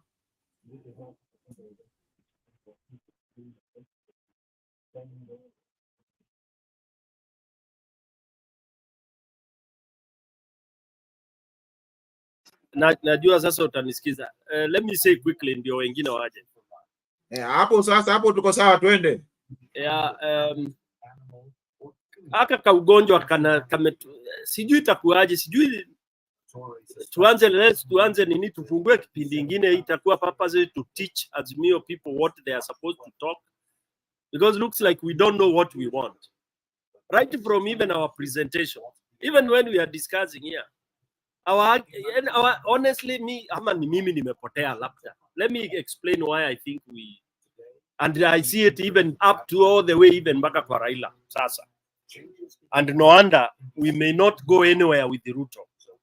Number one, even us here discussing here, we are questioning things like really we don't know what we want. Now we are questioning Ruto. You are questioning Ruto. Number one, Azimio followers, panelists, you are questioning Ruto as who? You are, number two, you are pleading with Ruto. Number three, you are offering advice to Ruto. Number five, you are lamenting about Ruto. All these inaonyesha tumeingiwa na kasumba, because whatever you say and even do or even think Ruto atakufanyia, umepotea. I gave an example. You have a mrogi anakurogea watoto, one child after the other. As Africans we know urogi iko. Okay, you can pretend you don't know about it, because even poisoning your kids in urogi. Your kids are dying one after the other, and you are going in the opposite direction, lamenting and cursing and asking the murogi, oh jameni, mbona wananifanyia hivi? Huyu mwingine kwanza alikuwa miaka 8 na amemroga, sasa huyu mwingine wa miaka 6. Yani tunalia mayo running away, and you know this guy. And mtanieleza moderator, utaniambia labda nimepotea. When we start questioning Ruto here, or is it that we have nothing else to do, or we don't know? We are questioning ati Ruto anashika watu bila ati warrant. Surely ati tuna question police wana shoot watu wa maandamano, and then we are saying, oh, they are innocent, they are this. Who doesn't know these kids are innocent? Who doesn't know maandamano we are innocent? We all know that. Whether we hold 1 million press conferences to shout, you will achieve nothing. And I can be vindicated by this. How many people have we lost every time we've gone out there? The thing is to stop it. And how do you stop it? You go and die and make sure you also kill. I'll repeat this 1 million times. Let's go up now in arms. Stop saying about stop caring about property garbage. What property is this that watu wanatuimbia hapa? property na watoto wanakufa, vijana wanakufa. Oh, he is killing 17-year-old. He will kill even 2-year-old. So me, I'm saying let's not waste our time here. Muna waste the time muki question. The API ameongea vizuri. Let's now, those who can afford, let's arm our people. Mau Mau did not lament in the houses. They went to the forest. They went to the forest. They fought. They did not say, oh, we know we are going to the forest, we may not come back. No. They left their wives and children and went to fight. That's how it goes. Kenyans, we will be so stupid expecting anything from Ruto. Ati tutaandamana mpaka Ruto asikie. You can andamana until Jesus comes back. Ruto will not listen to you. Ruto thinks you are stupid. Ukatili, the arrogance ya Ruto. You are there saying, oh, we are supposed to andamana every day peacefully until Ruto goes. To where? I can bet you $1 million. Ruto is going nowhere by your maandamano. Achana na maandamano. Tumesema vizuri. Achana na maandamano, enda mapambano sasa, vita. If you don't want vita, then go home. Yes, if we don't vita, let's go home. Let's go home and go to churches and pray. Then we see whether prayers will also help us. But don't talk about, oh, peaceful. How can you talk peaceful? People are being dropped dead.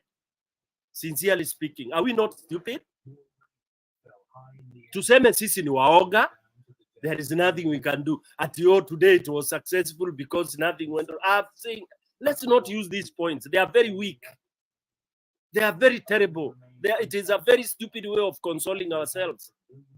We are not winning because Ruto continues to do what he's doing unabated. We are not winning, guys. Tusijidanganye hapa kabisa. You are not winning. You win by acquiring, and I said you win by mtu mmoja akiuliwa, you kill two. You revenge by death. Wawili wakiuliwa, you make sure you go looking for 5, 6, 7, 8, 9. When they are counting casualties, when we are counting casualties, they are also counting casualties. Unless I don't understand what winning is. So for me, I don't think we are anywhere yet because Ruto has not been moved even an inch. People are saying Ruto is scared. Who has the measurement of scary in Ruto? A thug. Mwizi is scared of what? Moderator, I'm laughing sarcastically. What is Ruto scared of? I want people to tell me. What is scaring Ruto? Ruto, he has all the implements of power. The only thing can happen is if there are 3, like now we could be counting 2 attempts of his assassination. Then you'll be telling me he's scared. Kama sasa Kericho hapo kungepigwa bomb kama 3 kwa hiyo dias alikuwa. Yes. Now you would tell me he's scared. Kidogo ameenda kwa moto kedi yake, imepigwa mara 2, 3 imemiss, risasi imemiss, imepiga gari moja. Yes, now you tell me he's scared. But all the rest, we are just consoling ourselves and all this kind of.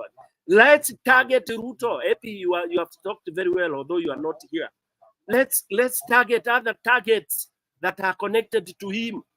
If, like, for example, that hotel was set on fire now, ikaenda ikazimwa ikiwa imeungua nusu, now you would be talking. But now you're telling me Ruto is scared? My friends, tuache kujidanganya. Tusikue kama ule mama alikuwa anapikia watoto mawe wakati wa njaa. Watoto wanaona mawe inachemka tu. Wananja na hakuna chakula watapata. Let's not be that. I keep on saying here, let's decide whether we want to get that. Okay? Let's get that. Somebody is telling me that Somali police, shame on him. ICC. Oh yeah, ICC is watching Fatun. That's true. But ICC will come after we have changed each other. It can never mitigate. That's another thing people mistake. Hawa watu huja baadaye, saa zile mshachinjana, mmefanya kila kitu nini nini, ndio wanakuja kazi. Kazi zao si zenyu, wanakuja kuseti maofisi ndio wapate kazi. Okay, after mmemaliza mambo yenu, mmemalizana, mmeuana nini na nini, ndio wanakuja kusema oh, makaratasi isainiwe nini. Achaneni na hao. Ati oh, wanaangalia, hata hawana haja, wanasema Waafrika tianeni vile mnataka. Kwa hivyo mimi ningetaka Wakenya badala ya kuulizana ati tumeambia Ruto watu wameshikwa, kwamba sasa hao wameshikwa watatoka wakiwa mazombi, tadungwa madawa, watadungwa kila kitu. Take it, hiyo mimi naongea out of experience. Yes, unashikwa kama wewe ulikuwa ni unadungwa, unatoka ukiwa unaongea opposite. Kwisha, finish. Pole pole. Chebukati yako wapi? Niliuliza the other day bwana moderator. Watu waniambie kwa panel, Chebukati yako wapi? My friends, wapi Chebukati? Mkinijibu hiyo ndio mtajua kule tunaenda. We need to blow this thing off before we are eliminated. We need to blow. Tupasue mbarika. Yes. So mpekee unaongea mpaka nashinda cha kujibu. Ati haya sawa, wacha niachie nani? Niachie bwana Lala. Lala, welcome. Asanteni. Nimesikia Stone. Asante Dizo and Green Pepper. Asante. I think we are at a crossroad. And where we are is a point of no return. In other words, the bridge has been blown up, and we are on the other side. So the idea here is to either surrender or to fight on. There's no way around it. The chance is to save our lives is for all of us to fight on, to fight using everything possible. It's like an invasion. If your home is invaded, you don't say this is a small invasion, big invasion, or this pain, this death is less than the other death. Death is death. There's no difference between a police killing a Kenyan and I saw the guy with the gun and the baby is down. He doesn't live there. He's in the slums, slaughtering. There's no difference between that act and Al-Shabaab. There's no difference. They are all messengers of death. Anyone who planned and strategized the killing of the people is an enemy. Anybody who steals an election, they know somebody has won and they plan it and overturn it. It is evil. Just as the person who invade another nation, because you are changing and subverting the will of the people and bringing in your own things. Because right now, my fellow Kenyans, the constitution is, according to Ruto and the team, is as good as a toilet paper that we use in the bathroom. That's what the constitution of Kenya is. Because they don't care about it. They don't look to it. They only, if they find something that favors them, that we are duly elected. They don't want you to look at anything around that. In other words, the constitution is no longer in operation. Take my word to the bank. And so for all of us, we must remember we are on our own. Kenyans, we are on our own. The so-called beautiful constitution that we love is no longer the document that we thought it could be, that it would be, because they don't care. They're shooting. And to see a kid shot for nothing, to see death, women crying and wailing, because these guys want to protect thieves. The big one, of course, is the stolen election. And so we are on our own. And so we got to look at our options. We got to look at what can we do as a nation. Maandamano is a powerful force. It has given us a lot of success. And that's why I disagree with Stone a little bit, just a little bit. The success that is done is to tell the world that Kenya, they are peaceful people who can march for what they believe is right. In other words, there is a remnant. There are Kenyans. The people are human. They breathe. They love. They talk. They want rule of law. They want a good economy. They are people. What respect. And so Maandamano has shown us that. But Maandamano is not the end game. It's a means. So there has to be other means that we must consider. Because walking with a gun, roving in the estate, hunting to shoot. And Kalonzo Musyoka stated yesterday in the press conference, when they went to visit the dead, many were shot in the back. It means these are people who are running, who are ambushed. You don't do that. You don't do that.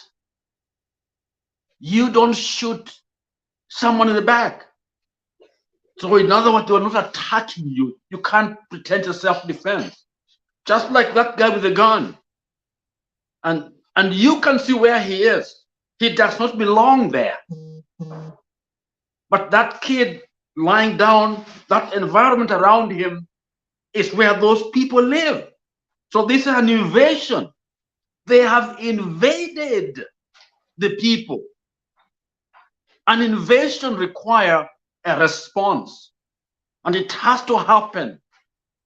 The world must listen, and fellow Kenyans cannot sit and look down and bury their heads. Something has to happen, and we got to do something. And so it is critical. Yes, in my mind, Ruto is losing, but in his mind, he thinks he's gaining. I believe he's losing because his buddies are those who are covering themselves to support him are no longer with him. The only group are the criminal-minded, those people who are betrayed us, and now they have been discovered and they found out that they are not true friends. They are fleeing. So Ruto is dangerous because it's lonely, it's isolated, and so he is irrational, the things he's doing, and so we must do the rational thing, that is to defend ourselves and make sure that Kenya is not given to the dogs. Maybe I'll pose, someone else can come in, but those are my feelings and my thoughts. Yeah. Thank you. Daniel EPL, how are you?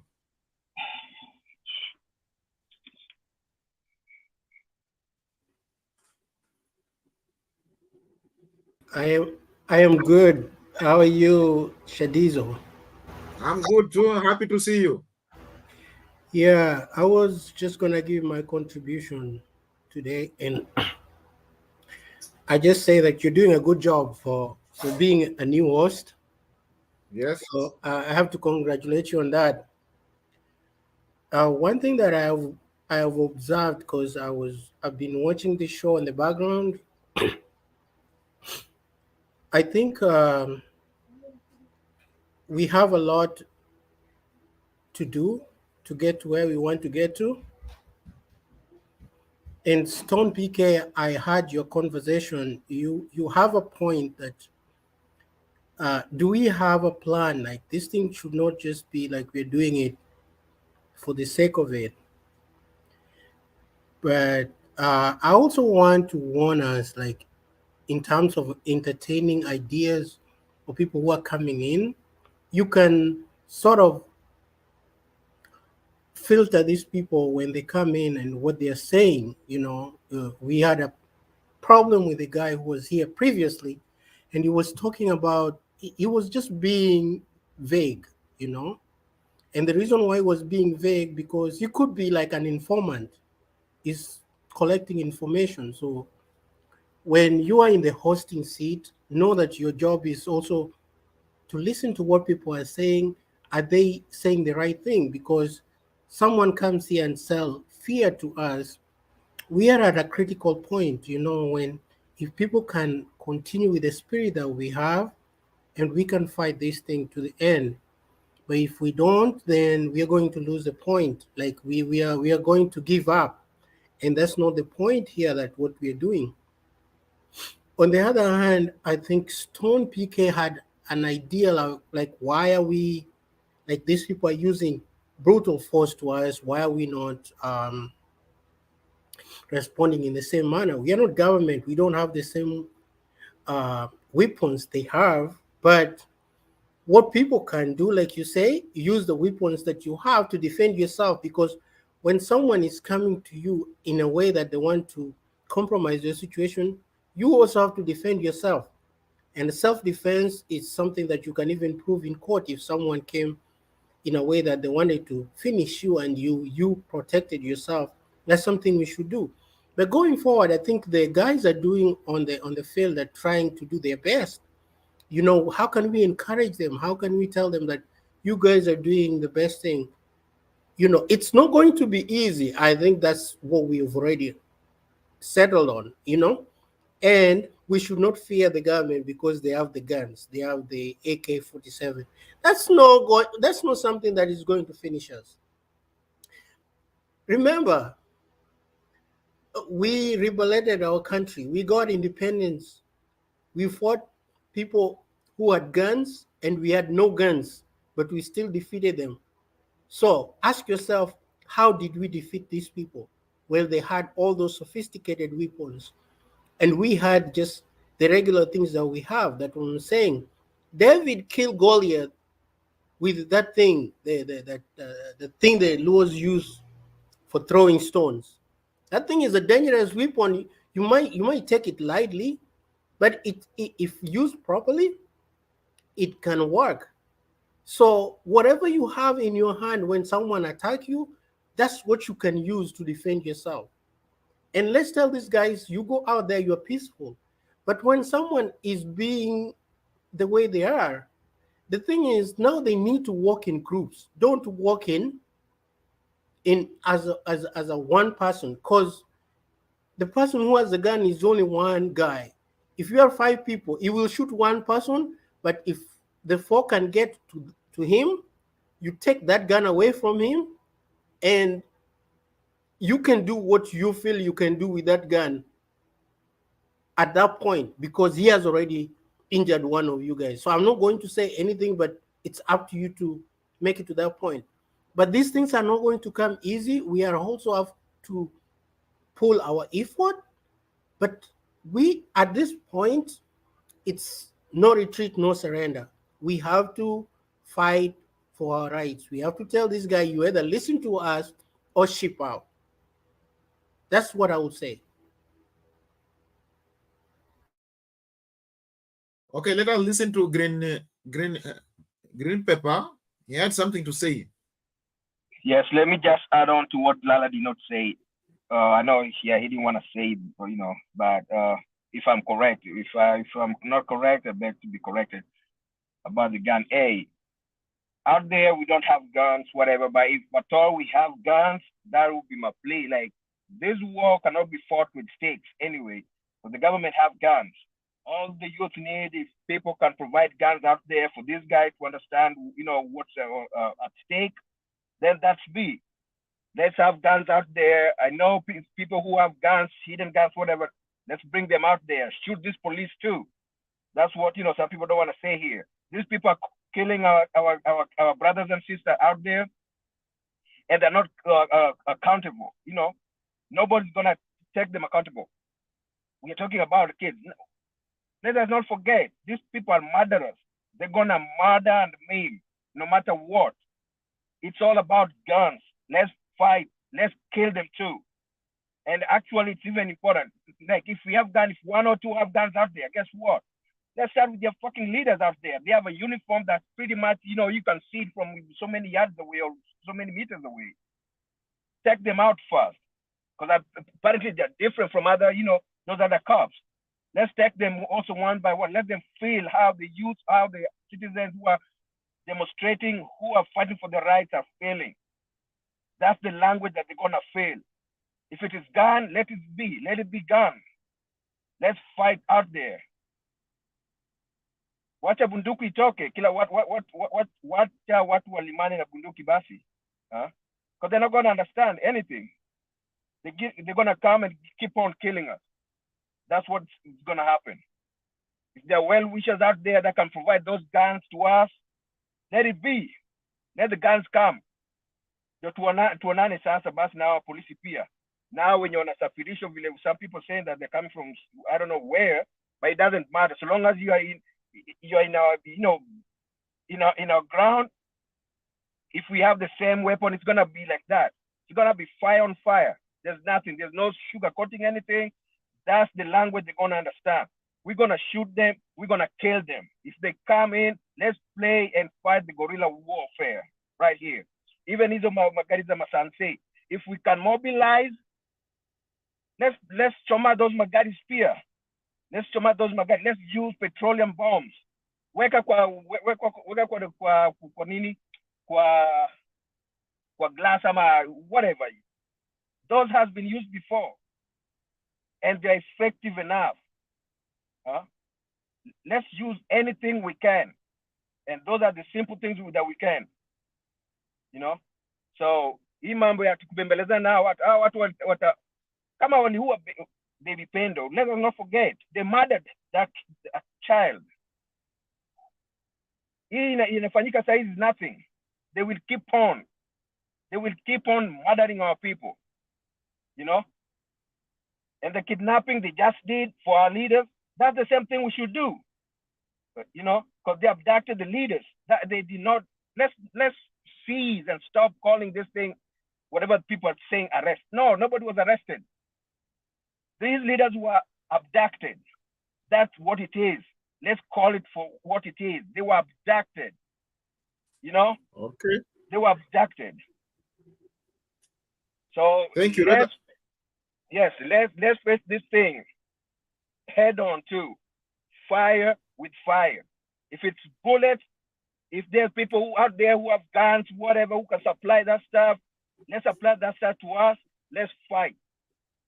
Let it be gun with gun. That's it. That's what I'm saying. That's the only language they're going to understand. And there's no turning back. There's no any other way, to make this end. This thing has to end when this guy is out. We don't care what he thinks or whatever. He can think whatever he wants to think. But our objective is for him to get the hell out. Whether he runs to whatever country he's going to decide to, but he's going to get out. Blood has been shed. Thank you. There you go. Okay, let us be we people. No nonsense. How are you?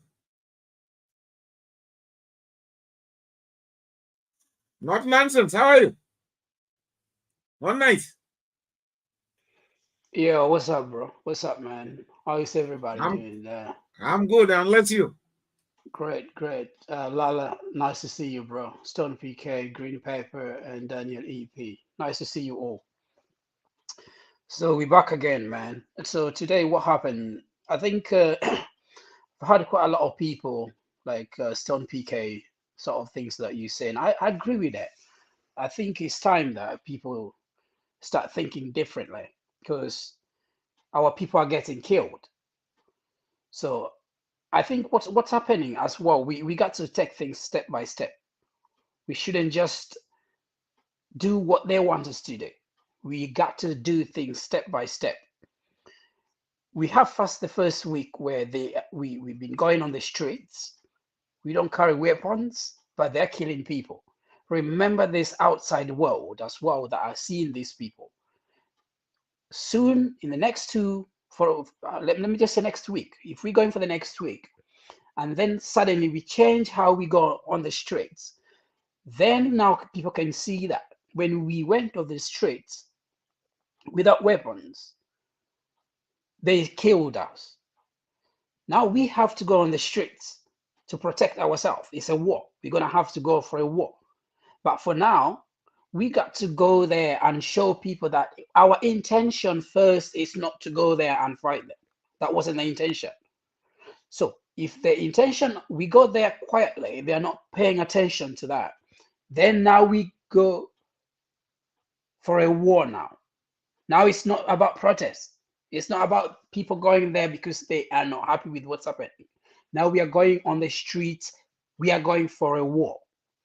And as you see what happened today, where I think it was somewhere in Kibra, where you got the police protecting the people that were supposed to counteract the riot, not the rioters, because nobody's rioting. I mean, they're protesting. You got the police with them, standing by them, when they're actually pelting stones at these other people, and the police are there. And that you're telling me that these are the same people that are saying that the protesters are the ones that are violent, when the police was there, and they could see well that they're standing next to these people, they're protecting them, but they're pelting stone at these other people. That's the Kenya we got now. Then you see what's happening as well with people that are just getting abducted. There's no arrest. I mean, give us a break. We are not stupid. These people are not being arrested. What are they being arrested for? They are being abducted. Let them do whatever they want to do. We are still on the lower level. We're gonna we're gonna be going to the next step. The next step is gonna be where every police, every person in the army that has got a relative, we will go to their relatives and abduct them wherever they are. We will go into their houses back in the villages where they are. We will burn them down so that they will know that it's not just them who can do that, but we can do that.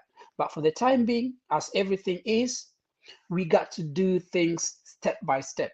And I think if we take it step by step, then we're going to end up in a situation where we will get the win. It may not look like a win now. Right now, it may not look like we are winning anything. But the fact that the outside world, trust me, even people who wanted to go to Kenya at the moment, who wanted to go for holidays or anything else, they will have to change their plans and say, I'm not going to Kenya. That is a win for the people who are protesting, because people do not want to go there for holiday to spend their money. And that's the money that Kenya is losing. So personally, what I can say is we are winning irrespective of however small it is. But we got to think that everything is going to be done step by step. Nobody has seen Raila today. The whole of the day, nobody has seen. He hasn't come and said anything. Raila has got very, very good advisors, unlike Ruto, who just do everything by himself. Raila has got very good advisors. And I believe, remember, what's his name? Shadizo. Remember when Raila initially started, people were saying, why are you stopping us? We should go and do this. The guy is very clever. He wants the outside world first to see that Kenyans are being very, very peaceful. But it's getting to a point where they can't be peaceful anymore. It will get to a point where we will abduct these people. It will get to a point where we will start with their families that are not even with them in the army until they will also give up. Thank you. I'll let somebody take over, man. Okay, thank you, thank you. The people's power. How are you? Come again. Aya ni sawa. I wanted to weigh in because you know we have also to be humane in what we are doing and in our strategy. Na ni kitu nataka kusema hapa. When a family loses one person, it's a very big thing. So we should not take death as something which is light. And for your information, I want to be a bit passionate here in what I'll be saying here. We are in modern families, and you know, although whether you have a big family or a small family, no one deserves death. But in our current generation, or the people in our current generation, we are not people don't get a lot of children. You know that. Kuna mtu ukimuulia mtoto, that was the only kid alikuwa naye, ama umembakishia mmoja. So that is why moving forward we have to take this killing very serious. And I support that brother who is saying here, dawa ya moto ni moto. We can, yes, I know, but maybe not nice to ask you, haven't we communicated? We have been in Maandamano for over 3 months. Hata kama imekuwa intermittent, seasonal, even if it was we were doing it seasonal, but we have been in it. And every Maandamano has been a push. We lose one person or two person. We are having, people are crying in the family sababu watu wao wameuawa. Do you know what? If whoever is killing us, they see helpless people, they will kill more. If they see helpless people, they will kill more. I think the statement has now been done. We don't need to lose 1,000 people or 2,000 people ili tuseme that we want the, in any case, you outside community tunataka ione, they are the same people who helped this idiot, this guy. So I do not think even we are communicating to the outside world, because hiyo dunia ya nje ati tunataka waone through our death, they are the same people who enabled this government. So mimi ile kitu nasema ni hii, somehow somewhere we have to think through minimization of casualties. I do not support a strategy whereby tunaenda maandamano kukufa. That one I will not support. I won't. Like every maandamano tunaenda, we are going to count casualties. I will not support that. There must be a concept to deter that. We can't just be supervising Kenyans dying and nothing is happening or on the foray. It's wrong. Nimeelezea hapa vizuri sana. But the people power, can I ask you a question?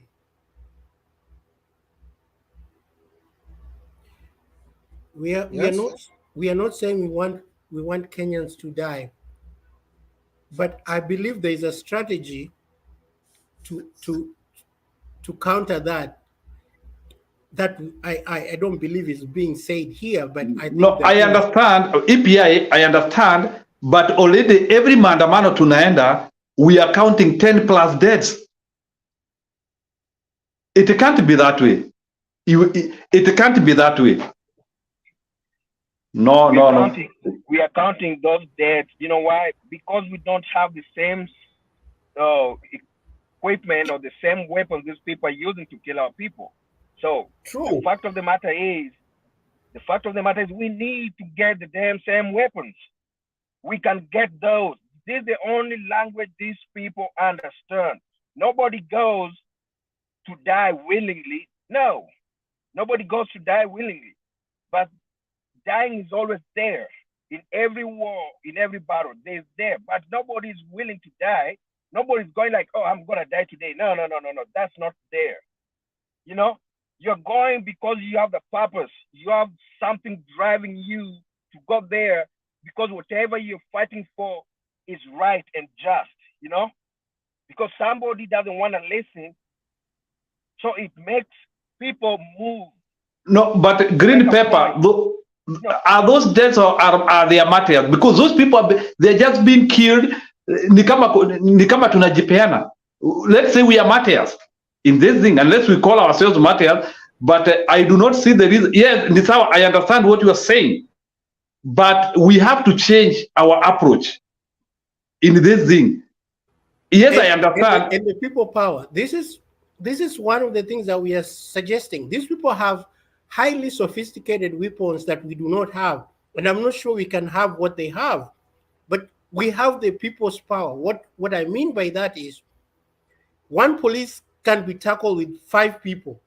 You will shoot one person, but we'll get to you, and what we'll do to you will deter other people from doing the same thing. So we have the power of the numbers, they do not. So it's strategy right now. And the way guerrilla war was fought, you also have to hide because we don't have a sophisticated weapons that they have. But ukiwaangukia, unaangukia mmoja, so many people, he will not even have a time to shoot that gun.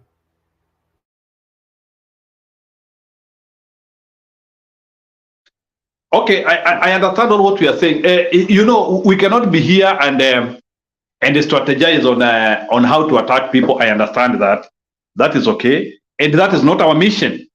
But remember, the statement nimesema hapa vizuri sana ni every time we go to Maandamano, our concept should be we are giving a statement, and at the same time we are also reducing casualties. We hatuwezi sema ati tukienda maandamano ati tukikufa watu 100 it is okay. No, it can't. Somebody has managed to brand us as violent people, yet sisi hakuna hata mtu tumeguza. I would want somebody here to tell me, sababu najua toka hii maandamano ianze kuna niambie watu wangapi wameuawa na maandamano like by people who are protesting. Nataka pa mtu aniambie how many casualties can we count from the people who are demonstrating? Ama tu ma demonstrator ndio tu wanaenda wanauawa. We have to change strategy. Kuna vile tutafanya sasa. We have to be brilliant. We can discuss those strategies here, but we need a point of inflection. Otherwise, we cannot take people as martyrs. Na huyu jamaa alisikio la kufa, alisikii dawa. We can't win. So what I was saying, okay, 1 minute and I finish. What I'm saying is, let's not allow too many families to lose their people. We have to start thinking methodologically. We have to reduce these casualties. And I will say it again, these days we are having small families. Losing one person is not allowed. But sasa Zakaya anawaua tufanyaje? We have to think beyond. Okay, thank you. Stone PK. Before you continue, okay, please like that to continue. We now need to get it up. Alafu mimi nataka kwenda kupumzika. Nataka kuacha Stone PK. Yu lazima niraukie daybreak asubuhi tena. Ni mimi moderator. Nasema nataka kuwe moderator, mimi nataka kupumzika kiasi. Hapana, nilikuwa naenda job saa hii bana. Nilikuwa nitarudi after 2 hours. I'm going kazi kidogo 2 hours nirudi. Labda tuite wengine. Sawa, Wezi kuma masaa mawili. Wacha tuone akikuja. Wacha nitatafuta kina Kenya with love saa hii. And I'll let you know. Kabla nitoke penye yako. Namtafuta saa hii, lakini ngoja kwanza niseme kitu moja mbili. Sawa, unasema alafu anza tusikie not nice. Siongea alafu tusikize not nice alafu ndio tukuja kwa Bwana Lala. Twende hivyo. Sawa. Nani ameenda wapi huyu na oh yeah, not nani huyu bwana anajiita majina nyingi. People power. The people power. The people power and not nice. All what you are saying ni kitu moja. And sasa watu wa Azimio, let's not dwell on when we are saying the same thing. Tusinini sana, tuta waste energy. Our energy should be going towards Ruto now. What we are saying actually, if I've understood both of you and others, is that it is the high time now. And I think I also have been alluding to this in my contribution, that we don't have to wait for any bell now. Hakuna kengele tunangoja. Vita Ruto alideclare vita kwetu. The moment polisi ameangusha an innocent person na risasi ya serikali mchana hadharani na si jambazi, hiyo ni vita iko declared by the highest authority of this country. Azimio sijui mnataka lugha gani na mnyini wasomi. Hiyo ndio lugha tunataka tuambie sasa uko chini mashinani. Manake bado tutakufa. That one we should agree, the people with power. But how do we minimize that? It's cutting this journey short.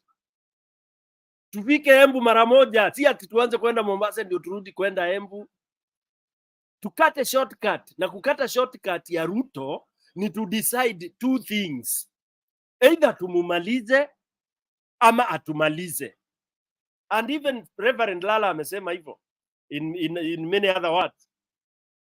If I mean the bridges behind us have been broken, not nice. Tuko katika ile hali ya hatari sasa. Tumeachilia ni kuachilia. We cannot retreat. And if we don't retreat, or if we try to retreat, we will be massacred even more. Ataanza sasa ile inaitangwa wakota. All these guys tutaanza kushikwa huku manyumbani nini because now he will have gained the superpower he wants. So we have no choice. Azimio, even Baba, if you are listening to us, Baba, we have no choice. Hatuwezi rudi nyuma. Baba, usianze kusema unataka upewe sijui shahada ya nini na Umoja wa Mataifa, sijui shahada ya nini na sijui nchi gani. Baba, unajulikana duniani, wewe ni deadly. Wewe ndio unajua uongozi, amani, unatambulika. Ushabatizwa. Kwa Katoliki tunapeananga mpaka kipaimara. Baba, ulibatizwa ukapewa kipaimara ya siasa na leadership, and the people know you are a genuine leader. You don't need any other. That is home and dry. Let us, you just, wewe ngoja tutafute hii kiti tukuapishe.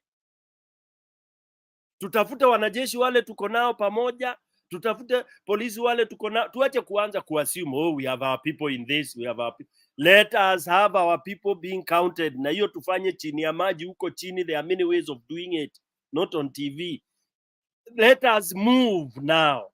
Let's talk to people candidly. Nikuulize, not nice. Are you with us? Yes or no? Unasema I am. Twende basi. My friends, siku za Kenya, I know some of us here are very young. We've not. Stone PK, can I tell you something? The age group we have now has not seen any formula of this kind of a thing. Hata hao tunaenda nao kwa kiwanja, they don't know. They just think it's running. They don't know people divide. Wengine wana retreat. Mkiwa watu 20, you release 10 kwanza, 10 wamejificha mahali, then you put this police in katikati yenyu na nini, you put the enemy in between. Haezi enda mbele, haezi rudi nyuma. Akikushuti we ukiwa huko mbele na mimi namshuti nikiwa nyuma. That's how you do it. But you see, most of these young guys hata wengi hawakuwa, even if they were in campus siku hizi hakuna manini. Unajua huko ndio tukua trained how to do these things. How to riot, and because riots is a university yoyote, they have never failed. They succeed. Na tunachapa our police. We used to beat them like chicken. You corner one, unatandika, you may not kill, lakini anaenda kuresign kazi ya polisi. That's what we are supposed to do. Because sincerely speaking, even if anybody says I'm inciting, let it be. What else can you really call what we have seen? We are saying here we count the dead. No, please. It's not the number. 1, 2, 3, 4, 1. It's one too many. The issue is not how many are killed. The issue is, why should we lose a soul of an innocent Kenyan? That by itself. Actually, saa hii wa Kenya watakiwi kuwa tunalala. You cannot go back to sleep. How are we sleeping? Really? If we are really serious in this business, my fellow panelists here, utalala, haki ya Mungu utalala kutoka asubuhi, ati usiku mzima umelala na uote ndoto. Wenzako umeona wakiangushwa na risasi, na kesho si ni wewe. My friends, I think enough is enough. Hata mimi nataka tuachane na hii television kuongea hizi vitu, tuanze sasa chini kama mwa Kenya vile tulifanya mwa Kenya. Yes, let's invest in that now. We go to our Telegram groups and all that. Hii tuwe tunakuja hapa tu ile 1 2 3 4 kuongea kijuju. Lakini ile chini kwa chini sasa itambe kabisa kabisa. Itambe kabisa. These people need facilitation. This war needs facilitation. But Stone PK, can you not just talk, but even if you want to say twende chini ya maji, give people clues. Weka hata hiyo kwa private chat. This is where people are meeting and strategizing. And what is needed and how can we facilitate? Because sisi tunawaangalia hapa, tunawaambia ideas, but these are the places where you need to start sending people so that resources and this energy and strategies can be sent to. Sawa. If you want to be included, just post your number on the private chat. Then when you see me inviting you or sending you to some group, where in gear too, of course, I'll highlight there because you'll have volunteered. You are ready, because we are trying to be careful not to have the idiots we had here. Wale wengine walikuja hapa wanaanza kutuchunguza hapa wakiongea matope, sijui wanajiita nini, and they come here to try and understand what we've been, and that is what they've been doing for a very long time. What we get, we talk here, they go and analyze, and then they start countering. That's why we are losing heavily. Yeah, because we are very humble, we are very humane. Wakija hapa Stone PK akisema huyu naona ni bepari, huyu ni kachero, atumwe atolewe, people start saying no, let's be patient, don't judge. Personally, I judge quickly. I read you quickly, I judge you, because that's how I am safe. I agree with you. I agree with you. I even said it on comments that I do not understand why Bernard was entertaining those guys. Those guys are like, those are spies. And I don't even know why they are engaging with them. Walianza jana. You give them more airtime, and they are here interrogating you, and yet you are saying it's like that's why I'm asking is, how do we come here to debate, to entertain ourselves? Somebody is asking you so leading question, interrogating you, and then some are coming to tell Bana. I cannot. I wish I was there. I cannot take you even for 1 minute. I throw you out quickly, and I don't mind being a small dictator, especially if I know the medicine I'm giving you will cure you. I'll force you to take it. Okay, let us listen to Not Nice, and then we listen to Bwana Lala. Back to you, Shadizo. Wacha nikutafutia watu. Thanks. Now listen to Not Nice. Thanks, bro. Now, all I wanted to say is, I think we got to have some strategies on how we're going to do this, because if people are getting killed, very innocent people are getting killed, because they started by what the police had to lob tear gas at people, that people had to react, and then they shoot people. You understand? So what I was trying to say is, it's not difficult. A lot of people in the army and the police force, in the armed forces, they've got families. We will mark out what their families are, because they care about these people. So it starts by first marking them, marking their families and letting them know that we know where their families are. When something happens, then the payback would be, because it's not very easy in most cases to counteract people with guns, to fight against somebody who's got guns. But what I was trying to say is, before anything else, we will start by where it will hurt the most. When they know that, because they're not going to, when they leave to go on the streets, we will be leaving to go to their homes, where their people are. Where they go and kill others on the streets, we're going to pick their family, because their families, trust me, a lot of these people, their families are not on the streets with people, because those are their families. They're not going to have them on the streets because they know they're killing people there. So they're going to warn their families and tell them, we are going to be killing them. Don't go there. You look like there was a clip about some MP of Korea West. The dude was standing there telling people, shoot them. Those are the kind of people that people need to go for. It's not difficult to find these people. People know where the guy lives. You just let few people get him, burn his house down, and then he knows very well that next time he's going to go on the podium, he doesn't stop that kind of nonsense. You understand? That's the sort of things I'm saying. It's now high time that we get up and tackle these people man for man, because we are tired of being soft. We are tired of being the peacekeepers. We are not here to keep peace. When you see what happens where bandits are killing people, why didn't they get this sort of army to go and help the people that are being killed by the bandits? Why? But they can kill innocent people. But the people that are being killed by the bandits, they cannot help them. I mean, we've got to stop joking. Thank you, man. Okay, thank you. Let us listen to Buana Lala and then we shall continue. Lala, how are you? Where are you? Good. Can you hear me? Yes, but I can't see you. Right. I'm here. I'd like us to be, we are hurting and we are wondering what's the end game here. But I'd like us to look at where we are. What we have done up to this moment,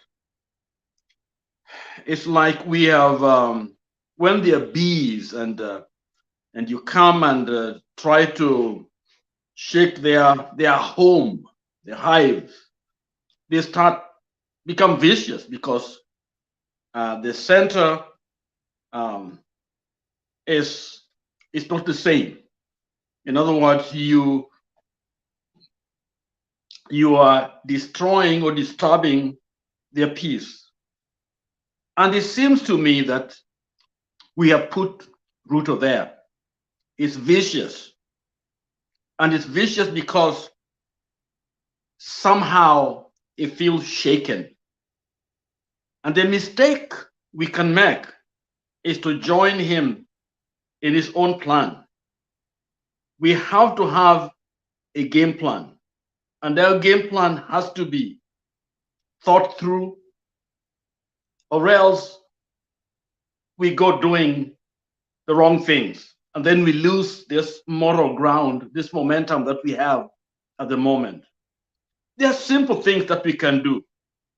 I watched on television, on the pictures, a face of a man with a gun in plain clothes, and somebody saw this guy, took a picture, saw him shoot. You see, that guy should be a target. That guy, because you see what happened, these people get in, impersonate, mix and mingle with good people. Because I believe there are good people in the police force. Okay.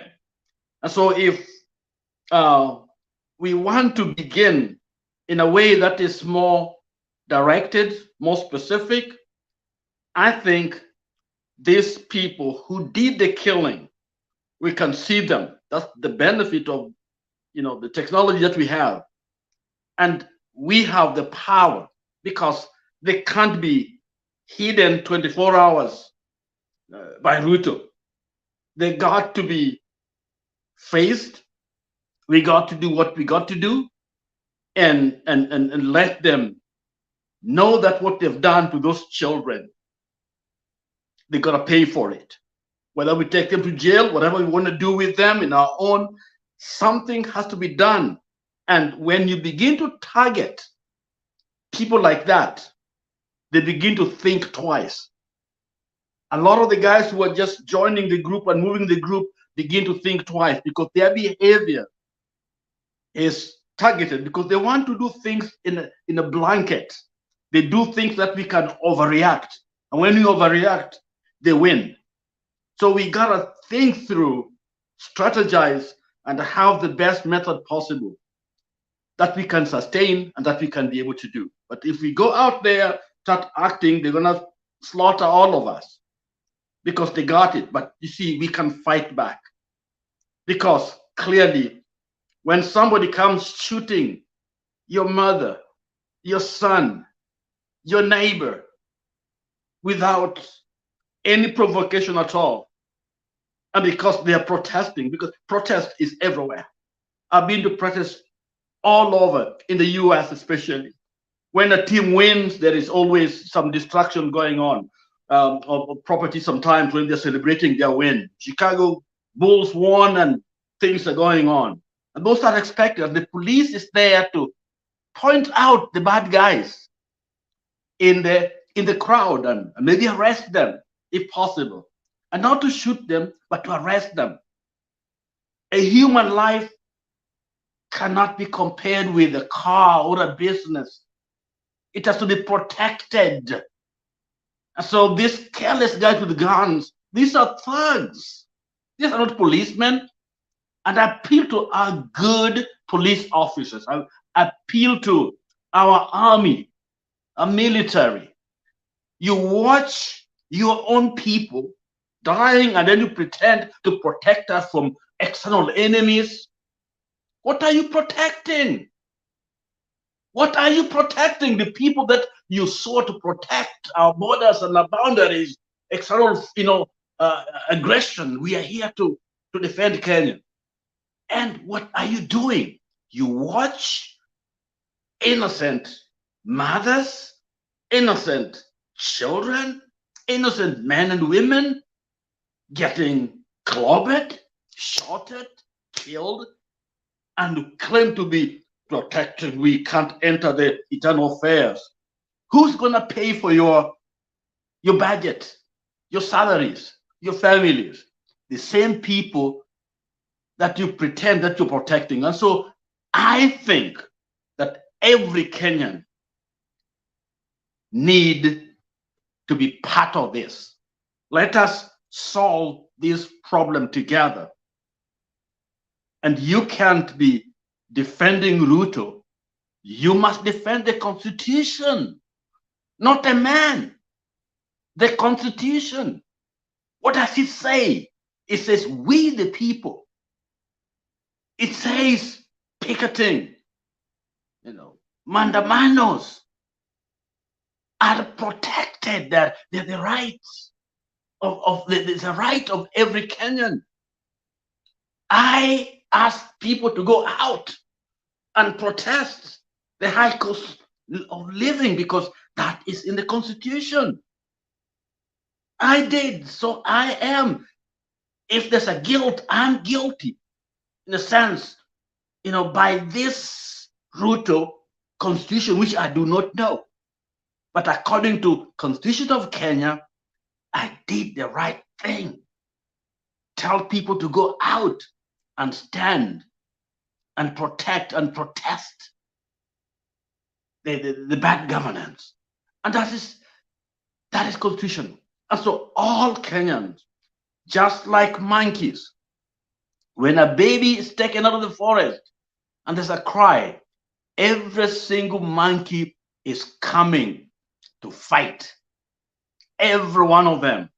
And if Kenyans can do that, If Kenyans can do that, every one of us, if you have a conscience, if you call yourself a Muslim, a Christian, whatever, some kind of religious understanding, and you stay in the house and you let people get slaughtered, I think that's where we go wrong. The power of Maandamano has created most of the change that we have in Kenya today, because people acted as one, and there's no power, no force that can go against the people if they act as one. And so, yes, the bridge is cut. The guilty are there trying to hide, and what their protection is a gun. That's all. They got no argument to defend what they are doing. And when they try to, they sound silly and they sound stupid. They have nowhere to turn to. The only thing they have in their hand is a gun. And the only thing that stops them from leaving us is because, or running away, is because they are pretending, they're creating a scene that make them feel that they're powerful. And so some of us talk scared. It's as if they are more powerful than us, not knowing that we have the power. And even in those police forces, in the police force, in the military, there are good people there that just want the right things done. And you must step forward and say, the life of a child, the life of a man who will not live to fend for his family, they are gone. Why? And the answer is simple.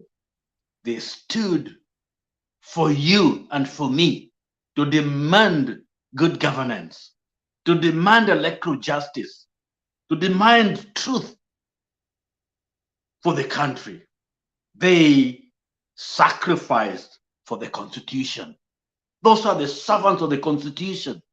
But if you sit down there doing nothing, you are a servant of Ruto, not the Constitution. Shame on you. We must step forward, and these people cannot win. Yes, those that have killed, we know them. Some of you know them. Those are the people that should not rest tonight. Either they're in cell somewhere, they are grounded somewhere. Those are the people that should know that you can't do that and win. You can't go against the people and win. And go and mix with them. They are going to the stores and all, and you're walking free. The Constitution of Kenya says what? You're supposed to be in jail. That's the Constitution. And we are the people. We have to enforce that. So when we go out and do it, we are simply living our Constitution. We are simply obeying our Constitution because we, the people, when Kibaki came to power, first Kibaki, people knew their right and power, and they could confront a police officer, arrest the police officer who is taking bribes. They did that because they wanted that Constitution to be a living thing. But remember, that was the old Constitution, which had very limited, limited protections for the common man like you and me. The new one has it. It's a beautiful Constitution. If you've ever read it, then you can't stay at home. And therefore, those killers should not be let go. And you know where they live. You are their neighbors. Even if it's your son, let them know that they can't do that. If it's your wife or your daughter or your neighbor, I think if we take our Constitution in our hand and do what it calls us to do as citizens. I believe these guys, these thieves, these robbers, these criminals in our neighborhood, in our homes, in this government being used, they will know how serious we are. And finally, I live in the United States, and I work sometimes in the prison system. You know why the Black Muslims are growing in prisons? A lot of people go in, when they leave prisons, they become Muslims. You know why? Because you don't touch a Muslim, a Black Muslim in prison. You don't. If you do, they will come for you. When I talk to my client, they told me, you know what? I joined them because I feel protected. I feel nobody can touch me, because they could rape you, do all kinds of things in prison. But when you join that group, nobody plays with you, because all of them, you attack one, you're attacking all of them. Kenya should know that that baby that was shot is all of us. That mother grieving is all mothers grieving. And in my culture, I don't know whether you know where I come from in Kenya, but in my culture, we say a man is sweat. And men don't die in the house. If you know that culture, you know what my culture is. They don't die in the house, they die outside. We were never meant to be cowed on the inside. And some of us, Ruto is everything to us. Fear has taken control of us. But that constitution is supposed to liberate us, liberate our families, our mind. Or else, I'm sorry to say this, but old Haiti, the Asians, old Haiti, it was once a powerful nation, but they let it go because of fear. And so it's a country where everybody wants to run away because no one there seemed to protect them. The strong man, a dictator.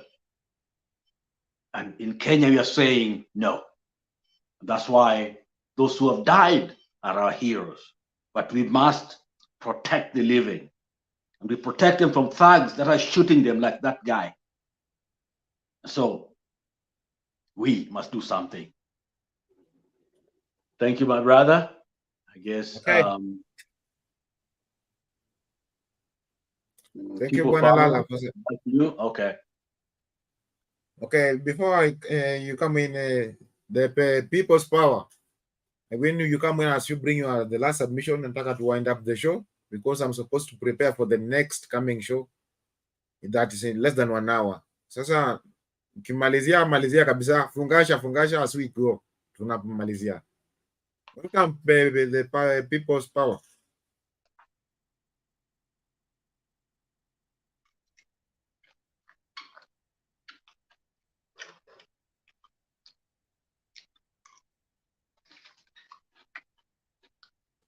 Unmute, please. What I was saying is that tumefanya maandamano and we have communicated. Where we have not done well is on the deaths. Leo tutakuwa na maandamano. And I just pray God that hakuna mtu atakufa. In any case, kama kutakuwa na mtu atakufa, the question is, atakuwa mtoto wa nani? He will be a daughter of who or what? So, moving forward, hizo vifo zote ambazo watu wamekufa, we need to collect data, information. And we need, that is if our Azimio leaders are serious. Every individual death ile ambayo imetokezea maandamano, it needs to be a case. If we are serious, because we cannot just be taking life as something light. Mimi naona even grieving days are not enough. Azimio, we have serious lawyers. History ya mtu anakufa and then we rubbish that thing out.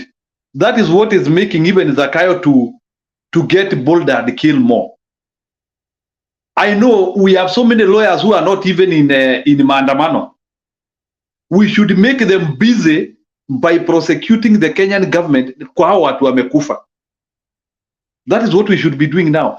We need to launch serious cases. Hao watu wote wamekufa, 10 wa jana, 7 wa ile maandamano ingine. All those lists we need to compile it and we prosecute the Kenyan government and we ask for justice of each one of them. But I do not support this idea whereby mtoto ya mtu anauawa and we do nothing. And personally, I will keep watching because we cannot be having people killed and we are not prosecuting the government. Yes, we know the courts are biased or what, but hapana, we cannot just be. Kama sasa nikuulize bwana chairman, moderator, hao watu wote wamekufa, we just tu tunaangalia tu kwa podium tu tunasema we need justice for this person. What happens to those families? Has there any compensation which has ever been done? Tuanzie hata na bebe Pendo yule ambaye aliuawa. No. What happened to those people? No, you know, we have to be serious. We can't be losing people and we rubbish it and we forget it. We cannot go into that direction. So our lawyers have to become serious. They have, wanajua detail, how watu wote wamekufa, tuokote majina yao. We launch serious cases. I think our Kenyan High Court, Supreme Court can be handling such cases. Lakini hatuwezi, people are dying and we take it as business as usual. Leo wakufe wengine, tuseme tu ni, that is what happens during a revolution. Kesho kutu wakufe wengine, that is what happens. No, we have to get serious on death. Mimi sisemi maandamano isikue. If we are getting serious with maandamano, we have also to get serious with the deaths. Hao watu ni wengi sana bwana. It takes a lot of time, energy, and even God's power to bring one life into this earth. And we cannot disvalue life this much. Even if Zakayo doesn't value life, we value life. And part of valuing life is following every life which this illegitimate government has taken. So mimi maoni yangu, and if our principals are hearing us, please dispatch lawyers. Let, hata akuwe ni mtoto wa maskini, akuwe ni mtoto wa nani, let's see representation. Through that, you will get more honor, you will get even more legitimacy hata kwa hii maandamano. But the more watu wataendelea kukufa and nothing will happen, we might even lose people on this train. Mimi si ati naogopesha watu, hapana. Me, what I care of is that hawa watu, every man who is gunned down ni mtoto ya mtu, ni msichana ya mtu. Hata wengine kama wale walikufa ile siku ni watu walikuwa wanatoka shule, hata wakuwa kwa maandamano. Hawa watoto wamepotea watu wao hivyo. There will be no any compensation which will be done to that family. Even if you compensate their families, hiyo mili iwezi rudi. We will never see those kids again. I know what happens when somebody, I have people who have lost their only children through some means which are not good. Mtu amekuwa akona mtoto mmoja, huyo mtoto wake anauawa, huyo mtu sasa anaishi hivyo. It's a tragedy and we cannot allow it to go this way. I know this one is not fashionable. I know watu wanataka kusikia tu maandamano. That is okay, lazima tuandamane. But these things we have to intertwine them. We have to carry them in the same bucket. Even as we say watu waandamane, preservation of life cannot be assumed. Bwana Shadito, we cannot presume preservation of life. For me, I will even take, for me, if Azimio can be able to work on how to minimize casualties, they will even achieve more than just pushing Maandamano without thinking about death. If we have a team which is designated on handling death, this thing will even get more pressure, more good than even what we are doing. So mimi hiyo ndio nilikuwa naongezea, please, these casualties are too many. 50, 100 people is too many tu kusema tu watu wakufe. Thank you. Okay, thank you. Please, not nice. I see you are bringing your closing remarks as we close up. Yeah, man. Thanks, bro. Thanks. I appreciate the opportunity. Personally, what I'd say is I think it's time that we go to the next step. And the next step for me is we got these cops that are killing people. They shoot people, they kill people, they get away with it. It's time we start taking some roll call. We need to get list. We need to start drawing list of these people because they live somewhere. They're not going to be there forever. They've got families that live somewhere. People like the politicians that comes out with a gun and they guns in front of people, ones that are talking about shooting people, these people we need to pay them a visit. We need to get some people that pay them a visit in their own home so that they know that there are people also that are watching them. So we can see how the guns that they've got can protect them. But we're not going to be sitting there allowing people to die and then we forget about these people. We cannot forget about these people. These are people's kids, their brothers, their sisters. They are being killed for no reason. And we cannot keep on saying that people are dying, people are dying, people are dying. No, it's high time we got to start doing something. Personally, the easiest way to deal with it first, the people power is suggesting the lawyers and representing people. I don't know what kind of justice is going to be there in Kenya anyway for people who are killed. Justice might take, by the time you take them to court, those cases probably they might take another 10 years before they listen to them. Personally, get the roll call. Let them do something at daytime, at nighttime, pay them a visit.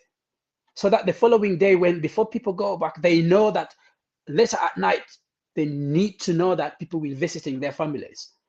And I think if you're taking somebody else's family, I know people are going to say, but these families have got nothing to do with their family members killing people. No, you've taken somebody else's family. We got to take your family. That is how it's going to be. So that they're going to know that they got to take things. They're going to think twice before they shoot somebody. Before even you go out for the assignment, you're going to think twice that I'm not going to go there. But right now, as it stands, we're going to be losing people over and over. Personally, let's take the list. Thank you guys, and I wish you all the best. Kukuongeza tu, Shandizo, wacha nimuongeze tu in 30 seconds. I think even us in this platform, we have to start thinking something towards even helping those people who have lost or who might lose their family members going forward. I don't know our involvement in that thing. Like, we need to do something. We cannot just be here and those people, maybe they could be struggling to bury their people. Sorry, it is not that we know that people are not going for Maandamano to die, but a casualty, a victim has happened. At times, I even see like in other places, people even have like go fund things or whatever. You know, saa zingine hata kwa hii program naonanga hata like tunachanga sijui kuhusu nini. I think we need a committee dedicated towards helping those people. And we need to do that. Even our principals should be told that we need like I don't know how those people are being helped to take care of themselves now, especially when they have lost people through this war. Sijui kama kuna they are being handled emotionally. Are there even any psychologists or psychologists who are even visiting them? Okay, people power. That one I'll submit it to our principal, and then you will see how we'll fix it. Because it's beyond I'm saying power. like even even social how to we have like the counseling people to counsel people. I think Azimio has very many professionals. So let's try to see how we can also put the families which are grieving, how even our team of hata kama, even if you are not a principal, we have experts within our team. They can do something like even calling them and wishing them. Saa zingine hata naonanga even like for example in the US, I want to give an example of the US because of police brutality. Saa zingine unakuta hata Joe Biden mwenyewe amepiga simu to the families of the victims to comfort them. So we have now to start seeing that let even also our principals see how they can even visit some of these families which have been seriously hurt by. Let's show that if we show concern for death, you can actually prevent death by just showing concern for it.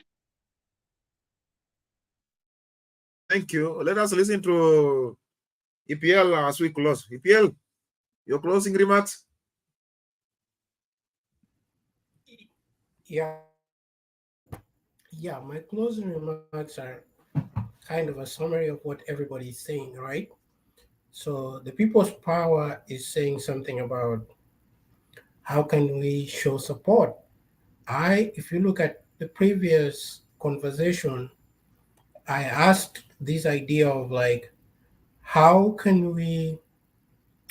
don't we even have an account that people can just donate money, and this account purpose will be, if there is one of us who needs help, the money can be withdrawn from this account and help that person, because some of us cannot be there physically, but we can resourcefully help in one way or another.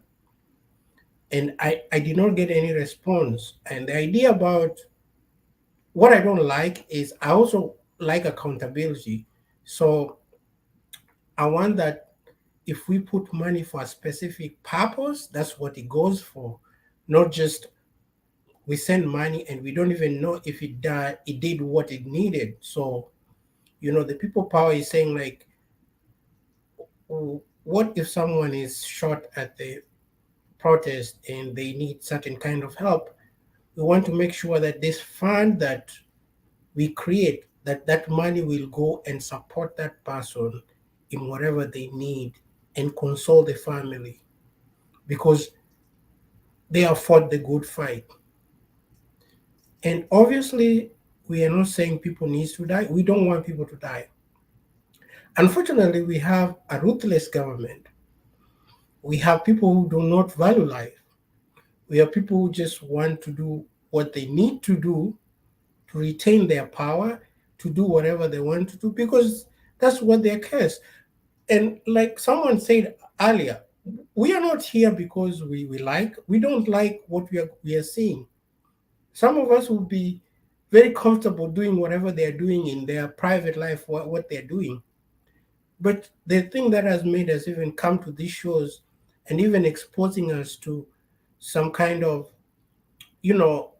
danger is because we are seeing it and we are not thinking this is not the right thing. We like our spirits. Herman Manyoras talked about like Raila is a spirit. The spirit, what he's talking about is like people are looking at this and like, this is just not right. There's no way I'm going to be silent and I'm seeing people dying. People are being killed like chicken in a country, and nobody is saying something. We are hoping for foreigners to intervene. While we as a people, we are not handicapped. We can take this mantle. So this is why some of us are even risking our life. We are risking our careers. We are risking our families. It's not safe anywhere. But we're like, this cannot happen. How can we stop this? This is why we are showing up in these shows, giving our opinions and saying, guys, let us help you how we can help you. Because some of us have a lot of expertise that we don't want to brag about. Like I had some people talking about whatever they're doing. That's not what we are here. We are here to see that our people get the better treatment that they need. They get the better life that they can get. They do not need to be sent to foreign countries to do crazy jobs, because we are already in foreign countries and we know what it is. It's not a good, it's not as merry as people think, but we are here for a purpose because we did not have that opportunity at home. but we will not want to bring people to come in the same environment, even though some of us are doing good, yeah, you know, but that's not what we want. We want Kenya to develop. We want all this knowledge and skills that we have, we can put it to our own country and grow it and be proud of it. That's why we are fighting this fight. Otherwise, we will be sitting back like everybody else, because what are we going to lose? You know? But we are here, we are fighting this cause because we want our Kenyan people to be liberated. We want people to have a good life. We want you to wake up early in the morning and you can find something to do. And at the end of the day, you can live comfortable, even if you don't have much, but just be comfortable. You can have food to eat. You can take your children to school, because that's all our goal in this life. That's all I would say. Okay, thank you, thank you. I have seen Julie's back. Julie, something to say? Yes. I just heard what the members of the panel are saying, and I want to support what they are saying. And earlier, sometime back, like maybe 2-3 weeks ago, we formed a Telegram group. Now, a Telegram group can carry about 200,000 people. Now, the people there are in that, some of the members in the Sound Candid Talk group. I was supposed to discuss this with Bernard, but I didn't do so. But now that you people have brought this issue, I thought I want to share that link. Now, our intentions in that Telegram group, we have big dreams. Now, we want first to mobilize about 200,000 people, both abroad and even in Kenya. Now, and in Kenya, if we can have some representatives from each county, that will help us create another 47 groups. So if we have another 47 groups and we achieve our objective of mobilizing 200,000 people again, you can see that those numbers are very big. Now, why do we need this Telegram group? Okay, WhatsApp groups are good, but WhatsApp group don't carry big numbers. But if we have a Telegram group, we can do a central messaging. This group is not for sharing like TikTok and all blah, blah, blah. It's just passing messaging mostly from Baba and team. You know, official messaging from Baba and team.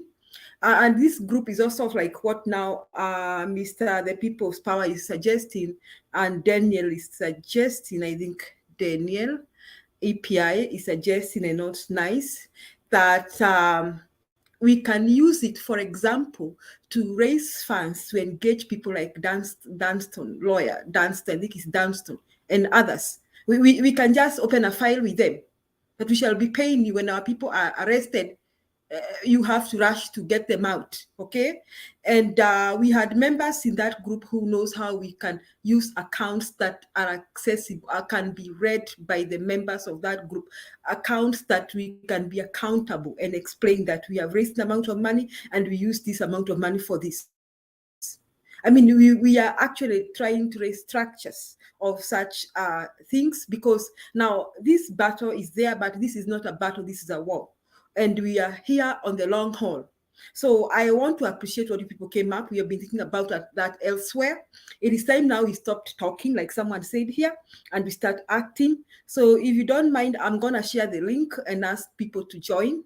And please share that link again and share it again and again when you are Kenya. Share it again and again. Our target group first is to gain a membership of 200,000 people. And then now we can create other groups again. You know, we can create them and have subgroups. So how does this central messaging go? This central messages now, we don't even have to depend on NTV and KTN to send our messaging. We could be sending this messaging across Kenya and give it and asking Baba to give instructions through such groups. So I want to share that group, and maybe in that group I ask everybody, please join. It will be the structures will be very clear in black and white, and our only objective is to back our people in Kenya. And first of the things that we need to do is probably engage like somebody like lawyer Dunston, Omar, and others to support our people who have been arrested, and then we can move from there. So I heard that and I thought I should come in and share the link. So please join that group. It's a Telegram group. we are using Telegram because Telegram has a lot of privacy, and I think it's really hard to break into the Telegram. Also, the Telegram also carries more numbers than WhatsApp. That's why we are preferring that. So that's what I wanted to say. Shadizo, Asanti, Wachani. I share the link, and please people join. I'm sharing the link. The link I see here. I will say join. Please join this Telegram group. And I'm sharing it on the main comment section. Yes. Before you go, are you sharing that on the private chat or in the comment section? Yes, I can share in the both. I will share in both private chat and the comment section. Please do that. And I just wanted to tell you that I liked your submission earlier when you were talking about those people who are coming here to show off. Because all of us can show off, but that's not why we are here. We are here for a purpose, and our purpose is to remove the dictator. So I really appreciate your submission and being very strong. And I think you have some rapport with the organizers of this channel, and you need to tell them like they need to be firm. Once they see that kind of behavior going on, they should not even entertain it. They need to stop those people because they are either government agents or they are spies, and they're trying to get what we are doing. And we should not let them know what we are doing or what we want to do. Okay, thank you each and everyone. Naona hapo kuna mtu anajiita Solve Ukraine, how are you?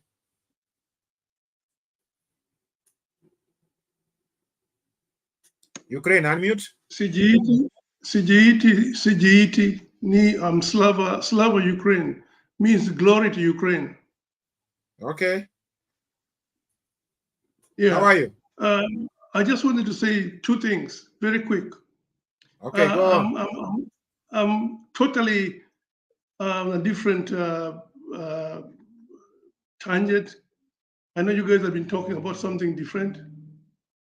Right now, the most important thing, and this is paramount, is this warlord is killing Kenyans. He's no longer president. He's a warlord. We should actually describe him for who he really is.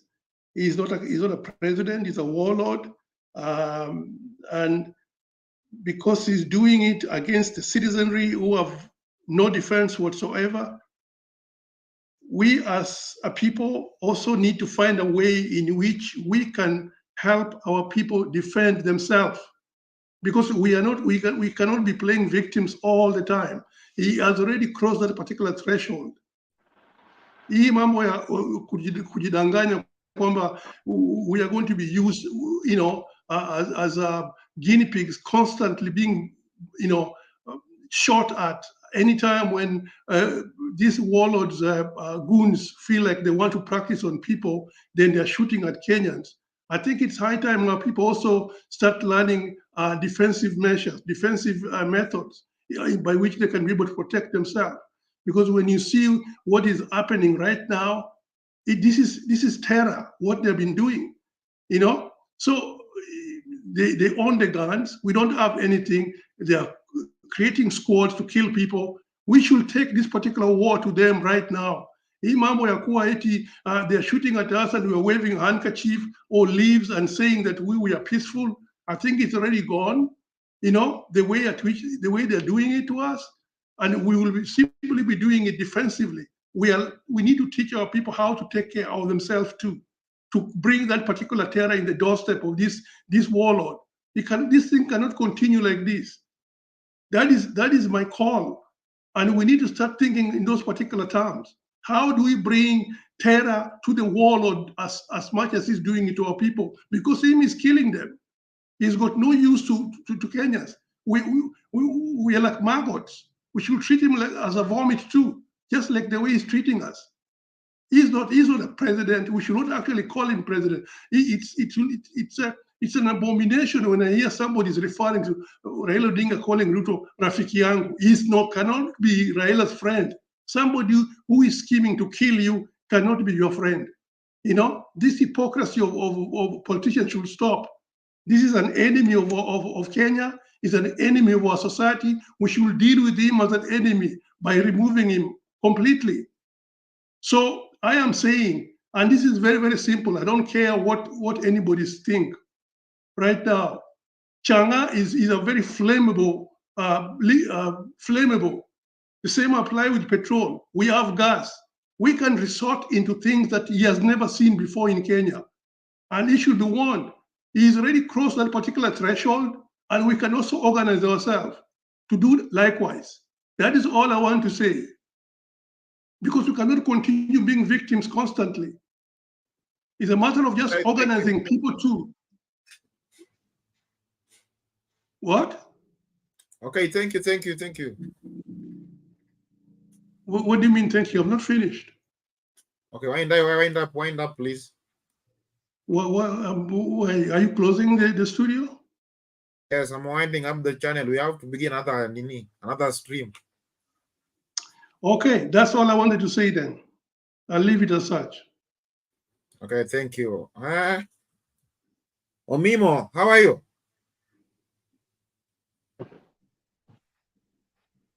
How are you? I'm good, unless you. I'm just actually, for me, actually, what's happening back home is not good. Now, this go, if people retreat, we are making a ridiculous.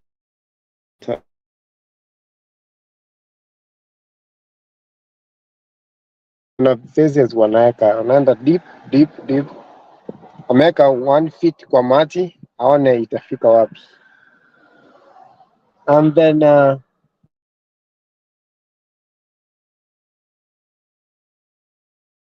kuna maandamano mengine itafanyika, atakuwa dictator. Na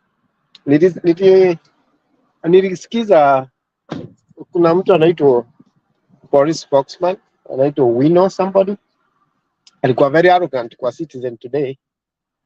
Alikuwa na Twitter tuko primitive, anaita Raila ako primitive. In fact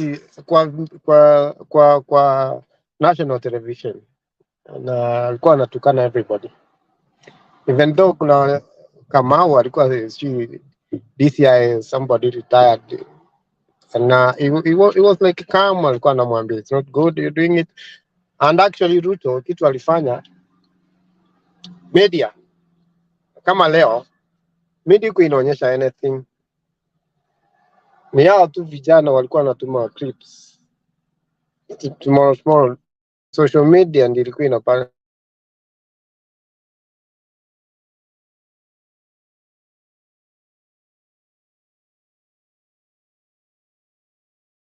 media waambi, they choose what information they put out and they choose which one they don't want to put out.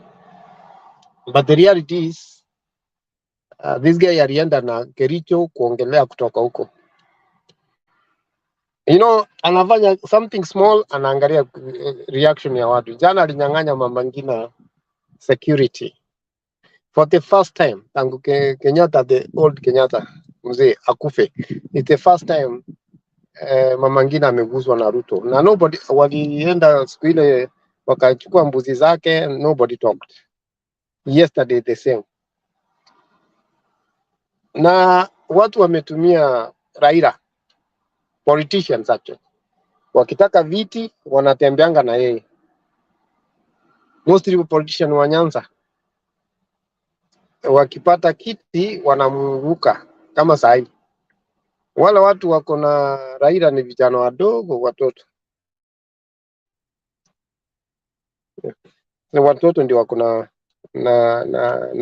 Raila sahi. After these things calm down, 2 years from now, 3 years, utaona tena hao politician wamechikoili wako kunyuma ya Raila. Tena warudi mpao. Hata sisi hawa tuko hapa nje. In fact 2007 kwetu ni mpaka ya Sotik na Kisii. So 2007 kuna vijana vita inapigwa inafanywa. Niliyekuwa kwa hiyo vita, nilienda one day.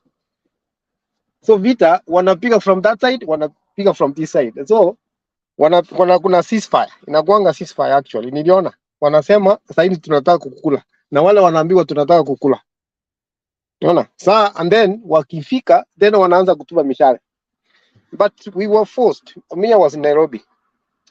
Everybody of us, hata wale tulikuwa outside, tulikuwa tunatuma pesa ya chakula kwa wale vijana nyumbani. Everybody of us. Saa hii wale vijana wanatoka kwa vita Nairobi.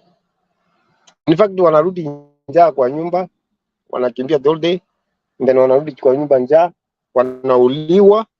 Sisi tuko comfortable. Kisha tutarudi Kenya. Na sisi tutaenda kwa ofisi, tuko na makaratasi, tuko na pesa, tumesoma, tunatafuta job, tunaona hapa nje, tunafunga gari vioo, tunatembea kwa barabara. But those guys wadogo ndio wanapigania sisi. Hii democracy tunatafuta ni wale watoto wanatutafutia. Kuna watu wamekuja hapa wawili. Mmoja anasema oh no, we don't have to do that. We have to be tupigani. Hata Russia amekaza ku retreat because akiretreat ameshindwa. Angeretreat Putin. Ukraine ameenda hii vita for almost 2 years now. Amekataa ku retreat. Putin akiretreat ameshindwa.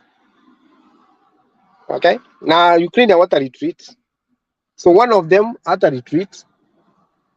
Na sasa kuna watu wanakuja hapa makanisa, watu wa kanisa, bishop na wengine wamekuwa hapa kwa hii forum yenu wakisema oh we don't have to do that, we have to retreat, hatutauawa, watoto wanauliwa. Hao wanakuja wanawasema hapa ni watu wale wako kwa UDA. I'm not saying hata kuna watu wa UDA marafiki zangu, they are not happy. They are not happy with what's going on. Now this guy is a dictator actually. Na anatumia watu wa Central. Akina Waruguru, akina Ndini Nyoro, akina Ichungwa, hao ndio wanatumika. But mimi nataka kuambia kitu kimoja. Ndio sisi kabila zingine watu wanaonanga sisi hatuna njia. But this thing will come haunt these people. Wa Central. One day, 10 years from now, 20 years from now, it will haunt you people from Central. It will come back to you one day. Raila atafa. Kumoja nyinyi ndio mtahitaji Raila. Hao ndio watasema wapi Raila. Sai wanasema Raila uwawe. But one day they'll come back watuulize wapi Raila. When this guy ataingia ndani kabisa kwao wenyewe. Hao ndio watakuja waseme wanataka Raila. Hao wanamchukia so much. In fact some of us hatumchukii. Right? Lakini kuna wale wanamchukia deeply, ile personal. Hao ndio wewe tena watarudi waseme wapi Raila. Vitu kikuwa ngumu. They'll come back waseme parliament au MP wengine watarudi wamtafute. Kuna 2007 akina Waiguru walikuwa wanatafuta Raila. Walitafuta Raila. Hii wanamtukana, wanamuongelea vibaya. But the truth is Kenya iko mbaya. Na hakuna ku retreat. The moment hii maandamano ya 3 days. Ruto kuwin. Ruto akiwini maandamano hii. Wallahi Ruto amekuwa dictator. Ata change constitution. Atakuwa president for life. Atafanya vile anataka. Na hao watu wa kanisa ni wachinga. In fact hakuna kanisa. Hakuna kanisa Kenya. Kanisa ndiye imetuingisha bali tuko sahi. Watu wa kanisa hata kama kuna mapasta kwa hii group, hakuna church Kenya. Hakuna Mungu. Huyo Mungu wenu ndiye anatuingiza hapa hadi tuko sahi. There is no God. Hata Moses kuna mahali alifika sema watu wakasema hakuna Mungu. Wakatengeneza miungu yao. Hata Kenya sasa hapo. Wind up please. Wrap up Owen, wind up.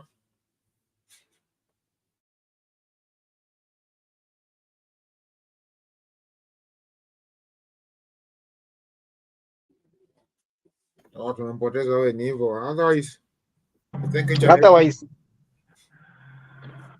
Otherwise hiyo ndio nasema hakuna kusimama ati watu wanakuja hapa kusema tuache maandamano. Hadi tuongee vizuri. Okay, Sawa go sawa, ahead. asante. Thank you Shadiza, for your contribution. Shadiza, naomba ni watu wa join hiyo link. Naomba, can you people join that Telegram group? That is the only way we can mobilize each other and talk about how we are going to support people. So I'm seeing about 231 people. Naomba nyote, please join that group. It will be very clear. We lay down structures. It is one of the sound candidate top group. So amimo kuna group hapa tunaweka ya Telegram. Telegram can carry 200,000 people. So we intend to have 47 of those 200,000 people where we can be doing our messaging.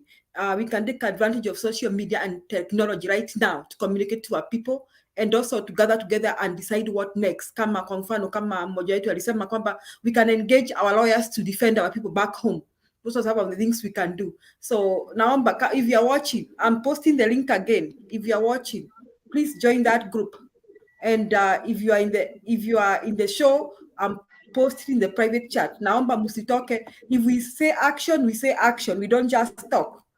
That's what I'm trying to say. Kama ni action, ni action. We don't just kuongea tu. Sasa tunataka kutenda. Asanti Shadiza. I'll be back in the next show to emphasize. Naona kuna Kiptum. Kiptum, please join that group. Wewe ni wetu, hata wewe unaumia. Najua kwenyu pia watu hawasherekei, hawasomi bure. Nilisikia there's a friend of mine Kiptum, I think he's your friend. Aliniambia mtoto, I'll tell you one day who's that friend of yours is. Aliniambia mtoto ameambiwa some, ameandikwa admitted university kufanya medicine, ameitishwa $500,000. And I remember when we took our kids to university the other day, tulikuwa tunalipia 16,000. So I think all of us are a family. So I'm asking all of us, please join that group. Asanti Shadizos, na naomba msamaha kwa kukata maneno. Sijui utaelekeza hao watu waambie you are opening another show, ndio they can join that show. Maybe you should give them instructions so that maybe you stop adding them. Okay. The next show will be begin with by Bernard. As we roll down up to jioni during the maandamano. Inaenda mpaka jioni show yenye inafuata next. Sasa msikuwe na wasiwasi, the another show is coming. And atakuwa analeta live what will be happening on the field today. And please, wale ambao hawaja subscribe, please let us move on. Subscribers bado tuko chini. Maji leo tumeongeza watu 7 peke yake. We need to add more people. Let us subscribe, comment and share.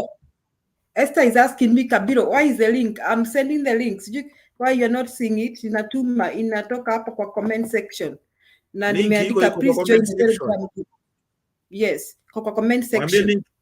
Link ndio hiyo kwa comment section. Hiyo yenye iko tu hapo sio ya kujoin studio ni ya nini, waambie walio click. Ya Telegram. Please join kwa comment section. Asante. Ni wacha nisifungie nani nje Kiptum. Tunafungasha lakini kohoa tusikie kidogo tu kwa dakika moja alafu tufungashe. Thank you so much, Shadisa. I'm happy to see Julia. I'm an old follower of this channel, but at a moment like this, I am of course a very, very sad Kenyan because of what is happening in our country. My deepest condolences goes to those who have been injured and those who have lost their precious lives. And it is very, very sad that even when Kenya goes back to normalcy, they will just be forgotten like that. So one for me, I just want to say that if there is anything each one of us here can do to promote this very priceless product called peace, I can do, and I can really request everyone to do. Anything that can come from our hearts or our minds or our bodies. I know what has happened, but starting tomorrow going forward, if there is anything we can do to bring peace as soon as we can get, that will be the greatest. So for me right now, I really don't have much to say. I live in the United States, and how I wish that we learn to respect our laws and our constitution. Like on August 8th, we are having a referendum here in Ohio. We're changing the constitution to increase the what we call the super majority. Right now, for us to change the constitution is 50%, 50 plus 1. But those people voting yes will have to vote to increase 60% for us to change the constitution. That way, the liberals don't bring all these laws every now and then. We want to make our constitution very, very firm. So as a Kenyan, I feel so sad. And what I can do right now, just to utilize that 1 minute that I've been given, is just to go down and pray that somebody somewhere may see the priceless value of peace and use every second to utter a word of peace and a prayer. Thank you so much, and God bless you.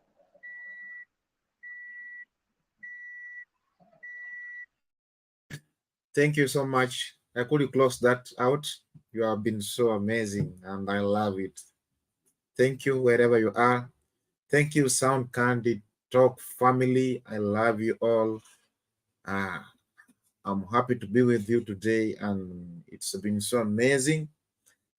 People of Sound Candid Talk, I want to thank you once again and give out shout out to Faith, to Fortune. Fortune mmekuwa na mimi kuanzia mwanzo mpaka saa hii. I thank you so much and I appreciate it so much. It's not for granted. It's been great so much. I thank you. I appreciate the organization of Sound Candid Talk. I appreciate also the people working behind the scene to make sure that we get this in each and every day, McDay, and we live together with me and Reverend Bernard, so that we can achieve this. I thank each and every one. I thank each and everyone from the comment section. Kuna Kena Kopala, I thank you to be with me up right now. Future, na kuona ndo hiyo nasema Shadizo, good job. I thank you, I appreciate so much ninyi kwa sababu ya support yenu pamoja na nyinyi kusoma na mimi. Kuna Future pia, kuna FDSS ana pale. I appreciate you for being there up right now. Esther Kabiru, I appreciate you to be with us up right now. Kuna George Anyulo, we appreciate you to being with us up right now. Kuna Kuchiri TV, we appreciate you to being with us up right now. Kuna Dambala, I appreciate you being with us. Kuna Kolo pale namuona, kuna Future tena amerudia pale, kuna Future tena, alafu kama vile Julia amesema, let us join the link and be together, work together, take action together. Whatever we say, faith without action is dead. So let us stand up as people of Sound Candid Talk family, achieve the dream and achieve the goal. I appreciate each and everyone. May God bless you wherever you are. As for the coming up for the next show, let us meet on the next hour in daybreak worship, and then we'll be joining again with another amazing political analysis, whereby Bernard will be joining with you there, and will be giving you updates of the day, how it will be and how on ground things will be as we roll down to get the revelation. I appreciate each and everyone so much. I don't know if I have something to give you back. I say thank you for being with us. Our viewers, please also consider liking the video. We are still low, and appreciate those who are liking the video. I see you are pushing the likes. Please, maybe can we make them to 200? Even if you are closing, can we make them to 200, please? Remaining with 40 people. Can the 40 people like, please? We are 212 and 209. Please, can we make it to 40 people, to 200 likes? And God will bless you. Let us consider subscribing, liking, commenting, and sharing. People, I don't have much more. Let us meet next time. I'm ever your host, Shadizo. Thank you. Bye-bye. Munataka kurudi kwa moto ama munataka kuokoka? Munataka kuokoka? Njia ya kuokoka ni Baba. Nawaambia.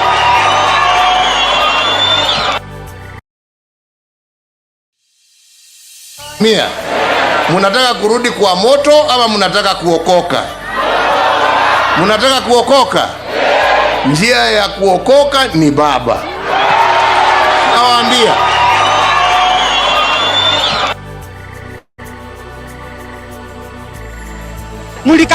Mlikataa Raila. Raila alikuwa mtu wa kwanza kulilia watu. Raila ndio mwenye kuongoza hii nchi. Mpende.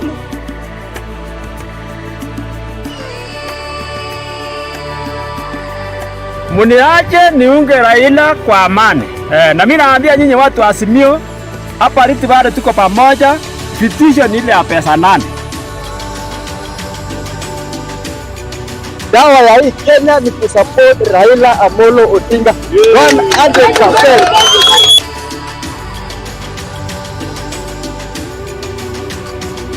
Raila, tega sikio, tuko nawe hadi mwisho. Tuungane, tuondoe Ruto, serikali feki ya uongo. Baba, aregesha maandamano, hawa mafisi tuwaone kando. Ruto ainue mkono, Gachagua afunge mdomo.